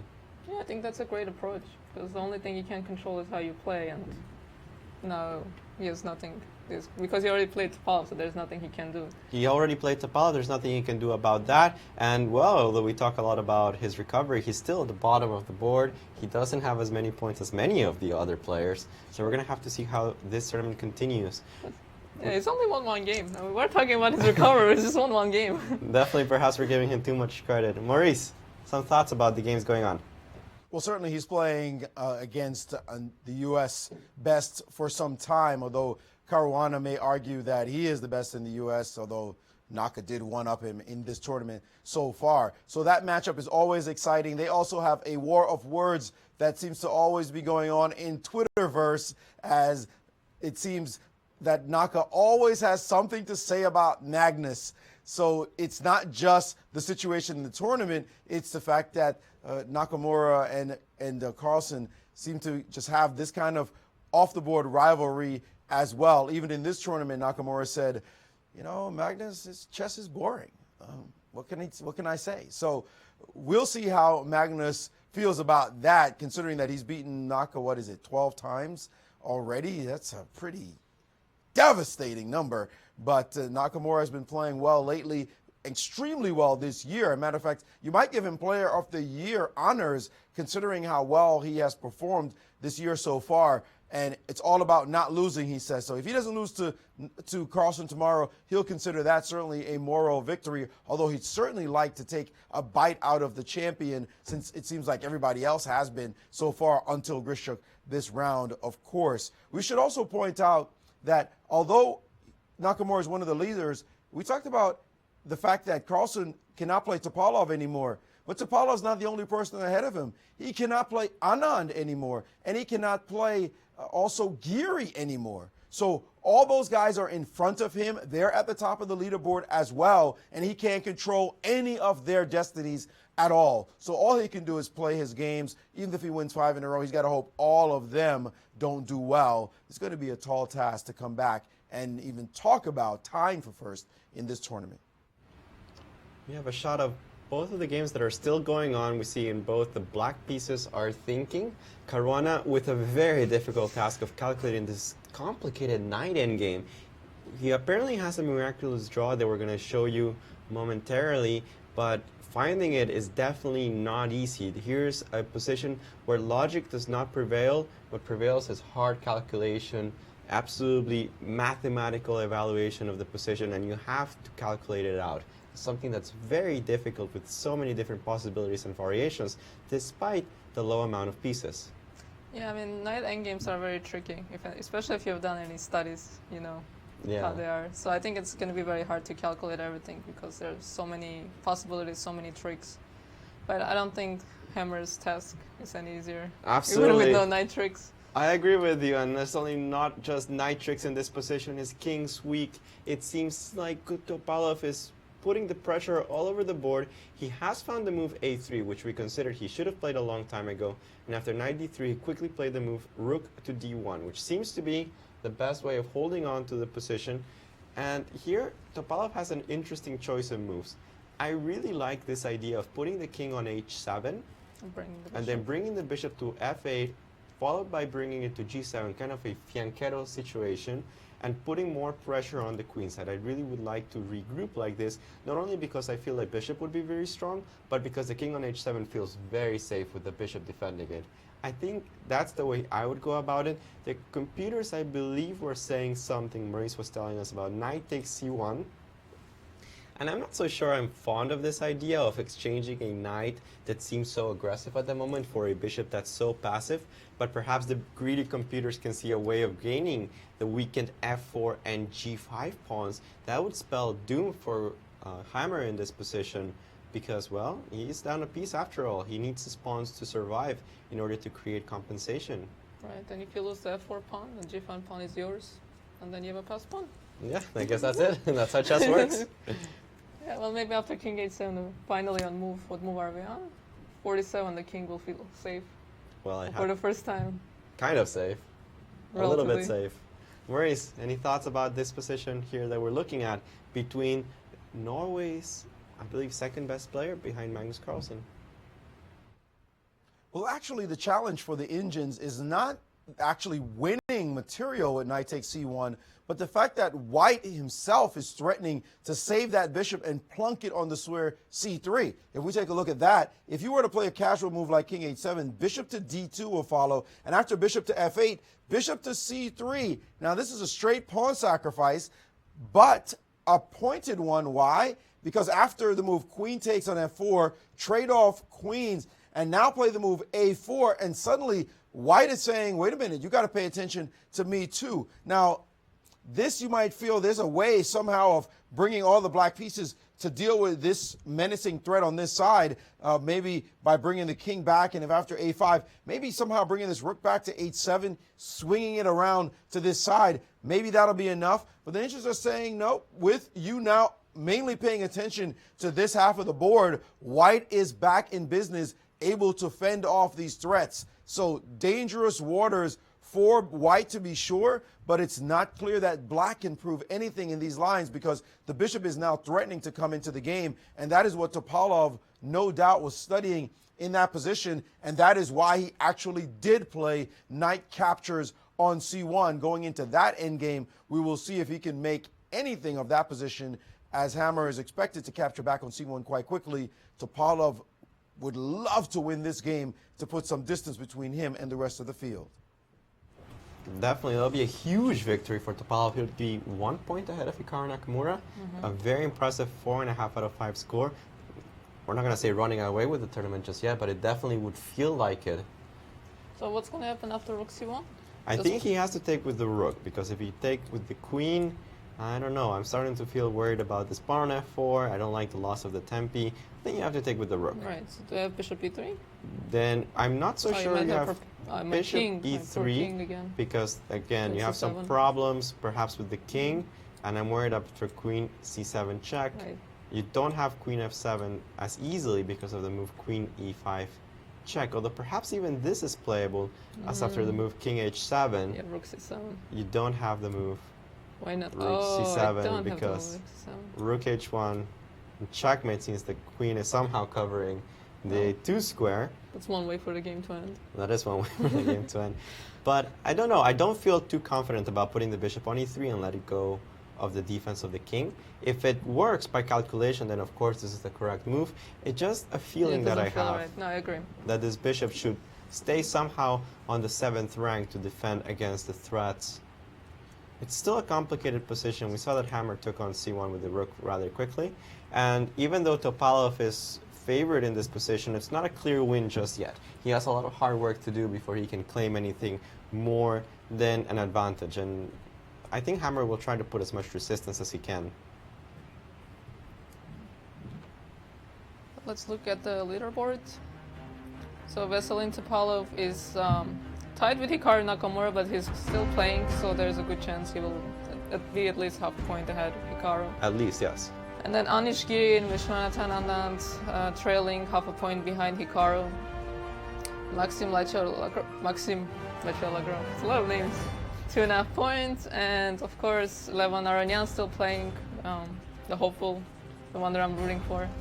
Hopefully will win his game, and that's unfortunately going to leave Jan Ludwig Hammer in the last place, not that the other Norwegian has passed him. Unless he can hold the draw today. But even then, yes, it would seem like if Aronian wins, John Ludwig Hammer and perhaps Magnus Carlsen would still be in last position. Not something that we expected, but, well, you got to win 1 point at a time, and just one victory is not enough for Magnus Carlsen to really be back in the standings. So bishop f8 was played, so if black perhaps now he's trying to do that idea of yankeroing the bishop to target the queenside pawns, putting the king on a very safe square h7. How to draw this position? I mean, this looks really uncomfortable. There's no easy way that I can see I think to put on a piece. I think you have to give a check on d4 here because to try to make your king exposed. If I play king h7, bishop g7, I think that's just dominating, right? Right. If you are allowed to play the king h7, bishop g7 maneuver, this looks over. I mean, dominating position, everything's safe. Your pawn on b2 cannot be held on forever. But the idea after queen d4 check would be that if you do go to king h7, rook c7 check is suddenly quite uncomfortable, as you don't have enough defense to put the bishop on g7. Yeah, perhaps he does have to go queen d4. I still think that black has excellent winning chances in this position, but definitely it's not over. So where do you want to run away after? After queen d4 check? Right. Not so easy. I mean, I was thinking king g8 looked logical to me. So if queen c4, you'll go to h7. Right, a little trick there. Now I don't go back to g7, I go to h7, which is where I wanted to go anyway. And after the bishop comes to g7, as we said, it seems pretty dominant. Right. It feels like white needs to trade off some pieces to release the tension, but any piece that you trade gives you a closer look at a potential bishop versus pawn endgames, and most of them are completely hopeless, as your f4 and g5 pawn are on dark squares, which means the bishop will just take them quickly It'll come back to defend against the passed pawns on the queen side, and I don't think that you can really save most of those positions. So what do you think was the crucial point in this game where things really started to go wrong for Hammer? I mean, every single move that was passive, I think, was just bad. But especially, I hated the move Rook H2. I think, to me, that was the worst move of the game. Do you think it started with Bishop C1? It just kind of escalated from there? I don't think that Bishop C1 necessarily was that bad of a move, but I think the concept behind it definitely escalated to the point where he didn't play actively enough as the position demanded. And sometimes when you go against the grain of the position, like the position asks you to do something and you do something else, things tend to go wrong very quickly. No, I agree. I think Bishop C1 in and of itself wasn't a terrible move, but it's just the thought process and the escalation of the move and the how he handled the position. I think that's where it started. I think that's definitely where it started. We're not saying that Jan Ludwig is completely lost in this position. He still has chances to save the game, but it looks like a difficult task ahead of him. After Queen D4 check, King G8 was actually played really quickly by Topalov, and we see that he's trying to get this idea that we talked about earlier, fianchettoing the bishop, targeting the queenside pawns. He already has a couple of threats involving Bishop G7. Even the move Rook takes A3 check, I believe, is a immediate win if Jan Ludwig Hammer doesn't move his queen from D4. And mentally it's very hard to go from attacking to all of a sudden having to defend. Especially he knows that he messed up, and you can tell he knows that he messed up. Especially when you had a decent position. And speaking of decent positions that went Ori quite quickly was the Caruana game, where after after G5.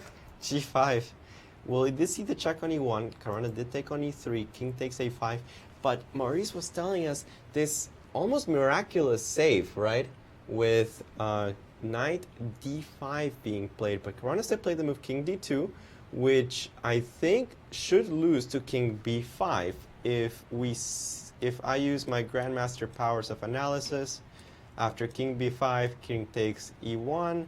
My endgame books tend to say that this is one of the worst configurations for a knight against the king, as the knight will take a long time to get back into the game. And even though I sacrificed a full knight on E1, I don't see how this knight on F6 can even hope to catch the A4 pawn, let alone two of the pawns that are passed.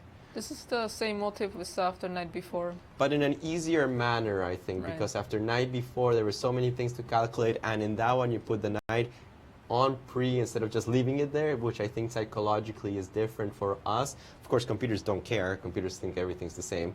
But this looks pretty bad. I think King B5 is the winning move. Maurice, am I right? Well, King B5 is a monster move in this position, and it looks as though Fabiano Caruana, playing very logically, trying to get his king back to the C3 square with tempo, overlooked this shot.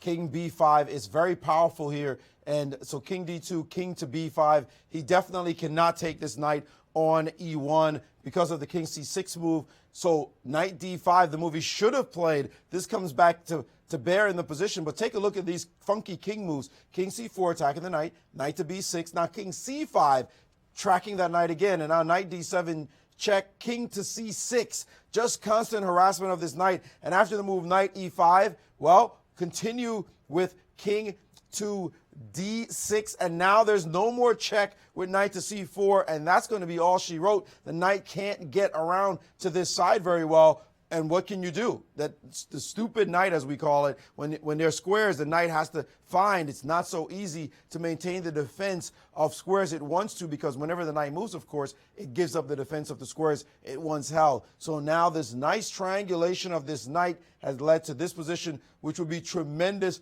for white after F6, A5, and no matter what you do with this knight, we're just going to stay away from you. King D5, and now what? Now nothing to do. The knight can't come around, obviously, this move, and it's all over. So it looks as though this position is completely lost for Caruana. He will be disgusted at himself for having played this way. Now let's go back to another game, this one between Topalov and Hammer finally playing a little actively, guys. He actually put a rook on a 7th rank. He centralized his queen with check, defending. Now he realizes he has to defend because bishop to G7 is simply over. So right now, it seems as though because of this rook being on the 7th, this attack does not quite work out. After king to a2, this looks super aggressive with this move, but after king up to b3, rook h3 check, and now the king can march to a4, and suddenly the problem that black has is that his king is also in some kind of danger on the other side as well, so not so easy for him to do anything. In fact, it's high time he started thinking about trading off the queens, and it seems that white will be able to trade off queens in almost any line. Take a look at this line also. Queen e6 check. Hey, queen c4, let's get into this endgame, and black should not be winning this position either. So Hammer is close now, closer than ever to his draw, his precious draw, after having played so passively this game. Maybe finally getting a chance to breathe easy here and getting his half point. I don't think he'll be breathing easy just yet. I think that those bishop games would worry me. But here we see the exciting chess tour, starting of course with Norway Chess 2015. We're currently in the 5th round in Norway, and they'll come back here to St. Louis, the capital of chess in America, with the Singfield Cup, August 21st, running toward September 3rd. A very strong event, the strongest tournament in the world. And we will finish up the Grand Chess Tour this year with the London Chess Classic, one of the most prestigious tournaments of the year, running from December 3rd to the 15th. It's so great to have the Singfield Cup in the US. I think chess is really booming in America. Soon we're going to have one of the strongest teams in the Olympiad. Absolutely. Very good chances to medal, gold medal. So it's just amazing to be playing chess in America right now. So many projects that are coming up, the KCF Foundation with their young stars and all these rising GMs. We had in the studio the other day Caden Trove and Jeffrey Shong, two of the youngest players that obtained their Grandmaster title here in the US. We have an Olympic team that's definitely going to be one of the favorites, if not the favorite, at the next Olympiad in Baku. And, well, we have the strongest German in the world here in St. Louis. I mean, it's just amazing how all of a sudden all these amazing things are happening in the US. It's really a great time to be playing chess in America. It's definitely the time to be playing chess in America, as we have a lot of players that are up and coming, and we also have a lot of the elite participating. All right. So are there any developments? We actually are following one of Maurice's lines in the position after Queen e6. Hammer actually decided to trade queens immediately, and actually this is before the move Rook h1 was played, so this is a little bit of a more clever idea from Topalov, threatening checkmate with Rook h1 now. But after Queen c4, at least in this endgame, the king will take an extra tempo to join the fray. I think after Queen takes c4, Rook takes c4, this is not such an easy endgame to evaluate. I want to take the pawn on f4, obviously, but it's not trivial to do so. For example, if I simply play Rook f3, I can think already of pushing my pawn on a4. Of course, I want to push this pawn. And then what to do? I don't have the move bishop d6 because I run into this skewer. And of course, as soon as black loses this pawn on g6, that's it. There are no hopes of winning. And if anything, white would be the only one that can dream about it, although that should still be a draw. But then you have to first play the move rook, king to f7. But that gives me an extra tempo to keep pushing my a-pawn. Suddenly bishop d6 again looks very unappealing, as after a6, I'm running out of ways to catch this pawn. This looks already quite dangerous for black, this pawn just running forward. So even this endgame after queen takes c4, very, very far from trivial.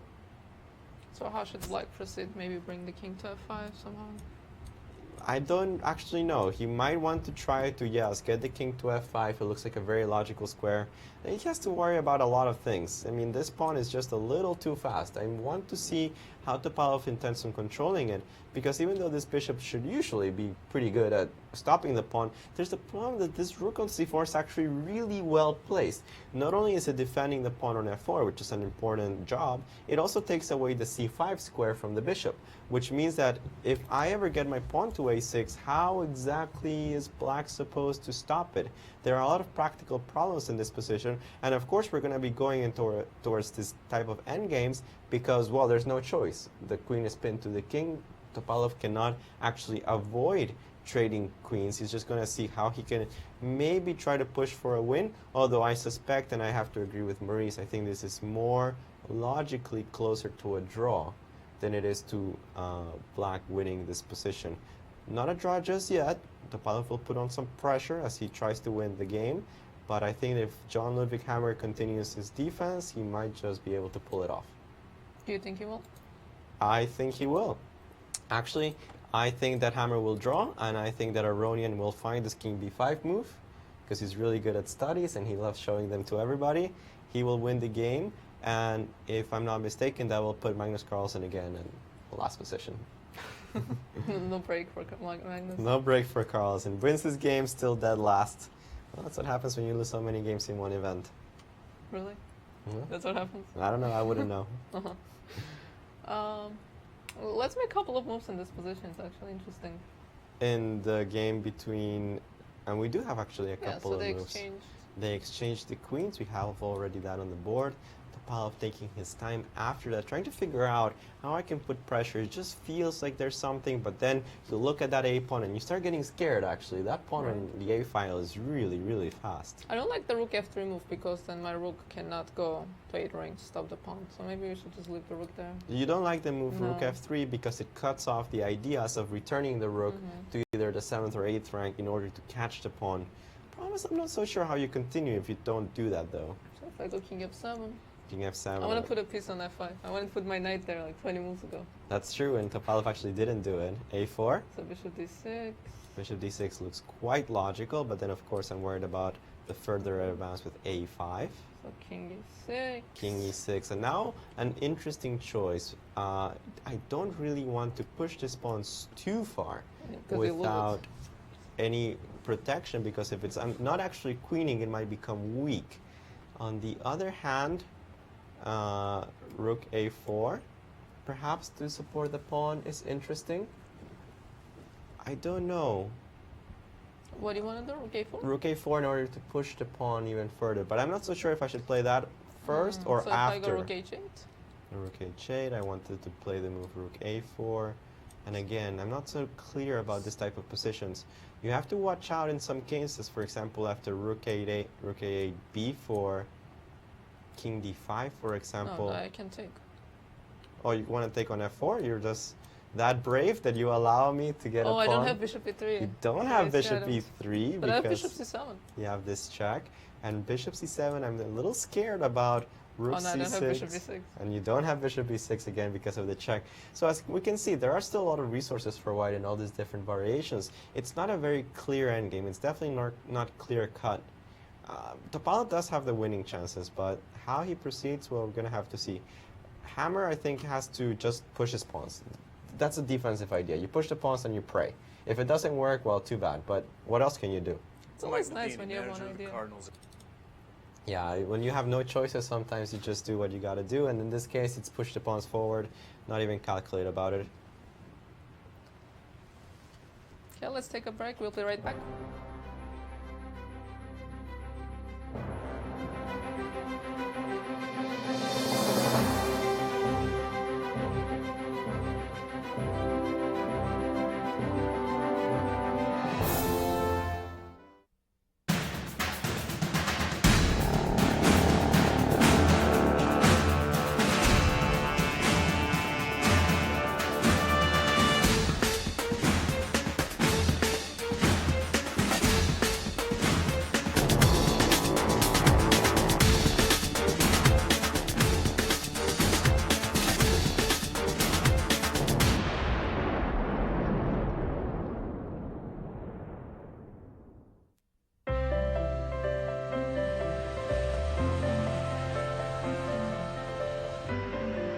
You could fly to Venice or Paris or even Copenhagen. You could fly all over the world. But why? When you could just come to St. Louis. Your trip begins at ExploreSt.Louis.com. Hi, I'm Mike Matheny. Whether you play chess for fun or want to boost your child's academic performance, come visit the Chess Club and Scholastic Center of St. Louis, right here in the chess capital of the U.S. From a welcoming, diverse environment to a scholastic outreach program, now in over 100 schools, our center, across from the World Chess Hall of Fame in the Central West End, has it all. So whether you've played for years or never before, we invite you to experience all chess has to offer.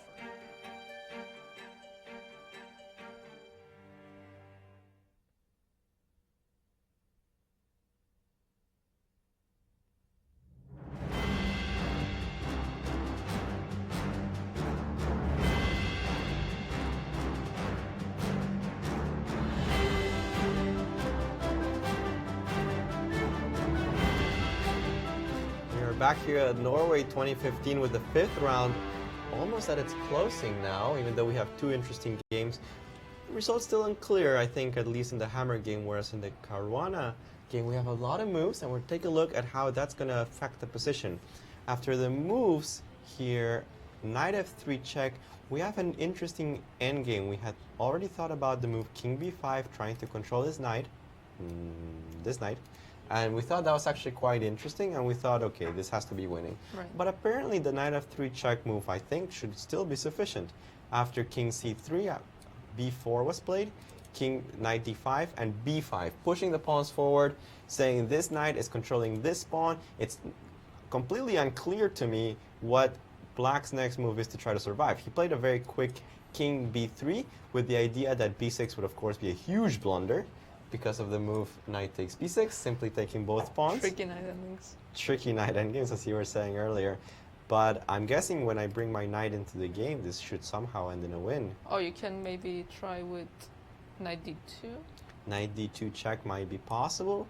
The idea to harass the king, maybe to stop attacking my pawns. And the idea is that if king a3, knight c4 check, king b3, now b6. I think I can play the move b6, since I can take with the knight, leaving the pawn on a4 defended. And of course, after king takes c4, we have the move b7, and black's last effort fails, because now you have a threat to go knight c6, fails to simply king b6, and I think that would be... I think I still have knight d5. We have knight d5. I have king a6. You want to go knight d4? Yep. So king c... Still knight b4?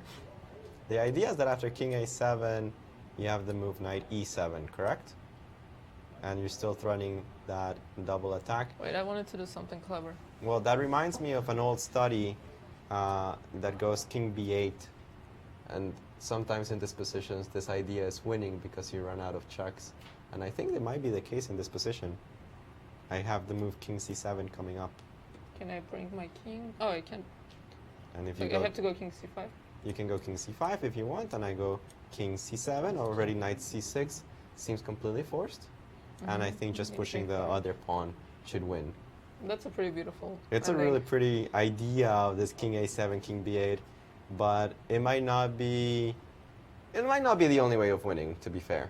There might be more than one here, as Aronian has this position on the board, needs to figure out exactly how to win, but I like this maneuver. It's very study-like, but I think that Aronian's had a couple of study-like wins that he's let go of in this position.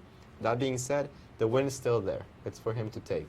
He just needs to find it. I wonder if he overlooked king b3, which is hard to believe. Sorry? I wonder if he overlooked king b3. No, he saw king b3. I think he's just kind of rechecking his calculations and making sure that what he sees is actually winning, because very soon he'll have to make a very committal move in order to force his pawns through. Whereas I think up to now his position was a little bit more natural to play. You just kind of move your pawns forward, and now they're stuck. This is the first move where you can't actually move a pawn.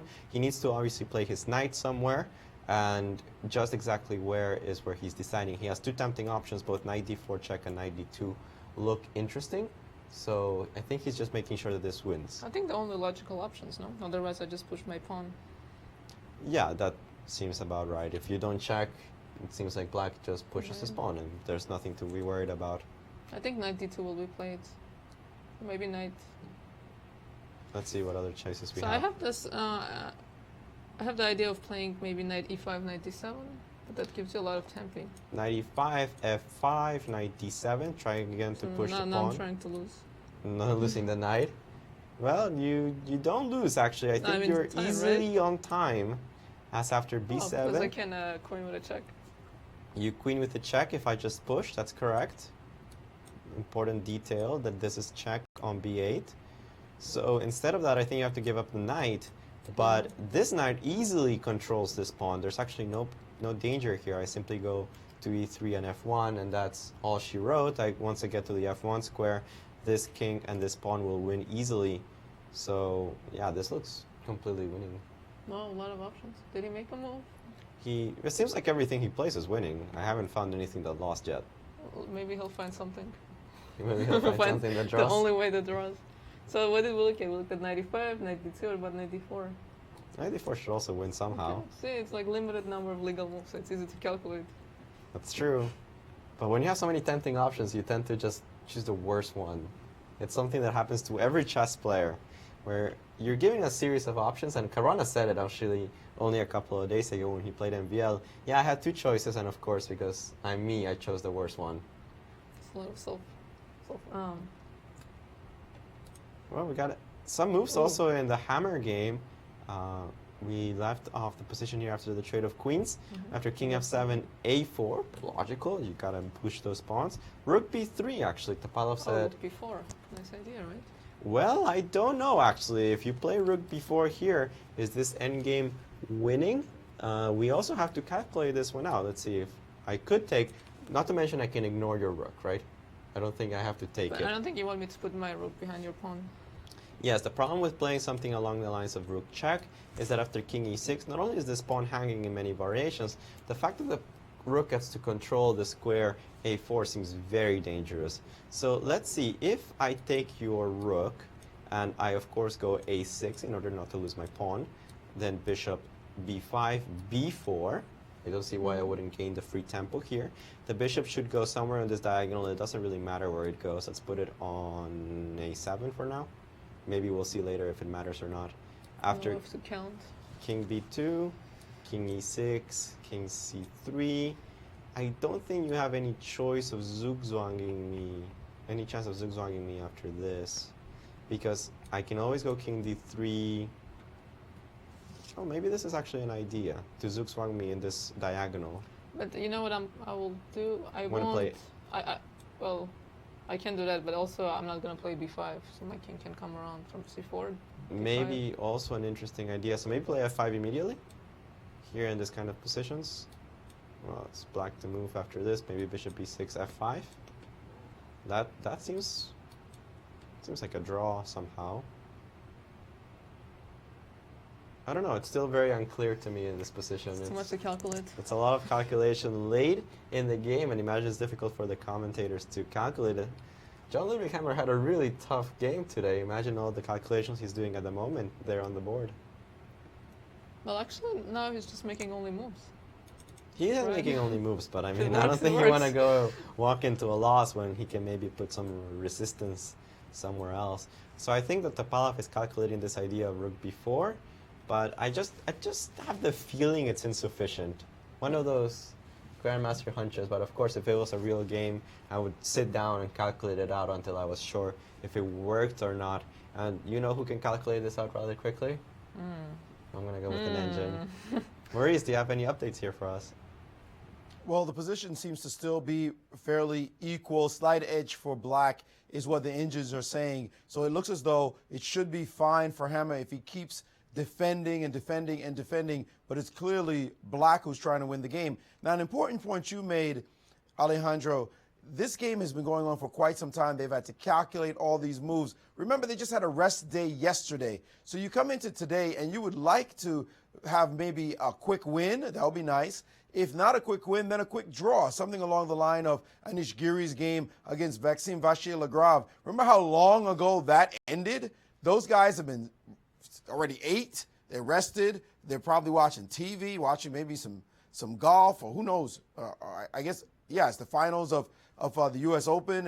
You know, what are they doing? They're relaxing, maybe even a drink. These guys are still hard at work, and these games count. I remember I played a game against Grandmaster Dmitry Gurevich in the New York Open, going back to the 80s. 88, I think it was. When I played against him, I was not yet even an international master.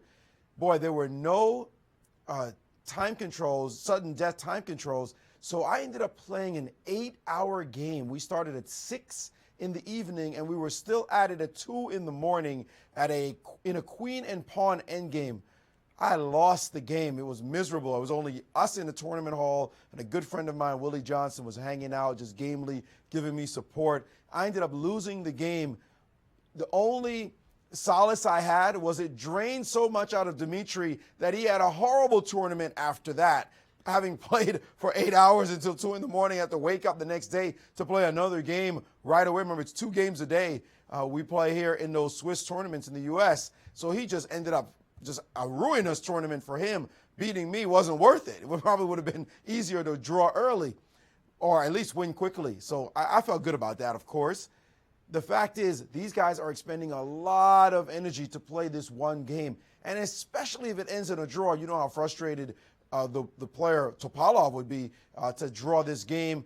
Of course, Hammer will have taken a little piece out of him. And guys, again, like Nakamura, Anand, Giri, they're sitting back saying, just make it last some more. Just keep it going some more. Draw the game with only like 3 seconds left on the clock. That's what they want to see. They love watching their opponents suffer, even if they won't say it themselves. But they want that energy to bleed from Topalov. Anything to slow down and hit this runaway train so far in this tournament. In 1988, when time controls were a little longer. You remember those times? No, that's when I was born, so not so much. A good year. All right, we do see that Aronian has played the move knight e5, so it seems like he's calculated the variations that we were showing.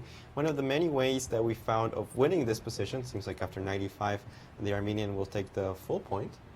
And in the game, John Ludwig Hammer against Topalov, we do have a couple of moves.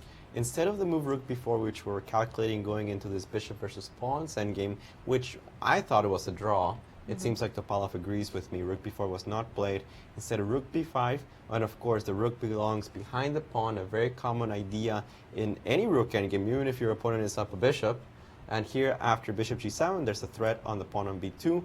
I don't think you can quite let go of it, because after a6, I take with the rook, and this discover attack seemed to be lethal. So instead of that, rook takes b2 was not allowed by playing the move rook a2, simply defending the pawn with your own rook. I'm going to push a6 next move, bishop d4, and now it's John Ludwig Hammer's time to think. A lot of ideas here. You can actually even consider rook a4, since I cannot take with the rook anymore. And if you play bishop takes, king a2, I'm not so sure how this bishop wraps around to defend against the incoming pawn on a5. This seems like it's pretty close to a draw. If you have to play something like bishop c3 or bishop c1, a6, and then put your rook back here, I have the feeling that I will have more than enough time to somehow win this last remaining pawn from black. I don't believe that this could survive forever. I think that this should be somehow a draw. Seems like the most likely result. Right, and we have some new moves in the game Aronian and Caruana. Maurice. Well, this is far from a draw, this one. This is decisive. The game is over. Fabiano is not going to be happy after this result. He allowed knight e5, f5, trying to save his last pawn, and knight d7. And now the plot is simple.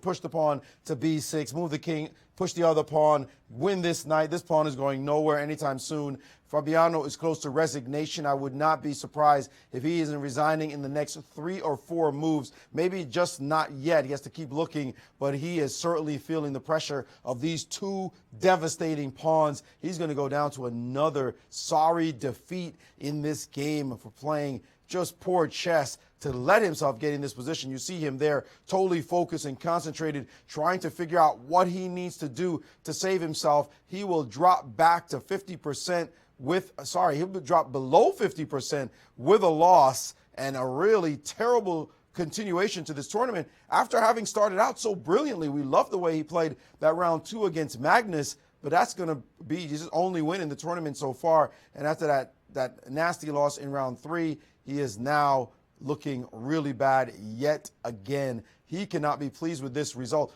By the way, think about it, guys. Number 1 in the tournament, Magnus Carlsen, last place. Aronian, he was in second to last. Even with this win, he's going to still be in a bad situation. And Caruana, with this loss, will also tie back with Aronian. I mean, number 2 in the world, former number 2 in the world, Aronian, former number 2 in the world, Caruana.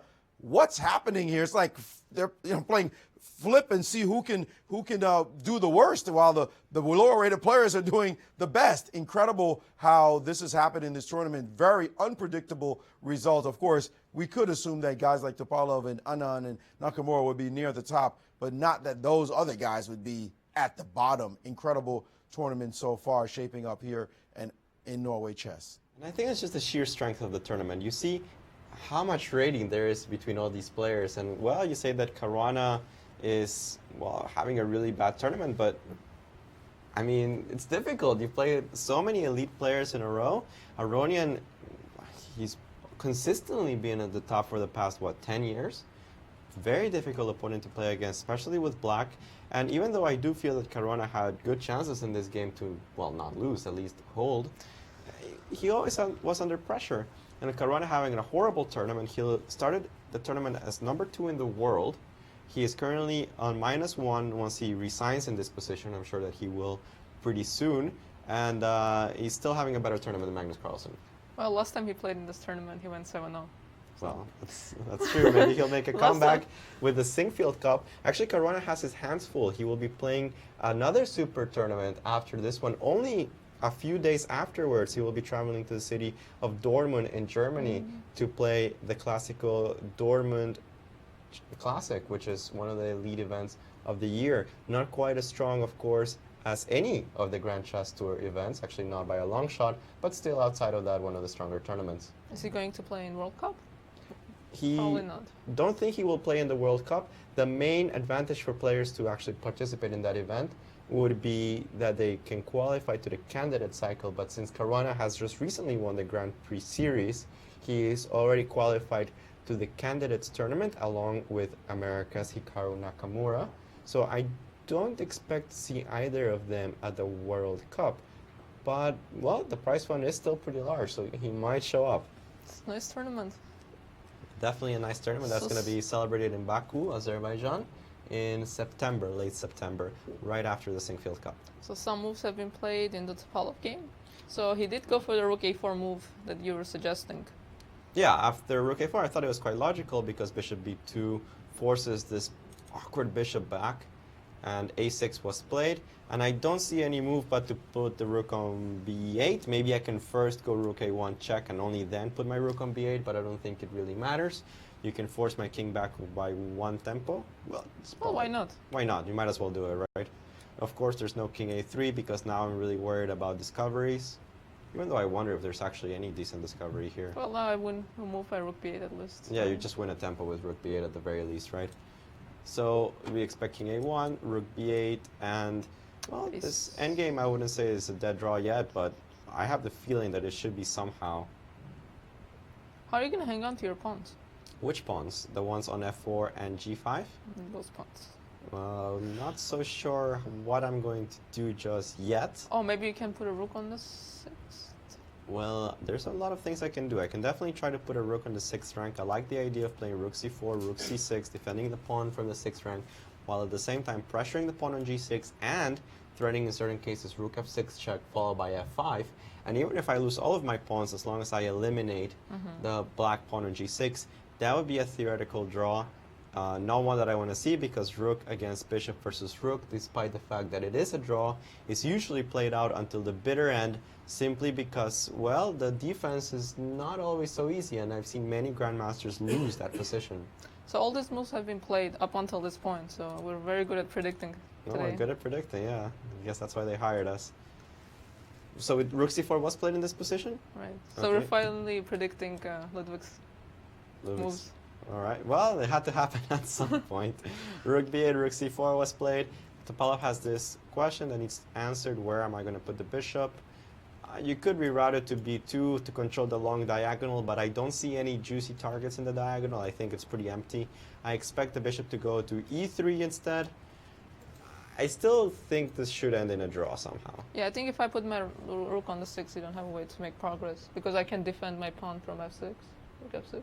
Right. I would be worried about maybe king g7, but it seems like if you have to somehow play this illogical move, king g7, the position can be that bad, right? Well, you cannot play rook f6 well, not at the moment. Because bishop d4 check, but I suspect that the move rook c7 check should somehow close in on the draw. Oh yes, because then I have maybe After king f8, I simply attack your pawn again. right. This looks pretty drawish. I wanted to do something fancy. Maybe but rook it's not working. b6? No, I don't think rook b6 really has any realistic Rook winning b6, chances. a7, you I have might. a7, and that seems That's like not a very draw. good. Well, Wait, how's it the draw? I am just losing. Yeah. We found a way to lose, We finally. found a way to lose.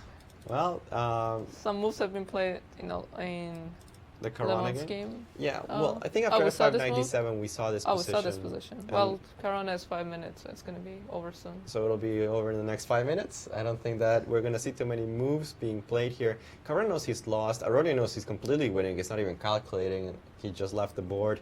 And Caruana trying to find some kind of study-like miracle save. Unfortunately, we know it's not there. We've analyzed this quite thoroughly. The variations are not even that complicated, so I think he's just... Wow, it's Well, stages of defeat, right? Maybe he has not accepted it just yet. the 7 stages of grief. 7 stages of grief is what it's called.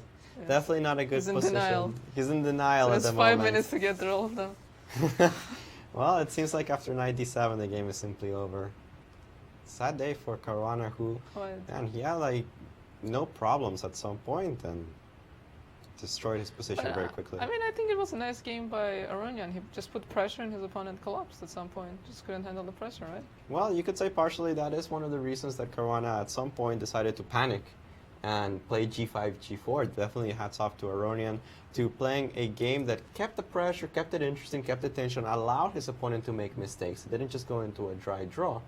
But at the same time, he wouldn't, I think, have won without Caruana going G5. slightly berserk, yeah. Oh. All right, and Maurice, I think you have some further comments on the situation. Yeah, I mean, come on. The guy went mental. Seriously. He had a little bit of pressure, did Aronian. He had the nice square on d4. But Caruana did not have to play like this, and it's really strange to see him do it twice. I mean, he did it against Nakamura, maybe in even worse fashion. But this is a copycat of that game he had against Naka. Same thing, same g5 move, same weird idea that just doesn't work, makes your position much worse. And to have not learned the lesson from the Nakamura game, to see the pattern repeat itself here, you know he's going to be kicking himself with his left foot and then trying to kick himself with his right foot as well after this kind of ridiculous display. He's just not happy at all. Aronian, of course, just take your hat off to him. Sure, he did win the game, but not because he played so brilliantly. He just kept the pressure on, kept the pressure on, and the guy hung himself. What are you going to do? Thanks for the gift. And this was certainly a gift, I believe, by Caruana. And I think we should just focus on the camera on that game for a little bit because Caruana, I think he'll either resign or, well, he has 2.5 minutes Run until out he of just time. flags. So this game will be over very, very soon. There's just no Very sad. real moves in this position. See Caruana suffering over the board. That's I it. think he just stopped calculating now. I think it's awkward to resign when your opponent's not there. Really? You think it's Yeah. awkward to resign when your opponent's not there? I think so. Guess you just resign. Well, you can do it. You can just stop the clock and sign your score sheet. And just say- leave. Just leave. There's actually a couple of players that, well, they just do that. They storm out and haven't even signed their score sheets. We had an incident like that actually in the U.S. Championship this year, which well, the player was so in shock that he lost that he forgot to sign his score sheet. Simply shook his opponent's hand and left. Well, chess can be traumatizing sometimes. Chess can be indeed traumatizing. And, well, only 1 minute, 45 seconds for Fabiano. It's going to be America's Number 2, as seems, because Hikaru Nakamura is on a roll, winning tournament after tournament at the beginning of the year, winning Gibraltar in excellent form, then proceeding to win the Zurich Chess Classic over in Switzerland, and he finished up a nice trio, a hat trick by winning the U.S. Championship, a tournament that he hadn't participated for in a couple of years, but he came back and Wesley So was in the event, and not even close. Hikaru Nakamura took it in excellent fashion. Caruana won. Did make a move. He played the move 93. I'm not entirely sure how that helps him.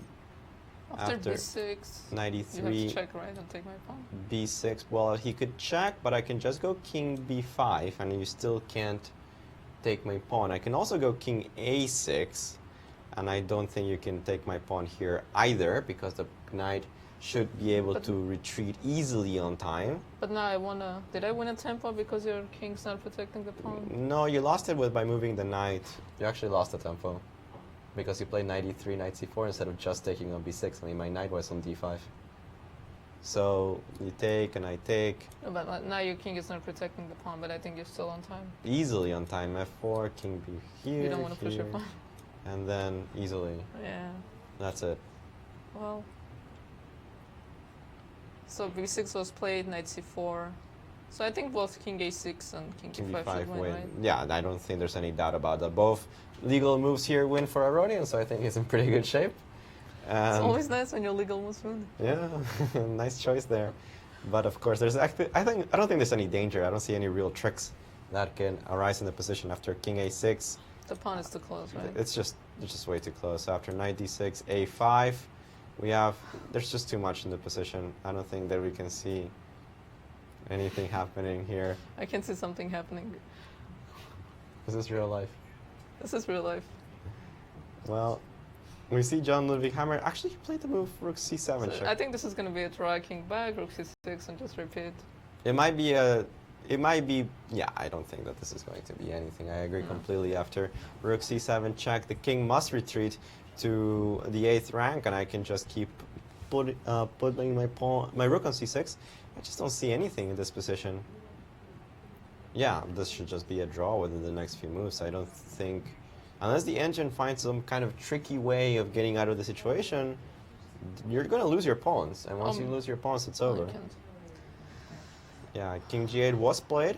And after the move rook c6, we have an attack on the g6 pawn. Happy birthday to you. Happy birthday to you. Happy birthday, dear Alejandro. Happy birthday to you. Wow. That's toughest task of the day.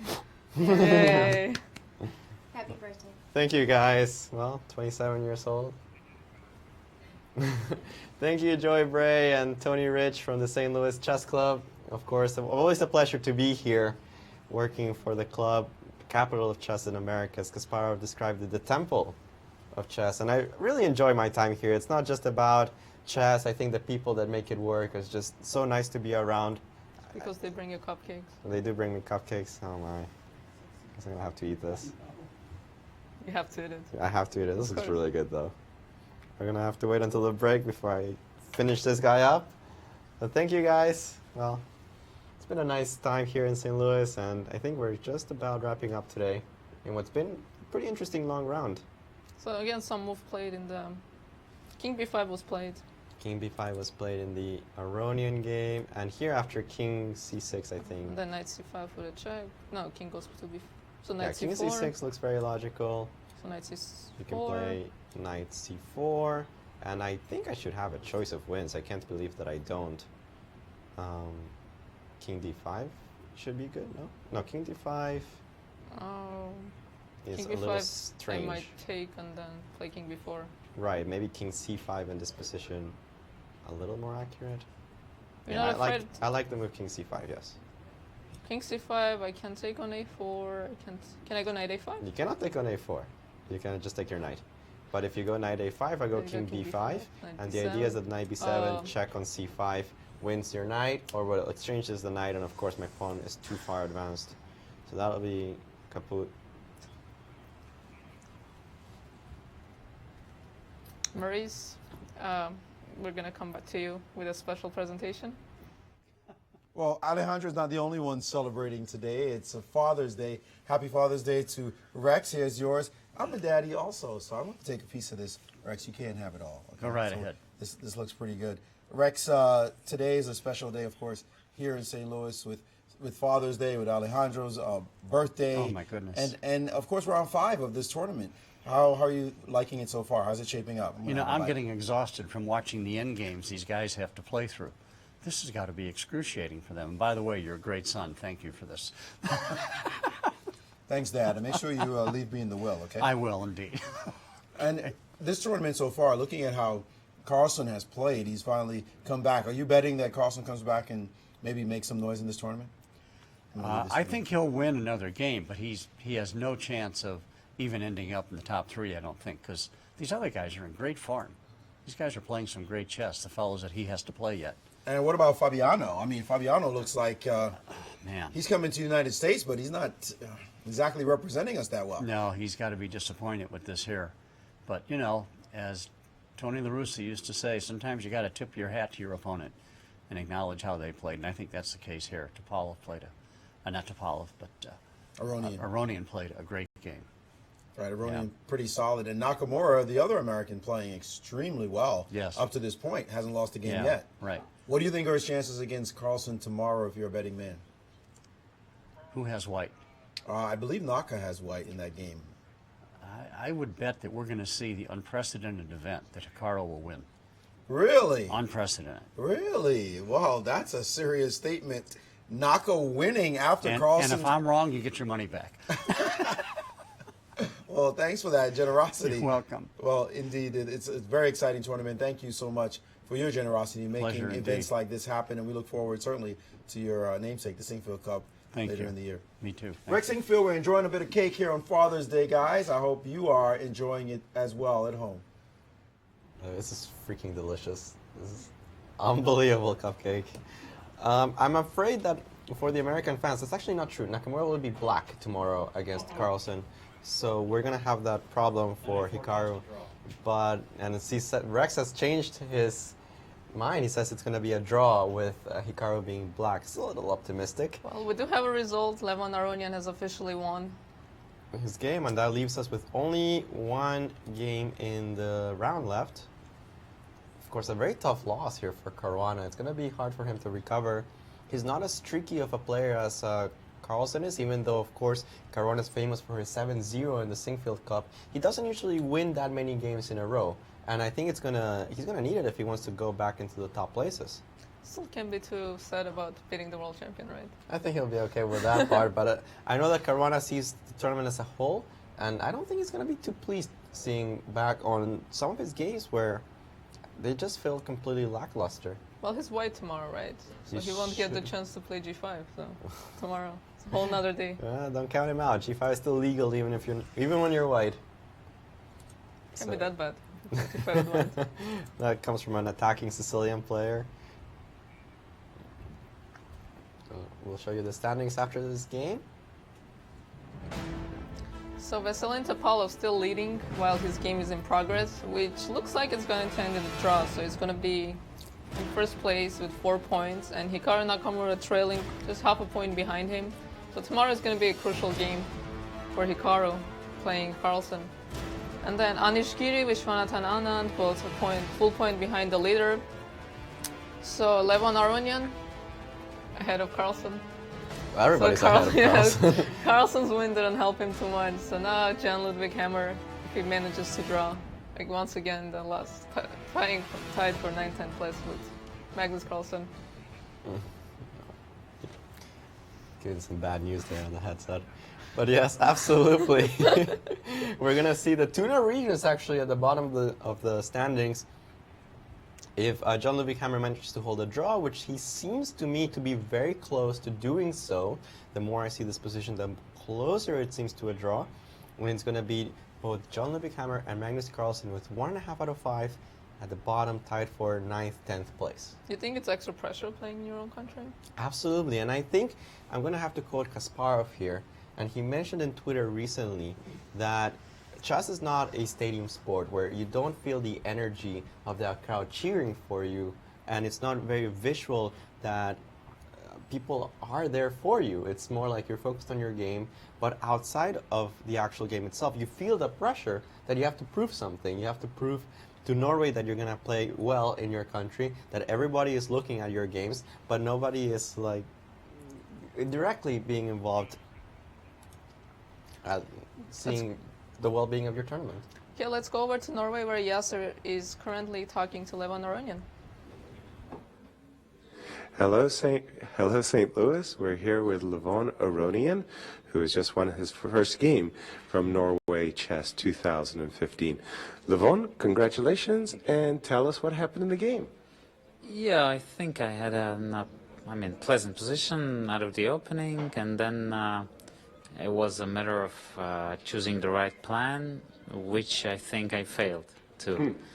Maybe h4 is not the best move. I was trying kind of to put pressure, but he gets this h65 idea that maybe I should, after all, put my pawn on a5 myself. Although I felt that then he might get some counterplay chances. So it's whatever you do in such positions, you always regret your plan. Yeah. Later. But then you were just telling me as we were coming on interview that time pressure actually played a big role, and you set up this very sneaky queen takes g3 trap that he actually fell for. I won't say I was the one who tricked him. It was actually because it looks like a mirage. From distance, you feel like I'll take and I will never lose. I'm a pawn up. Right. And then when you go for the position, you realize that it's not so easy. And actually, I thought that it was very close to a draw, but I myself couldn't really see the exact way for black to achieve it. Levon, again, congratulations. Thank you very much. Get back in there and show the people. Good luck for the rest of the tournament. That was Grandmaster Levon Aronian, who, after a poor start, a shaky start, came back with a very, very important win today to improve his chances and get him back in the competition. Back to you in St. Louis. Always a nice guy to talk to. Always, and yeah, he's always quite honest about how he felt during the game, if he found the correct plans or not. He'll tell you pretty directly, well, I just felt I didn't play the best. And even though he mentioned that g5 was definitely not the culprit of Caruana's loss today, it does feel like Caruana played a little too aggressively when he didn't have to. Right. Yeah, so queen g3, I guess we didn't spend too much time on that, but of course it was the move that led to that knight ending. Yeah, the transition to the knight ending just was a little too dangerous. And as Aronian pointed out, a very complicated endgame that he himself, he wasn't quite able to analyze too deeply, or at least not fully. And even though he had a kind of idea that it was a draw, he wasn't able to save black. He wasn't able to calculate a way for Caruana to actually save himself. Has anything been played in this game? We don't have too many new moves in the hammer game. We saw this position where actually instead of playing rook c7 check, he decided to play rook d6, which looks okay, I suppose. Bishop c3 attacks the bishop retreated all the way back to h8. I kind of expected him to go rook c7, rook c6 again here. Don't think that he's playing for a win or a loss. After bishop d4, king a4, okay, this should easily be a draw. The only thing I'm a little concerned about is this lines with rook to b6, but I think here I still have this. Can I check play king a5? Or no, now your rook's gonna go behind my pawn? Right, I want to get my rook behind your pawn. Specifically, the trick I wanted you to fall for was after a7, I actually go rook b1, and now this rook would be defending from the coronation, but at the same time I don't see how you save your pawn. So if I check, you're just gonna run to f5. Right, you would have to play rook a6, and maybe this is still okay actually. No, but can I just take on a7 and... You can do what, sorry? Can I check, take on a6, take on a7? If you go rook a6. Oh no, in that position. A7 you want to go into this pawn endgame. Yeah. And because of the proximity of your king, yeah, you would be losing, right? So I think rook b6 is at least preserve some winning chances. This is too far away for the king on a7. Instead of that, Topalov decided that he wanted to play the move rook f8, which looks a little passive, but, well, the rook will be attacking this pawn eventually when the king moves, if the king moves. But, okay, this has to be a draw somehow. Maybe I can go into some kind of rook and pawn. No, I mean rook endgame. By playing a7? Well, a7 I'm going to go rook a8. Right, a7 still fails because rook a7, well, rook a8, sorry, yeah, should be good enough. Of course, I don't want to fall for the trick of bishop a7 check, even though this is still very unpleasant because I would get this Right, kind and of then rook endgame. d4. Yeah, Or- this doesn't look good. So instead of that, we're gonna play, I don't know, rook d6 and keep harassing the bishop. I'm not entirely sure where you're gonna save it to. King b5. Well, it is an endgame, so you have Well, to bring your king in. You gotta bring your king in. At least we can say that to the kids that are watching the game. Bring your king in when you play endgames. It's a very valuable piece. The idea is if you come king d7, I can start checking you, and then you cannot play king d6. And that's a good point. If you go here, check, you cannot go to d6. Because after this maneuver with the rook, I simply take your last remaining pawn. Whereas if you play king e6, I'm not so sure that you lose anything, but even this I have the feeling it's a draw. You also are threatening some lines to just go king c4, bring the king in. And remember that if I somehow manage to get this king to e4, and I go f5 next move, that's it. That's game over. You're not going to win if you lose this remaining pawn here. So what's the follow-up? Actually, the king e7 are just taking here, right? Well, It's a little easier. And what is black's next move? If you put the king on g7, I might start checking you again with rook c7. I would have to be careful that this is not a losing endgame for white after any exchange of rooks. But again, I don't think I have to exchange the rooks. I think that there are certain positions where I can retreat my rook and still be okay. but I think that's also a draw. If I take king c4 as a tempo, I put my king on d5, then I'll go king d5. Ah, very maybe clever. not. Here after king c4, bishop retreats to Absolutely not. a7, King d5, king d5, bishop b8. bishop b8, and it I'm in seems like you are not in time to draw this. I think you're just losing by No, the actually, minimum. I have king c6. In this position? Yeah. King. Oh, because Yeah, now now you're trying to lose. Now I'm trying to lose because king b7 kicks out the bishop, and if you go bishop a7, I simply go Yeah. back. Oh, that's pretty clever. Is this a draw? I Looks hope so. pretty drawish to me. I don't see any good moves here for black.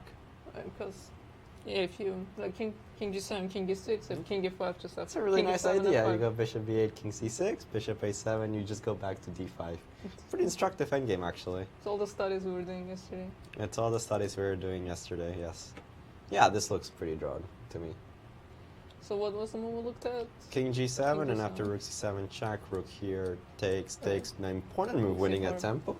And then after, actually we only considered bishop a7, but I don't think any other move really improves his position. King d5, and the nice idea after bishop b8, king c6.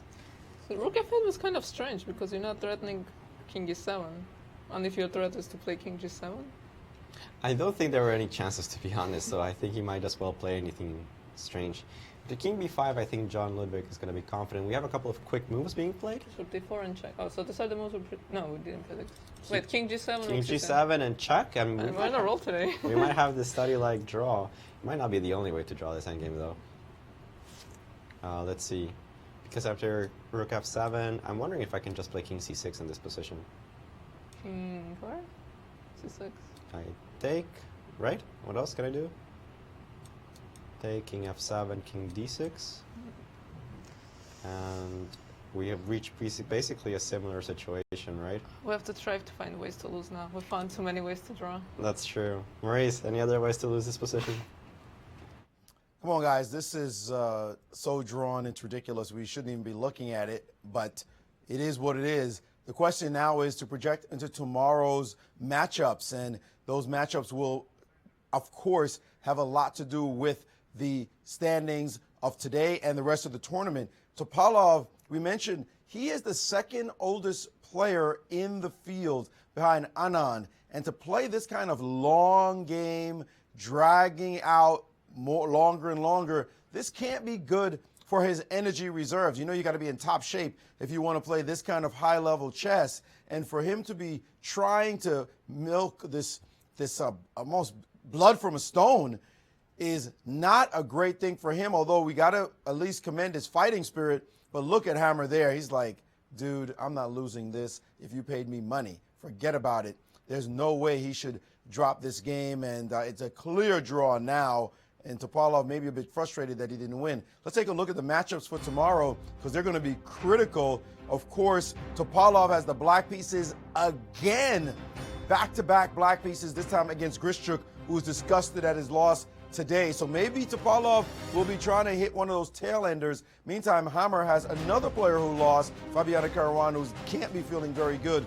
Two players who feel pretty good about themselves. Giri with a nice little draw today, easy. He's been sitting, doing who knows what, just hanging out for hours now.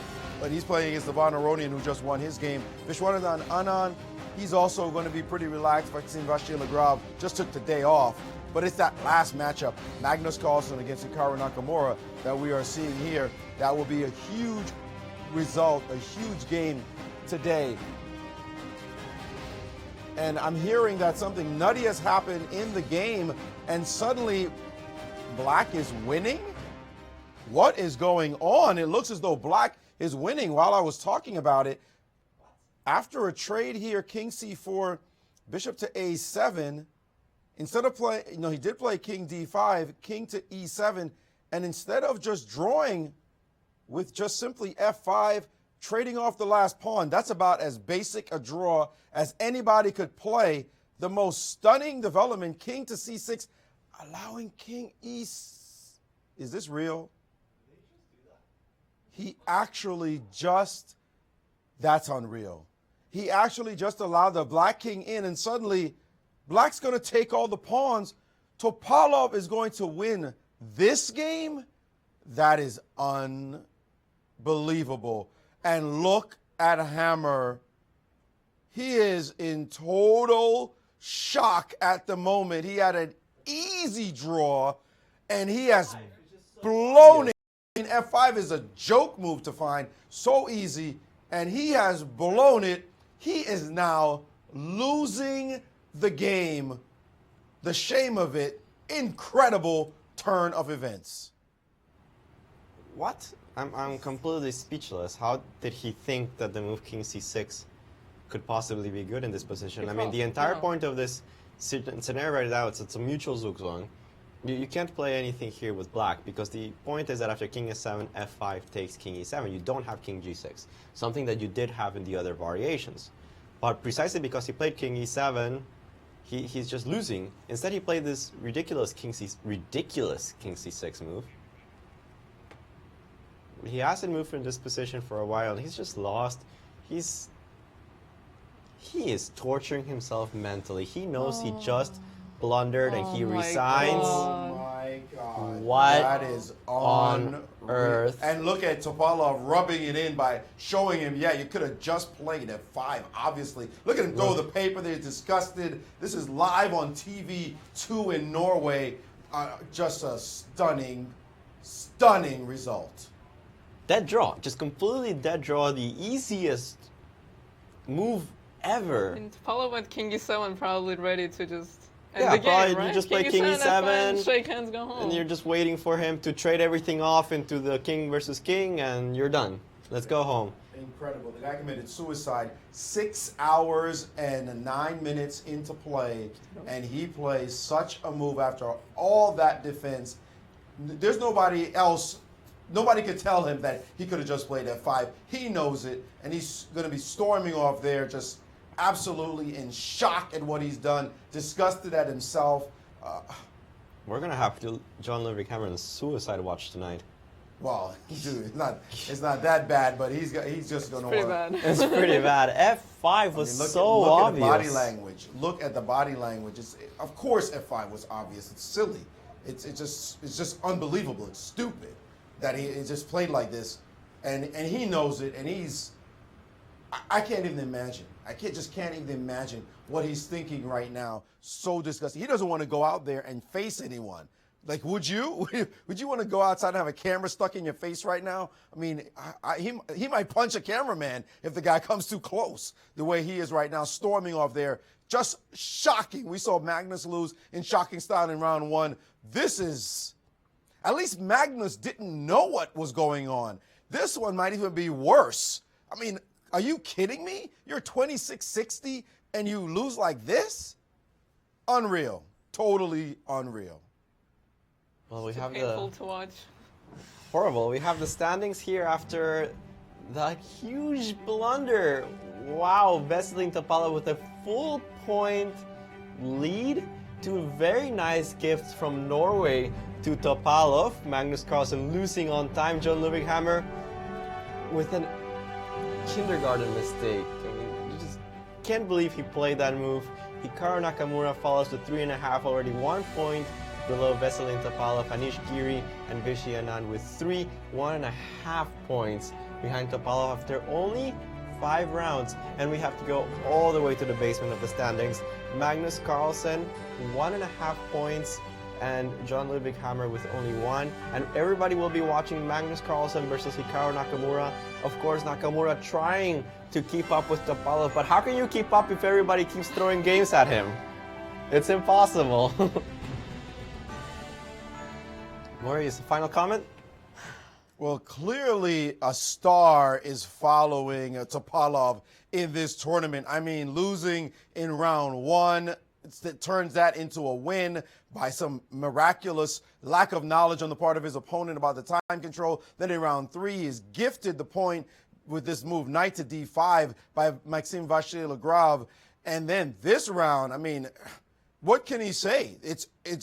He's just got the luck of the gods on his side right now. He's up a clear point from the field with really, look, you can't blame the guy. It's not his fault that his opponents are donating points. Hey, collect them however you can. But just an incredible turn of events here. Now he's in clear first, playing against Grischuk tomorrow, and all the other matchups almost seem irrelevant. If he can keep the pace, he's going to be the dominant one in this tournament, but it's a little too early to call. 4 rounds left in what has turned out to be a shocking start to the Grand Chess Tour. Man, you don't want to miss this. You got to come see more. It's like train wrecks, car accidents, and plane crashes happening all over the place. This is fun to watch. Definitely shocking turn of events. Thank you for tuning in. Tomorrow is round 6. Yes, absolutely. Hopefully another interesting round with the expected Carlsen versus Nakamura game. Hopefully less players committing suicide over the board. So same time, same place tomorrow.